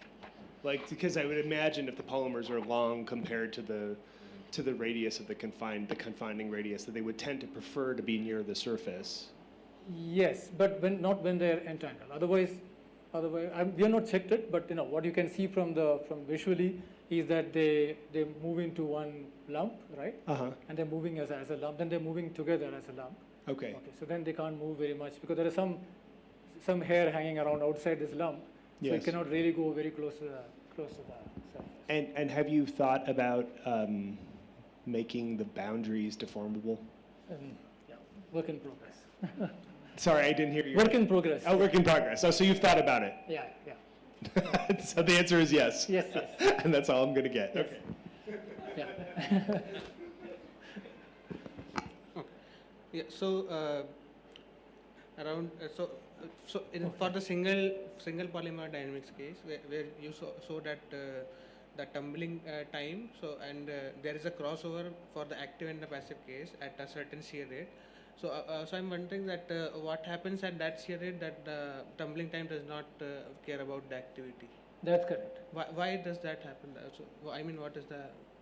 Well, I don't have a full answer to it. The only thing I can tell you is that I can estimate the crossover by saying that there is two forces, which is one is the shear force, right, and other is the bending induced the active flow induced forces, right.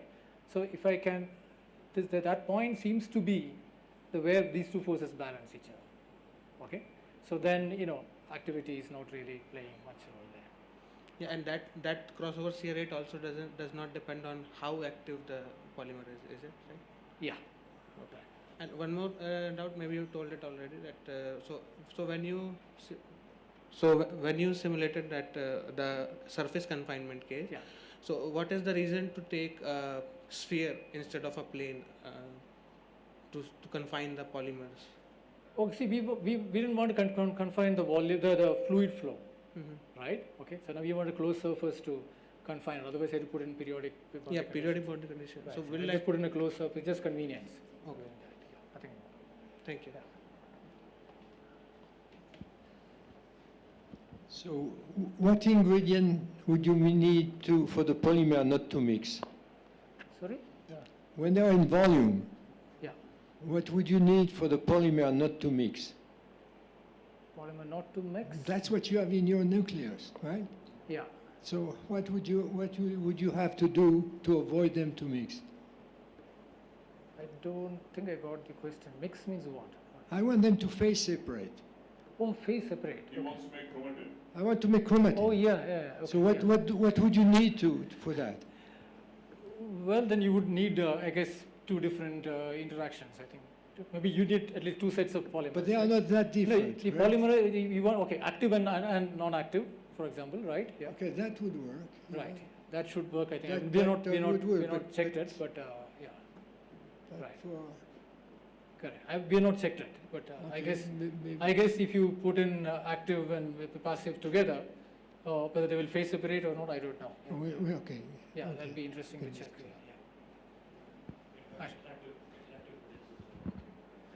Yeah, of course. Then it'll phase separate. Yeah. So if you put active and passive, Gautam has seen some phase segregation kind of things. That's a slightly different model. Yeah, right. Yeah. So There's no hydrodynamics, there's a Lange-Brown.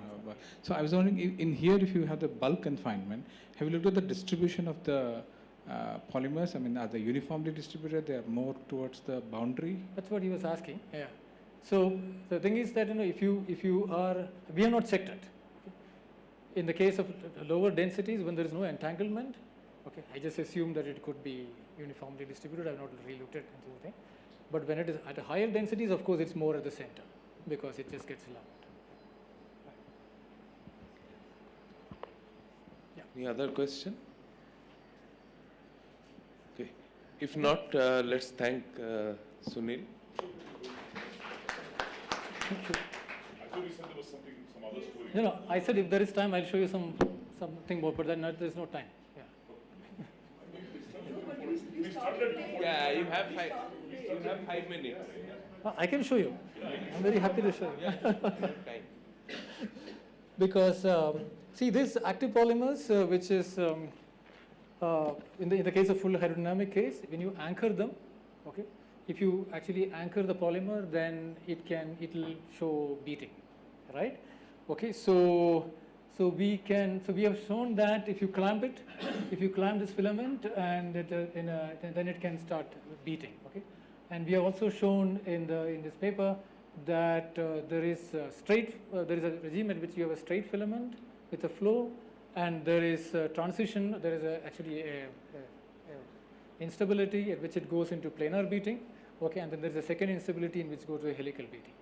Okay, so now you can use this to do some colloidal transport, right? Okay, so we can anchor a polymer onto a colloid, okay. Now and then you can write down the equations of motion in this case. Okay, so now you have a colloid term and then the usual elasticity term, and then there's the activity term. Okay, now the activity is now a slip velocity in this case. Yeah. Okay, and then you can we look at various things. Okay, you can look at this as a function of activity. Okay, and you can show that you can see that this is a straight translating. And here it's a planar beating, and here is a helical beating. Sorry, there's a helical beating case, and there is a planar beating case. Okay, and you can actually move this colloid with this filament. Okay, so they behave like objects, they behave like animals, which we know, right? Okay, so now you can of course try to make a kind of a phase diagram for that, and this is the size of the colloid. Okay, as a function of the size of this is the size of the bead. Okay, the beating bead, okay, and then that is one parameter. Another parameter is activity, and you can show that it goes from linear state to planar helical beating to planar beating. Okay, and Sunil, what is the linear state? The filament is straight, but it still moves. What is driving the fluid flow? Because this is an active filament. And because of this, you break the symmetry because you have this big bead there, okay, and so it moves in that direction. Okay. Otherwise, it would not have moved, but it okay. And now you can look at this thing. I just let the movie play. And oops, that's what I should do. That should play.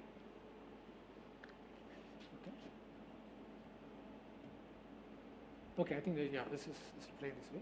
So you can see that now, depending on the clamping direction, now the this is a case where there are two filaments. Okay, now not one filament, there are two filaments, and two filaments are now clamped at the angle of pi by 4, and I hope it's playing. It's not playing. That's sad. Okay, that's a movie I wanted to show you very badly. Okay.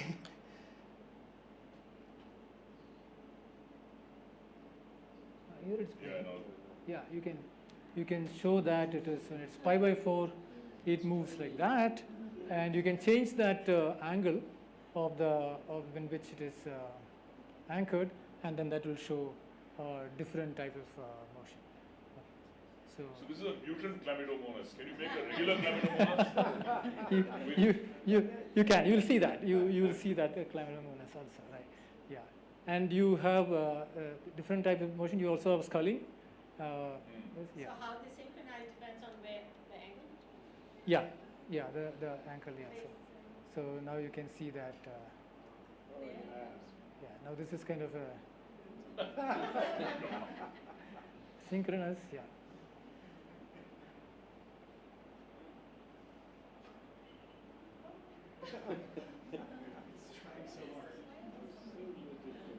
So that is fun watching them. Yeah.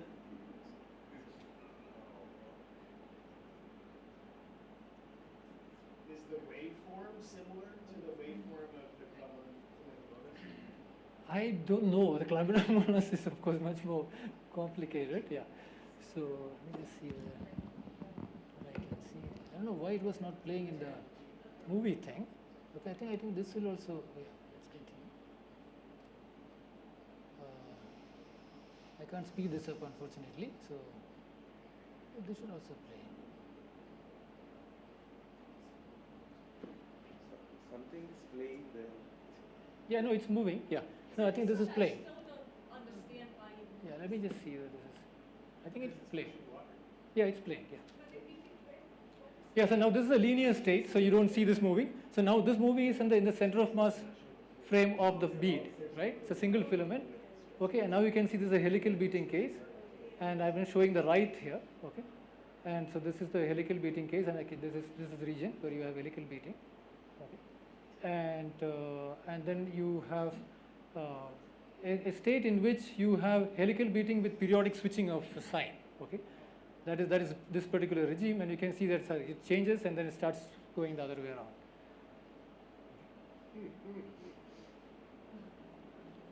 Yeah, so now it will go in the other way around. Yeah, so it switches in the direction. All of this is for the dry or the wet? No, this is for full hydrodynamics. Make it dry, will it survive? I don't know. I don't think so. I'll tell you why. Yeah. So because you need the big bead to break the symmetry of the flow for it to move. Yeah. So this keeps switching between the two states. That is what this regime is. Okay. At this regime. Okay. And now.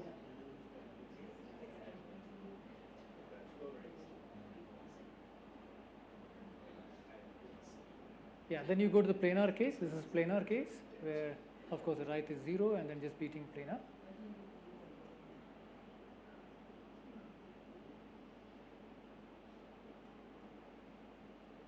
So I'm just changing for a particular thing. I'm just changing the activity. Now these are sculling motion actually, where it keeps switching from both sides. It does this, it does that, and, you know, yeah.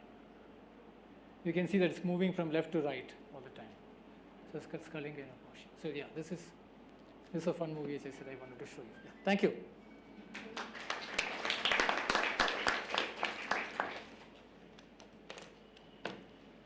Questions? We have one or two we can take. Further questions? Yeah. Okay. If not, let's thank Sunil also. So we'll come back at 4:15 after coffee.